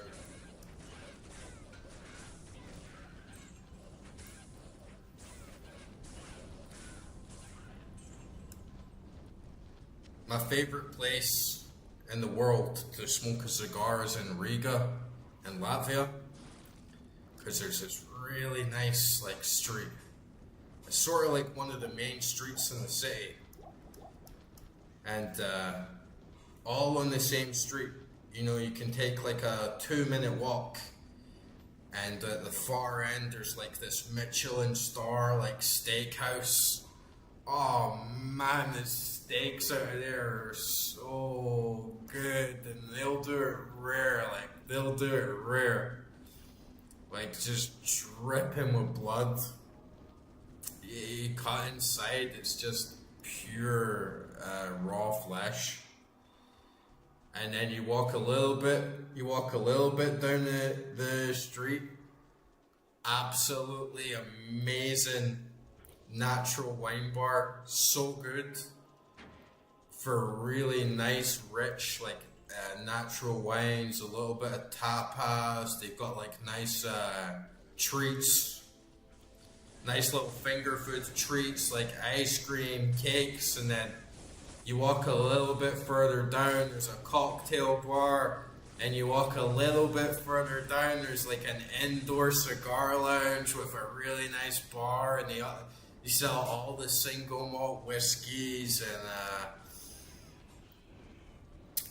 all the cognacs and the brandies. Man, it's fucking good, dude. It's one of my favorite places in the world. And yeah, this is Lords of Destruction.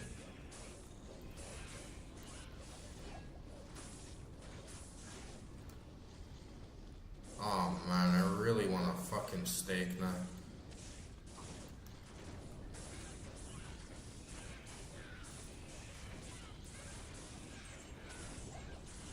You get steak with like wasabi sauce. Oh man, wasabi steaks.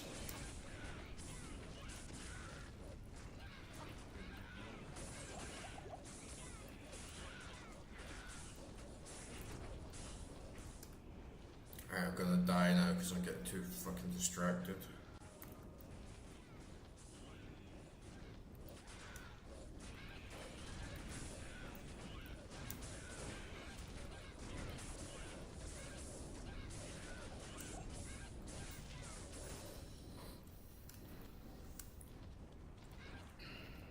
Too many potions.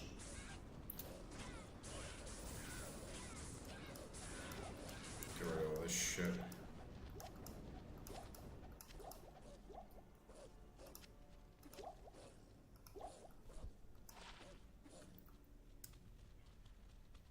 I'm playing on P3 as well, so it's like scaled up a bit.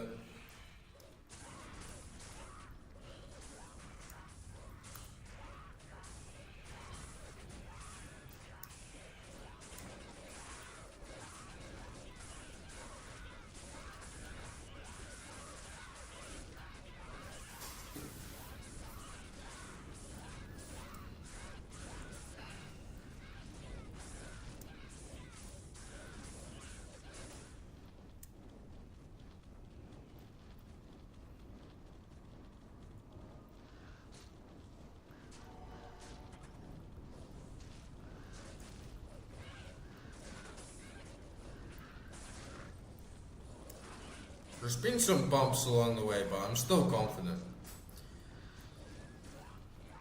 Sometimes you just get into these moments where it's just like too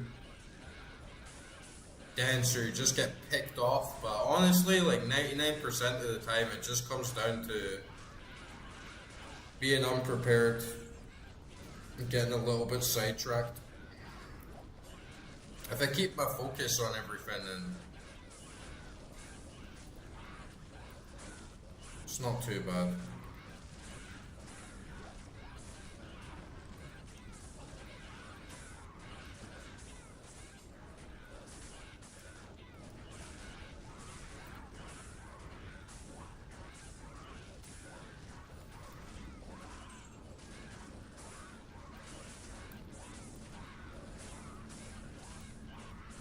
It feels like every shaman now is immune to fire.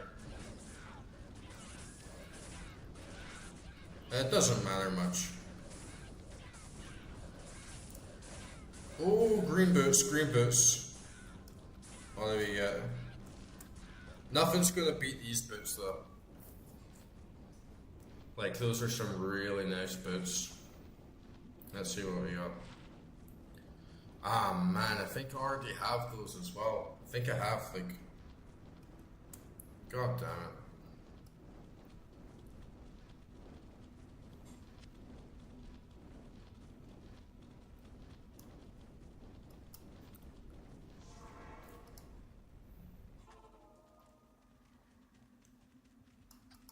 Yeah, I'm pretty sure.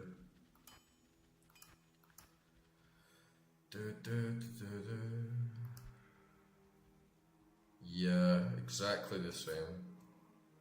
Oh, these are defense 9 instead of 8. Wow.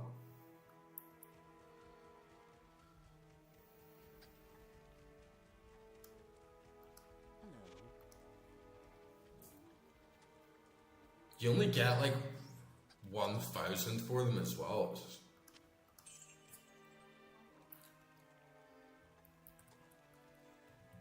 It's not very enticing.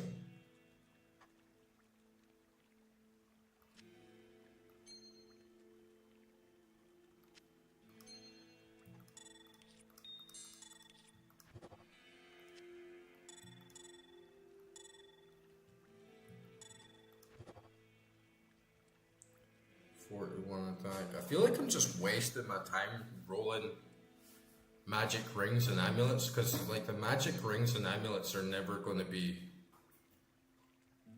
as good as like the uniques. So maybe I should just start selling all this shit.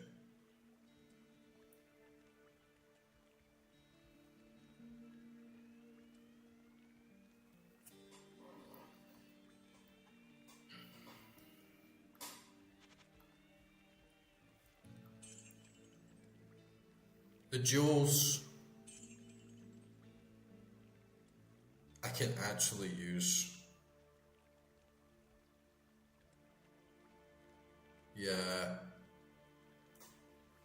It's just that, well, I suppose I can use the magic ones for crafting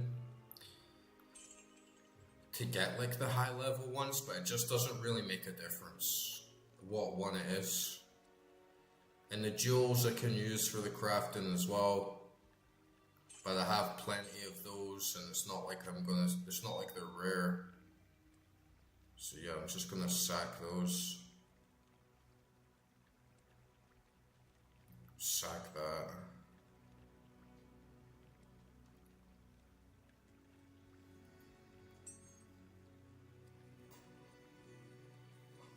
Yeah, I don't need life leech. So I never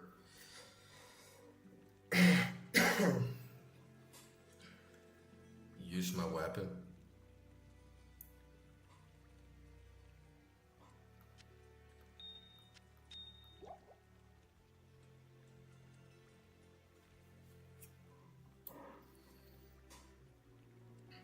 No, very rarely deal melee damage.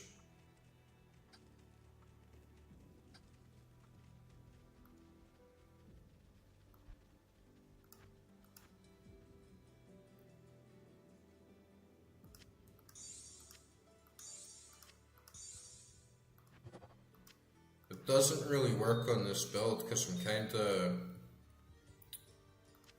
more like a caster than anything really.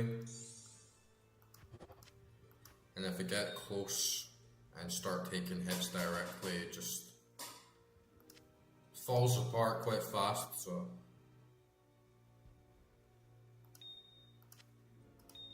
It's kind of like a weird middle ground because faster cast rate isn't really that useful for me either. So I feel like the two main things that people normally go for are the crafted ammies and stuff. But I already have this amulet. I already have +1 to all druid skills. And this little bit of regeneration. Yeah, faster cast rate's not really that useful for me. Because like for instance, Volcano, Fissure, Armageddon, they all just spawn and you can't cast them again until they're finished. There's no benefit of casting them again. And Molten Boulder is kind of the same, because Molten Boulder, like, you can't recast until the other boulder is destroyed. So it's just in terms of optimization and like min-maxing, it just doesn't really make that much sense. I do a spam Molten Boulder. Sense it. The supernatural is strong here.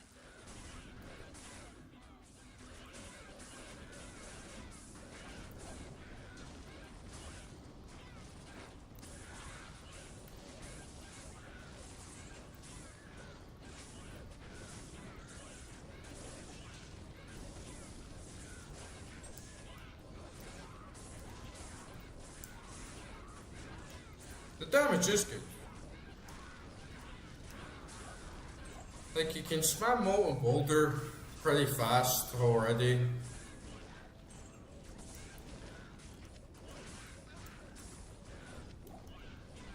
And then Fisher will just AoE the whole ground till it's done. Armageddon just constantly rains fire until that's done. And then Volcano just like launches the balls from the same spot till it's done.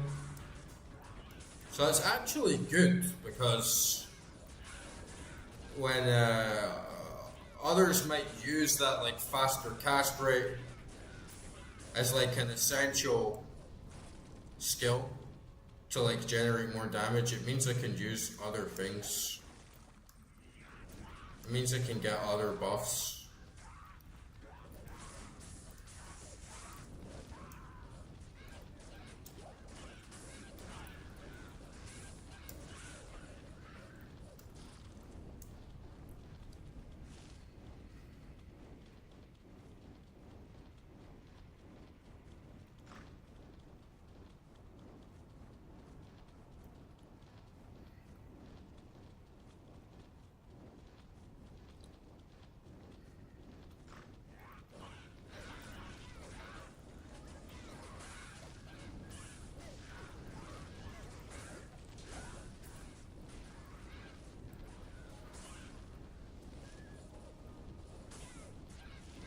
Molten Boulder.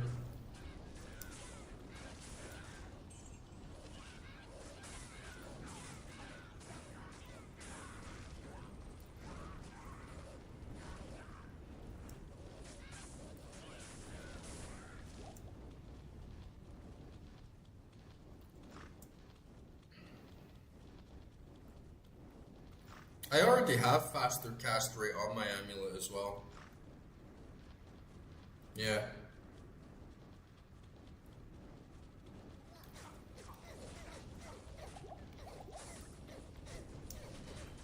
I already have faster cast rate on my amulet.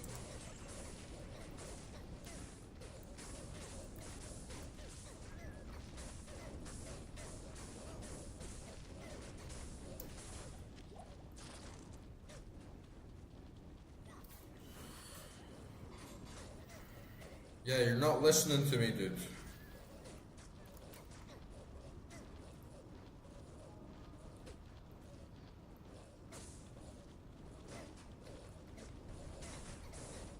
You see what it does?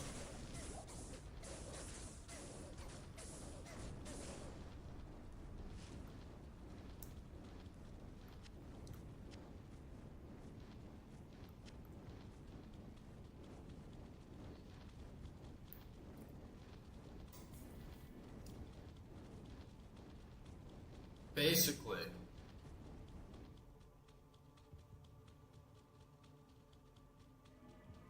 it's basically the same as Volcano or Fisher, but you can use it and then it will hit and drag the same enemy. So instead of you like spamming it endlessly, you see the way it like hits? It hits the enemy and then keeps hitting them like repeatedly, and then the boulder explodes, and then you can use it again.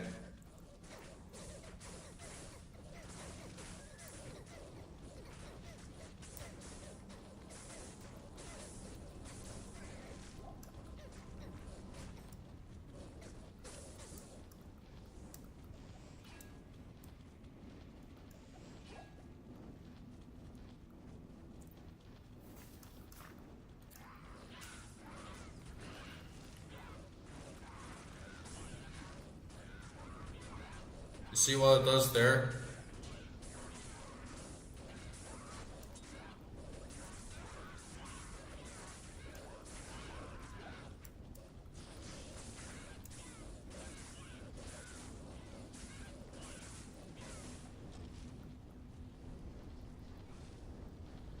You can pretty much only have like one at a time.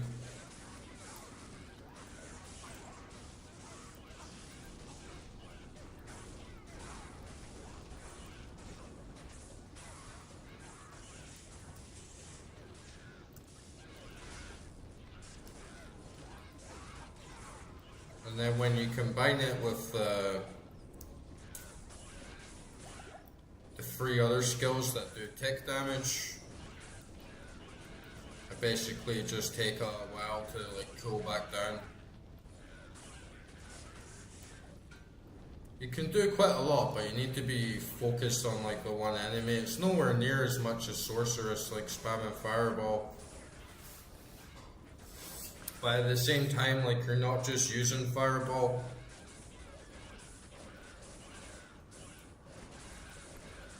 You're using like 4 skills at the same time.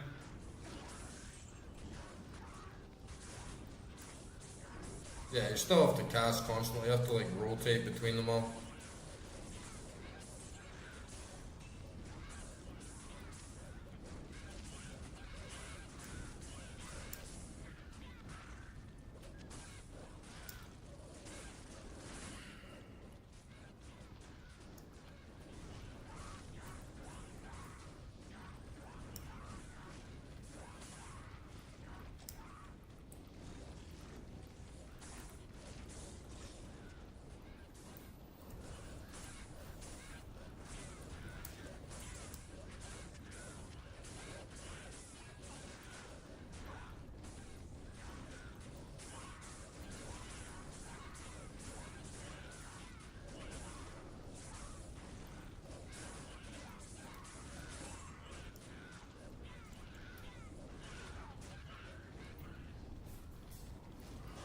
And the cooldown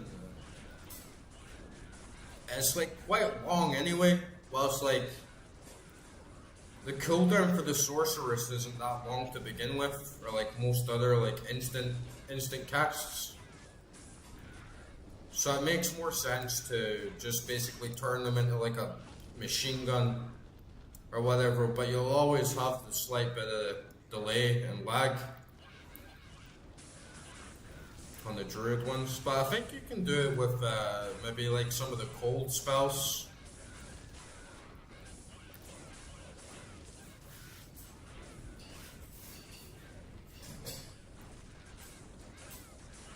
But I think it's like Arctic Blast or whatever. It's supposed to be like one of the shittest skills in the game.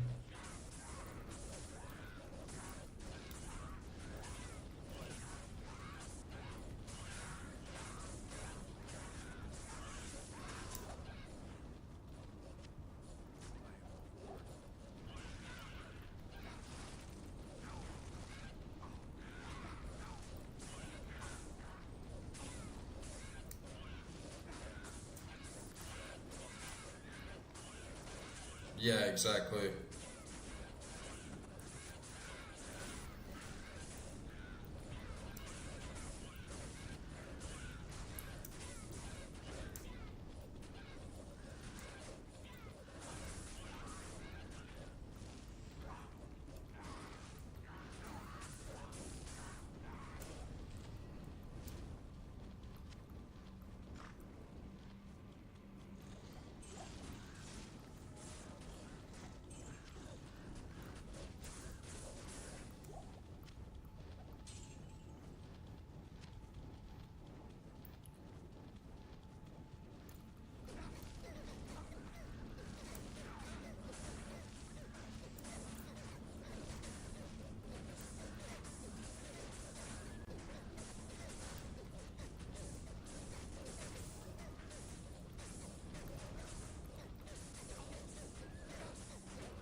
Okay.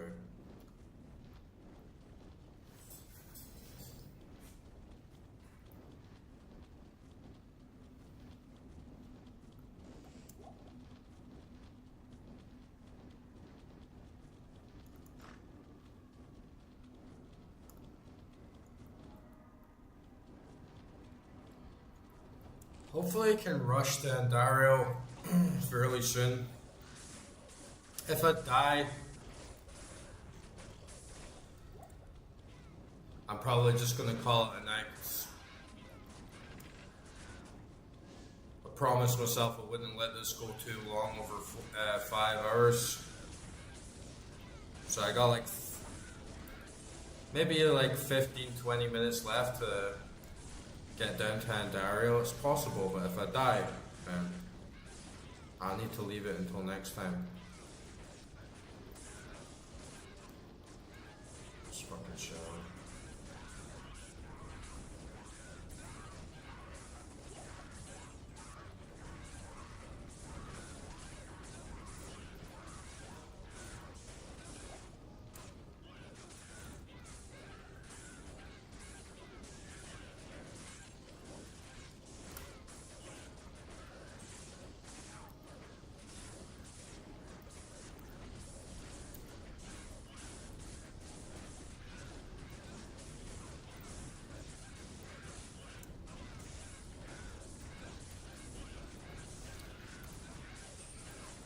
Ooh, Merc, don't die, Merc.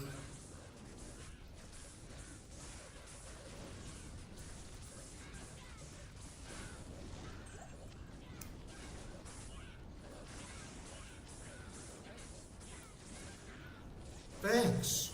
He has such a weird voice. He's such a normal American dude.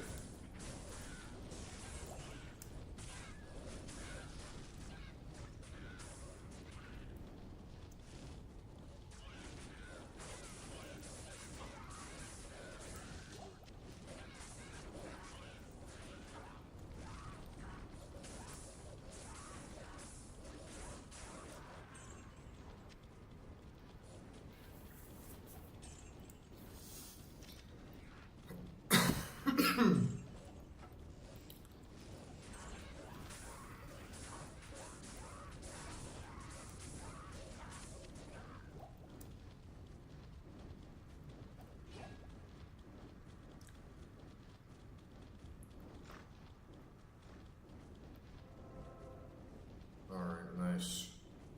Alright. Alright, I gotta go for a piss quickly and then I'm gonna lock in and try and rush down to Dario and kill her for tonight. And then that'll be a good achievement for the end of this session.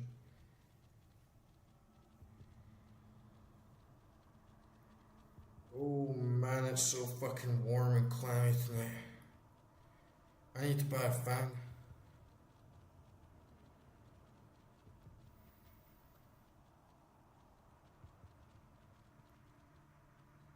Alright guys, BRB.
Let's see if I can open this window.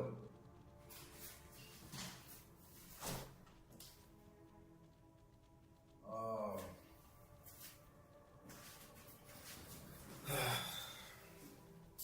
Hopefully no dogs start barking. Hey, they were howling at the moon earlier. They were like howling big time. I got myself some chocolate.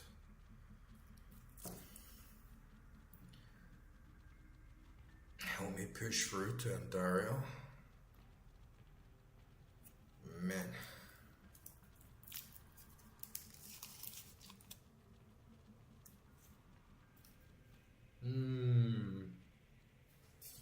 Those are good. Kind of cheesy.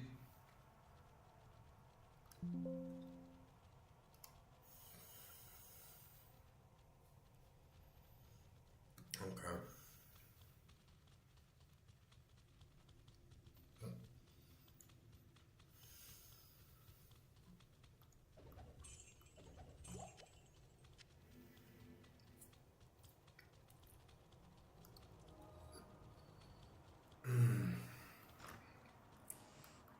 Okay, nice. We found the exit right away. How many levels are there? Like 6?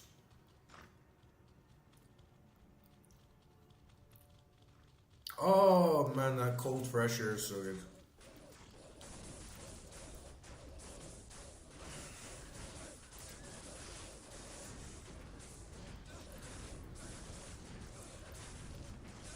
That's Merc handling everything on his own. There's only 4? Nice.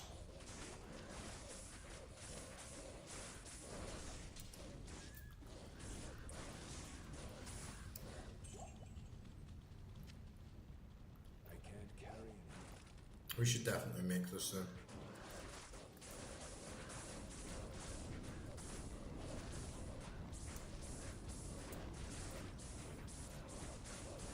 And hopefully...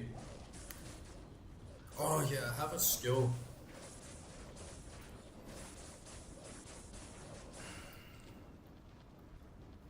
Yeah, I might just keep... Volcano is good, but... At this point in the game... I'm kind of more feeling like I need to buff my tank and keep Billy alive as long as possible. What's Whirlwind? Create a massive storm of wind. I wonder if that's like the same as Armageddon. It's per min-maxing though, so I'm just gonna stick with Summon. At least for now.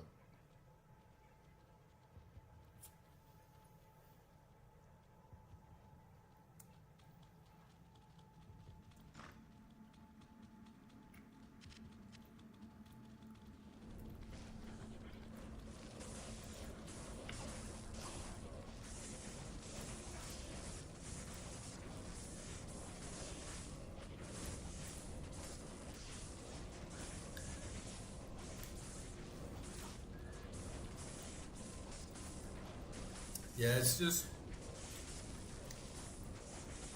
bad optimization. I'm better investing a lot more of skill points in the summons, just so they're doing a lot more damage and tanking like a lot more health. Whilst if I start like spreading thin into wind magic, it's just going to sort of dilute my build a bit too much.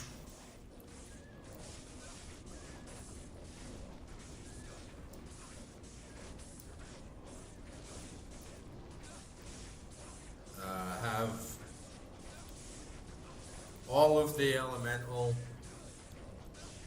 fire skills except Volcano at 20. Holy shit, this guy's tanking.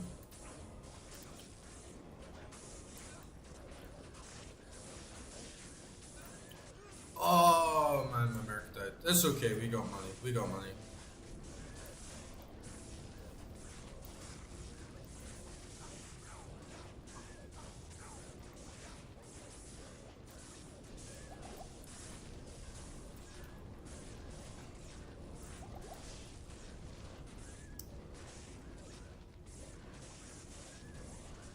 Yeah, I have 20 without gear and the skills are set.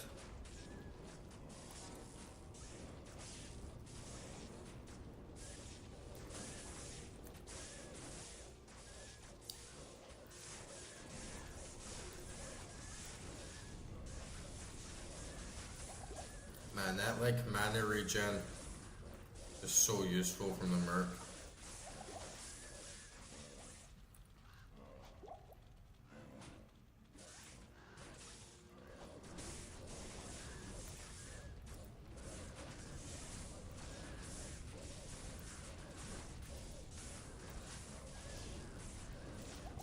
It's actually not a bad idea to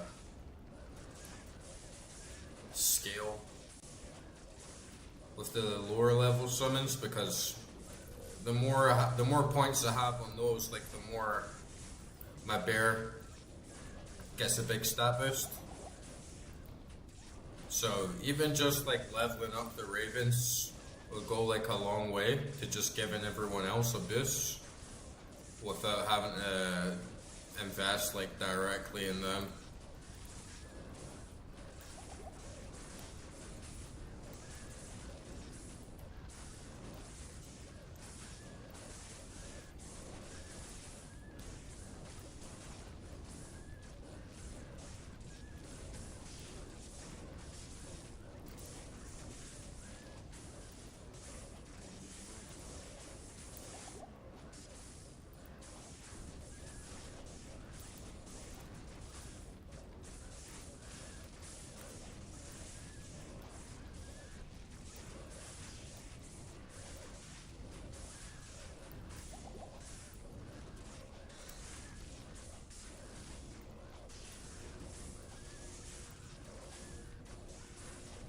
Man, this guy is taking up a lot of fucking damage.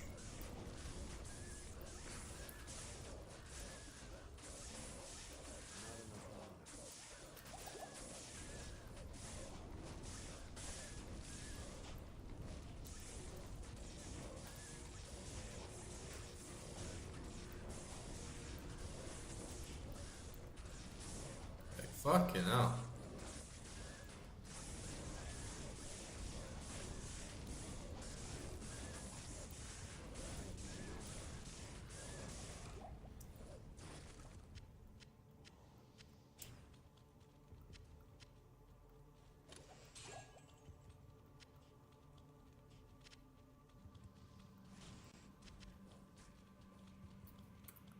Go back and get that mark.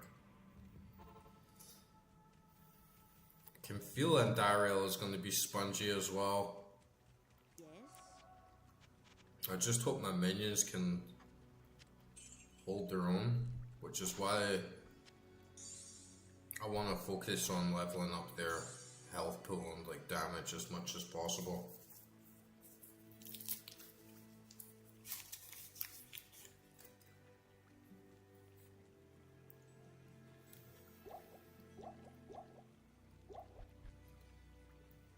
Better watch this gold as well. The sisterhood welcomes you.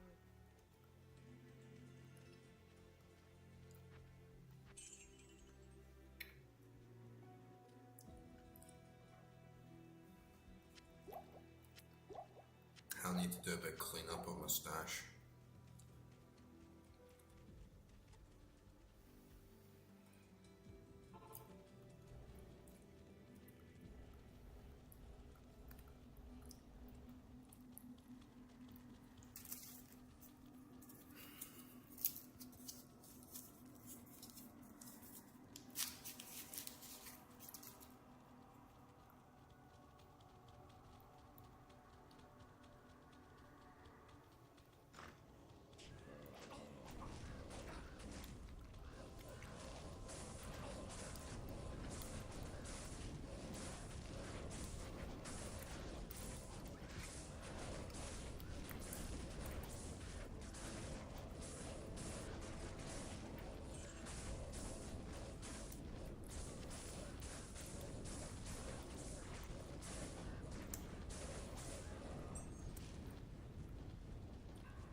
Where's this exit? Let's get this bitch.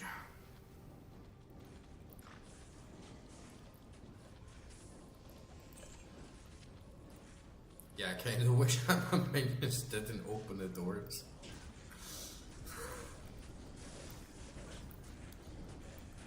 They're just too hungry for flesh.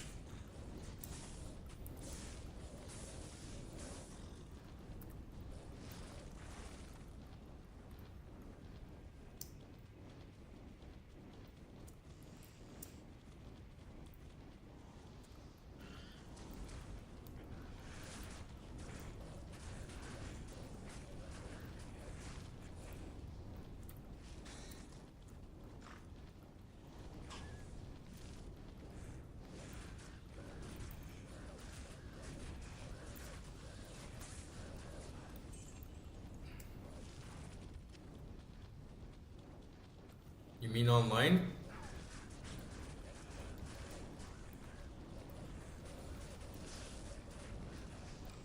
I can't play online. My character's locked to offline.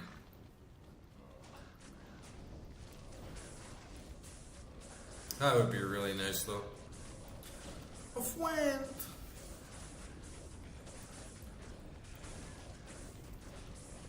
Actually kind of makes me feel a little bit lonely playing Paladin, because then you look at all his skills, like all of his auras, and it says, oh, it boosts this skill and that skill of your party. And it's like, oh, but I don't have a party.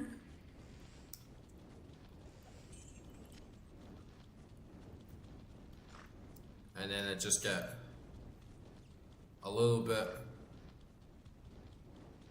underwhelmed and not sure if I should even upgrade in half of this stuff, if it's only really optimal for if you have a group and maybe like there's a solo paladin build and good like group paladin build. Yeah, I think that's true. I think you can't really go wrong with any of the auras, even if it's just for yourself. And no, I haven't actually ever played online on Diablo 2.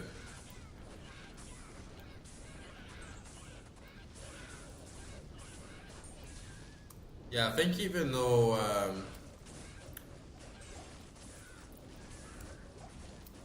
so many of the skills will give boost to party members, Paladin is still like the best class for just a huge damage mitigation and being able to like absorb a fuck ton of damage, very high health pool. You can also have very high damage.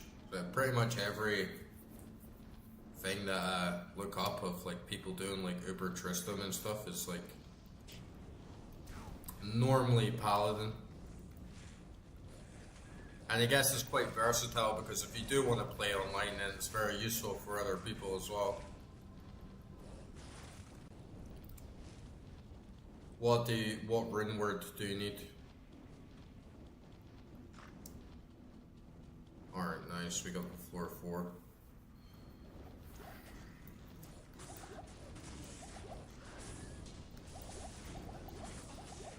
Oh fuck, don't wanna die here,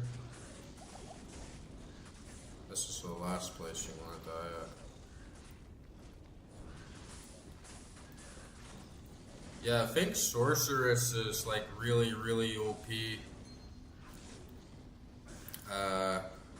early game. Especially in like normal, in like Nightmare and stuff. But I think solo, she probably peaks a little bit.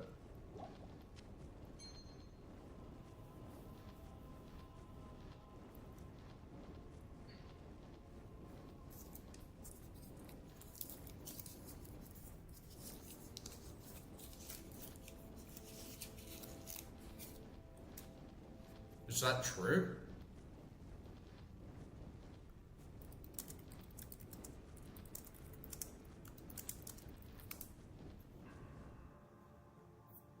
No, that's not true.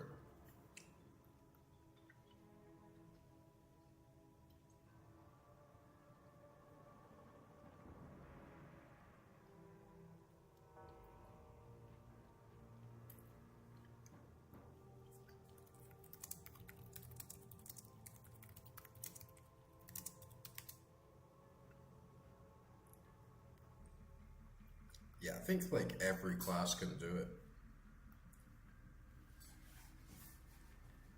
A bit true. In other words, it's not true.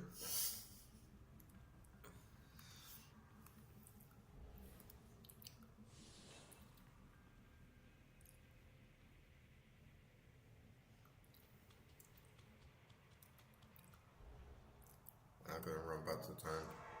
Get some potions.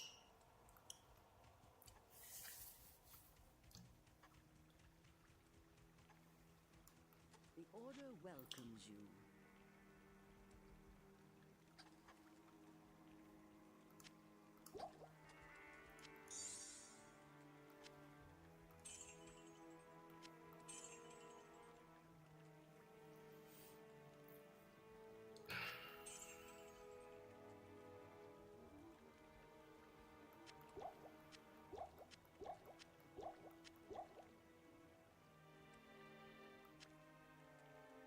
Yeah, of course you need lots of prep and high gear to do it. Of course you need high gear to do Uber Tristan. And prep. But you can do it with any class.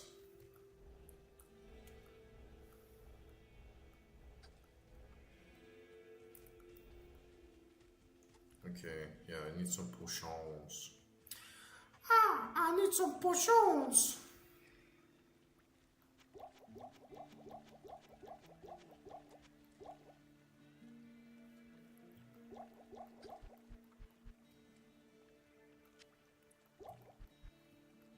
I got 2 rejuice.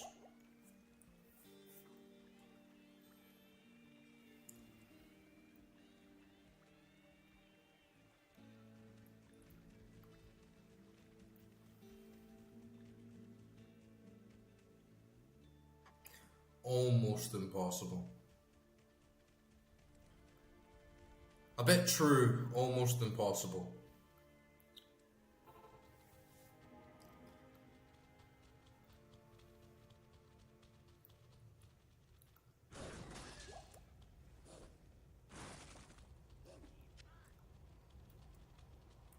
I'm Andrew Ryan. I chose the impossible.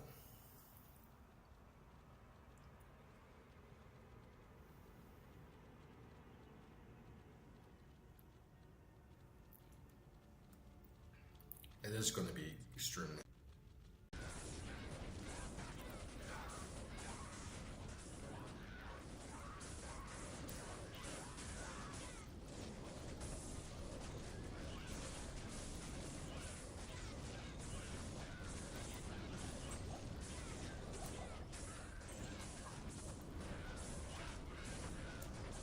So are you not even going to try with your sorceress? You're not even going to try Uber Tristan?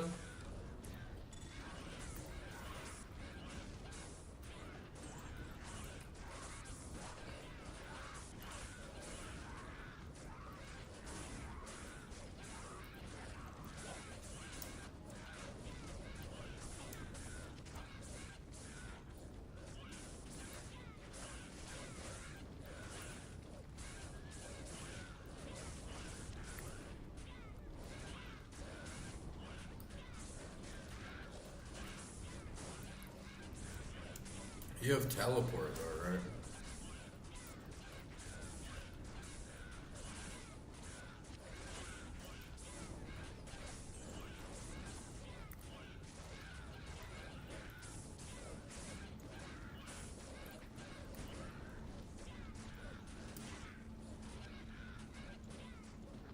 Can you summon a portal inside the Uber zones?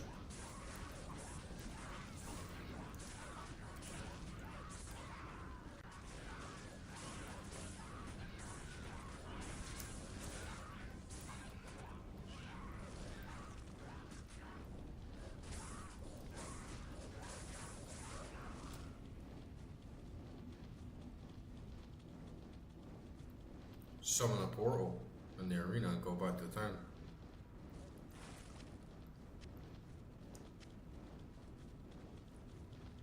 Okay, I got Mrs. Andy.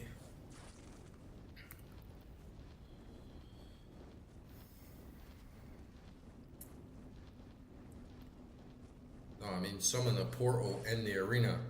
Okay, okay.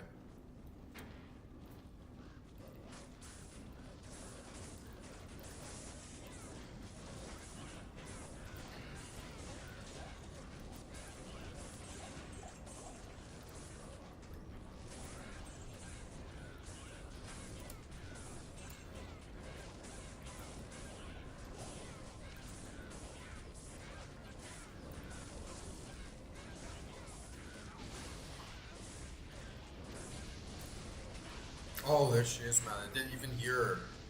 I thought she was going to give me a shout out, you know, when she was appearing. Alright, come back, come back. That poison resistance is good, though.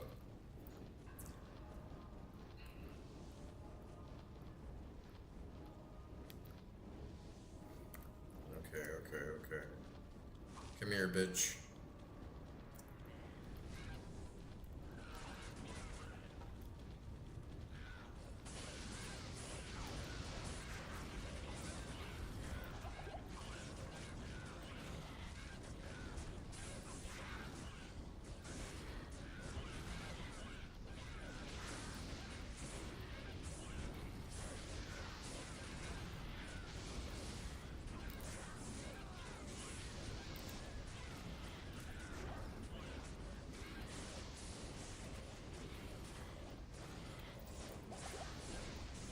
Oh, my merc's dead.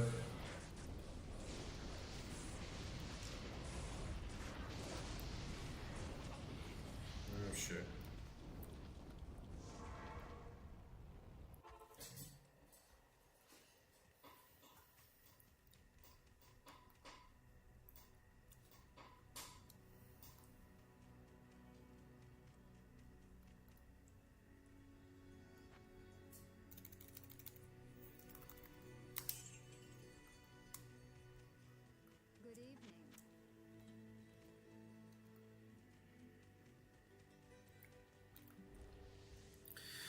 Good evening. Good evening.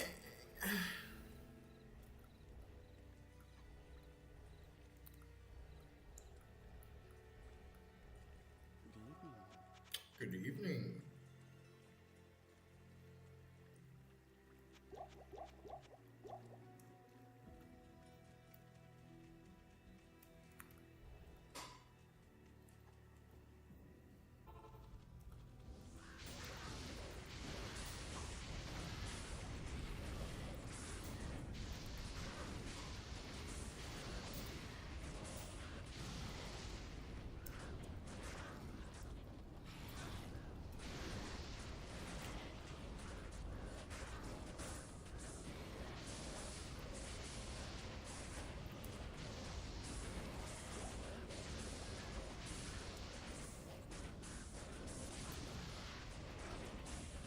Oh, stupid merc.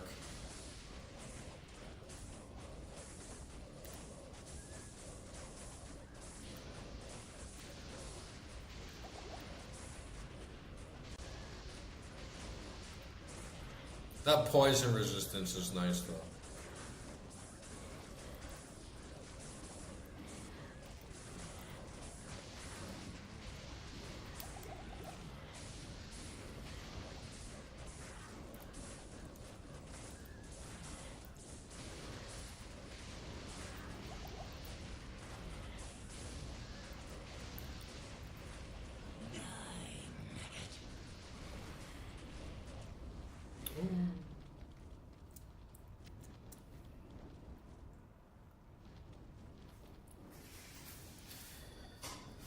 Do, do, do, do. She'd be kinda hot if it wasn't for those fucking weird things coming out of her back.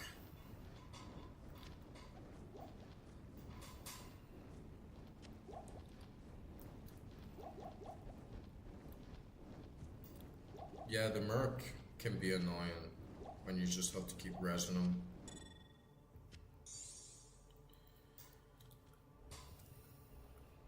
I wish you could just tell him to stop and just like chill. Just like hang back and stop trying to rush everyone. Jimmy, Timmy, Steve, Oswald, attack!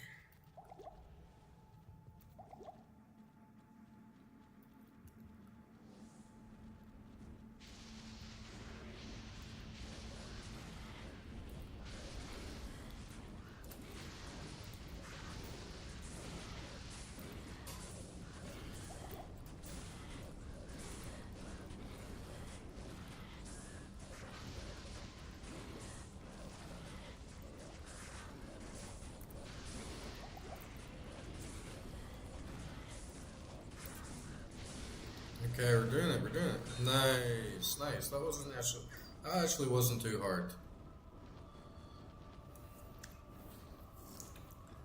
Like, there was a bit of shit at the start and the Merc was dying, but overall it was quite easy. Dario, your reign is over. Your rage is over.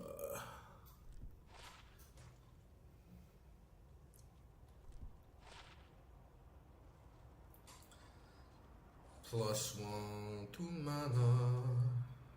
Trash. Trash. Okay, we got some food. You get some more money back, but she didn't really drop anything that good. She dropped a fair amount. No, she dropped like 3 rares, so at least like the timing was quite good. It's not like she just dropped like 1.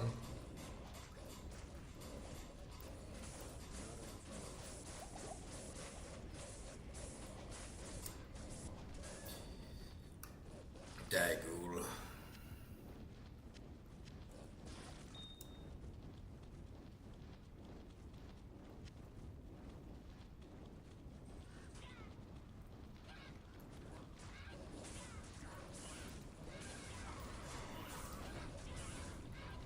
The mercenary could be adapted a lot. Obviously, it's a really good thing to have, but it could be so much more fleshed out. Like, you could customize like their skill tree. You could give them rings. You could give them amulets. Like, you could manage them like a lot more, I guess. It would change gameplay a lot, and you're basically like managing like 2 characters when I can get the appeal of it being more streamlined. But it would be cool to have, I think, and like customize your own companion to like complement your build. I mean, if you get a mercenary anyway, then like why not, right? And it's a little bit like, they're so important, but the game doesn't tell you what's actually going on or like what they do, and more precise information.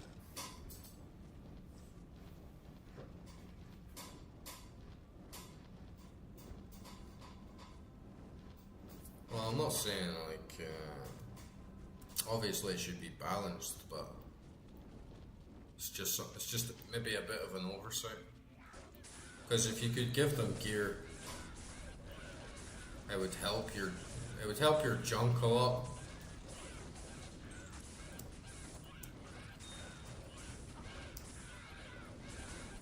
Yeah.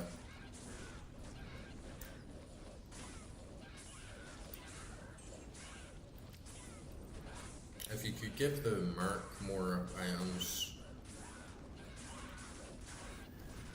it would offset the amount you need to always run back to town and use stash and stuff. Yeah, I know they'll never change it now. I'm talking about in hindsight. Like,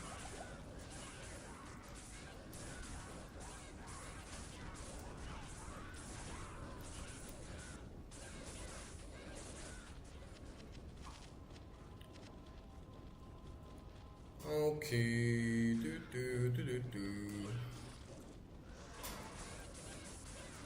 we got to Act 2.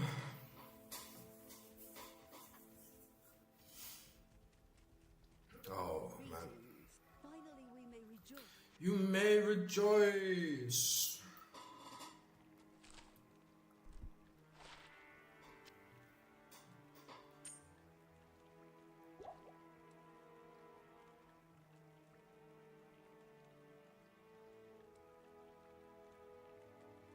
Nice.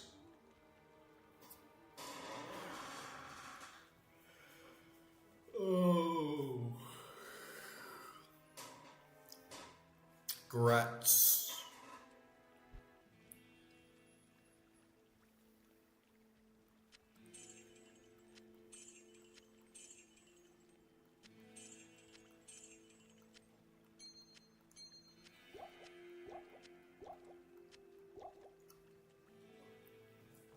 Uber Tristram soon. And your Enigma.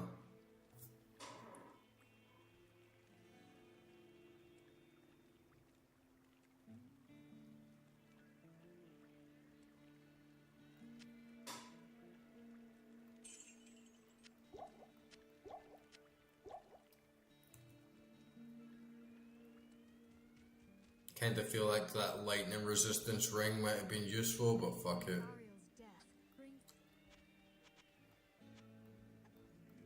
The caravan.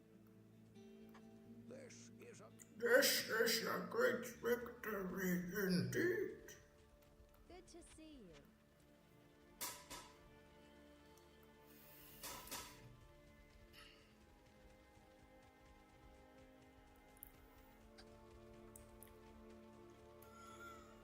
I need to clean this stash so bad.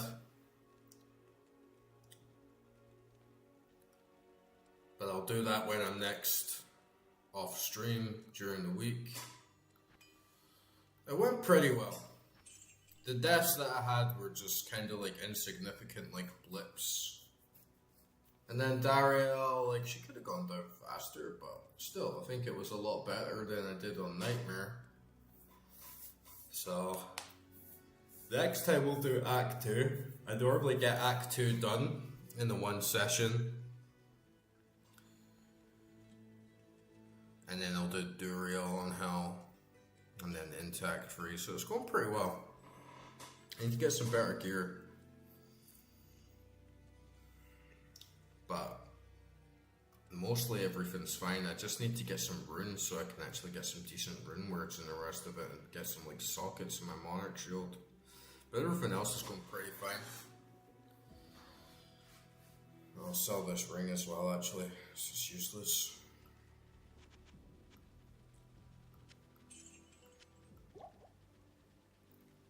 But yeah, pretty good session. I'm glad they got Andariel done. We're not hanging around on Act 1 for any longer. Yeah. Oh, I'm so tired now. Time for a long sleep. But I hope you guys have a good night. Thanks for tuning in. And I'll see you all next time for Act 2.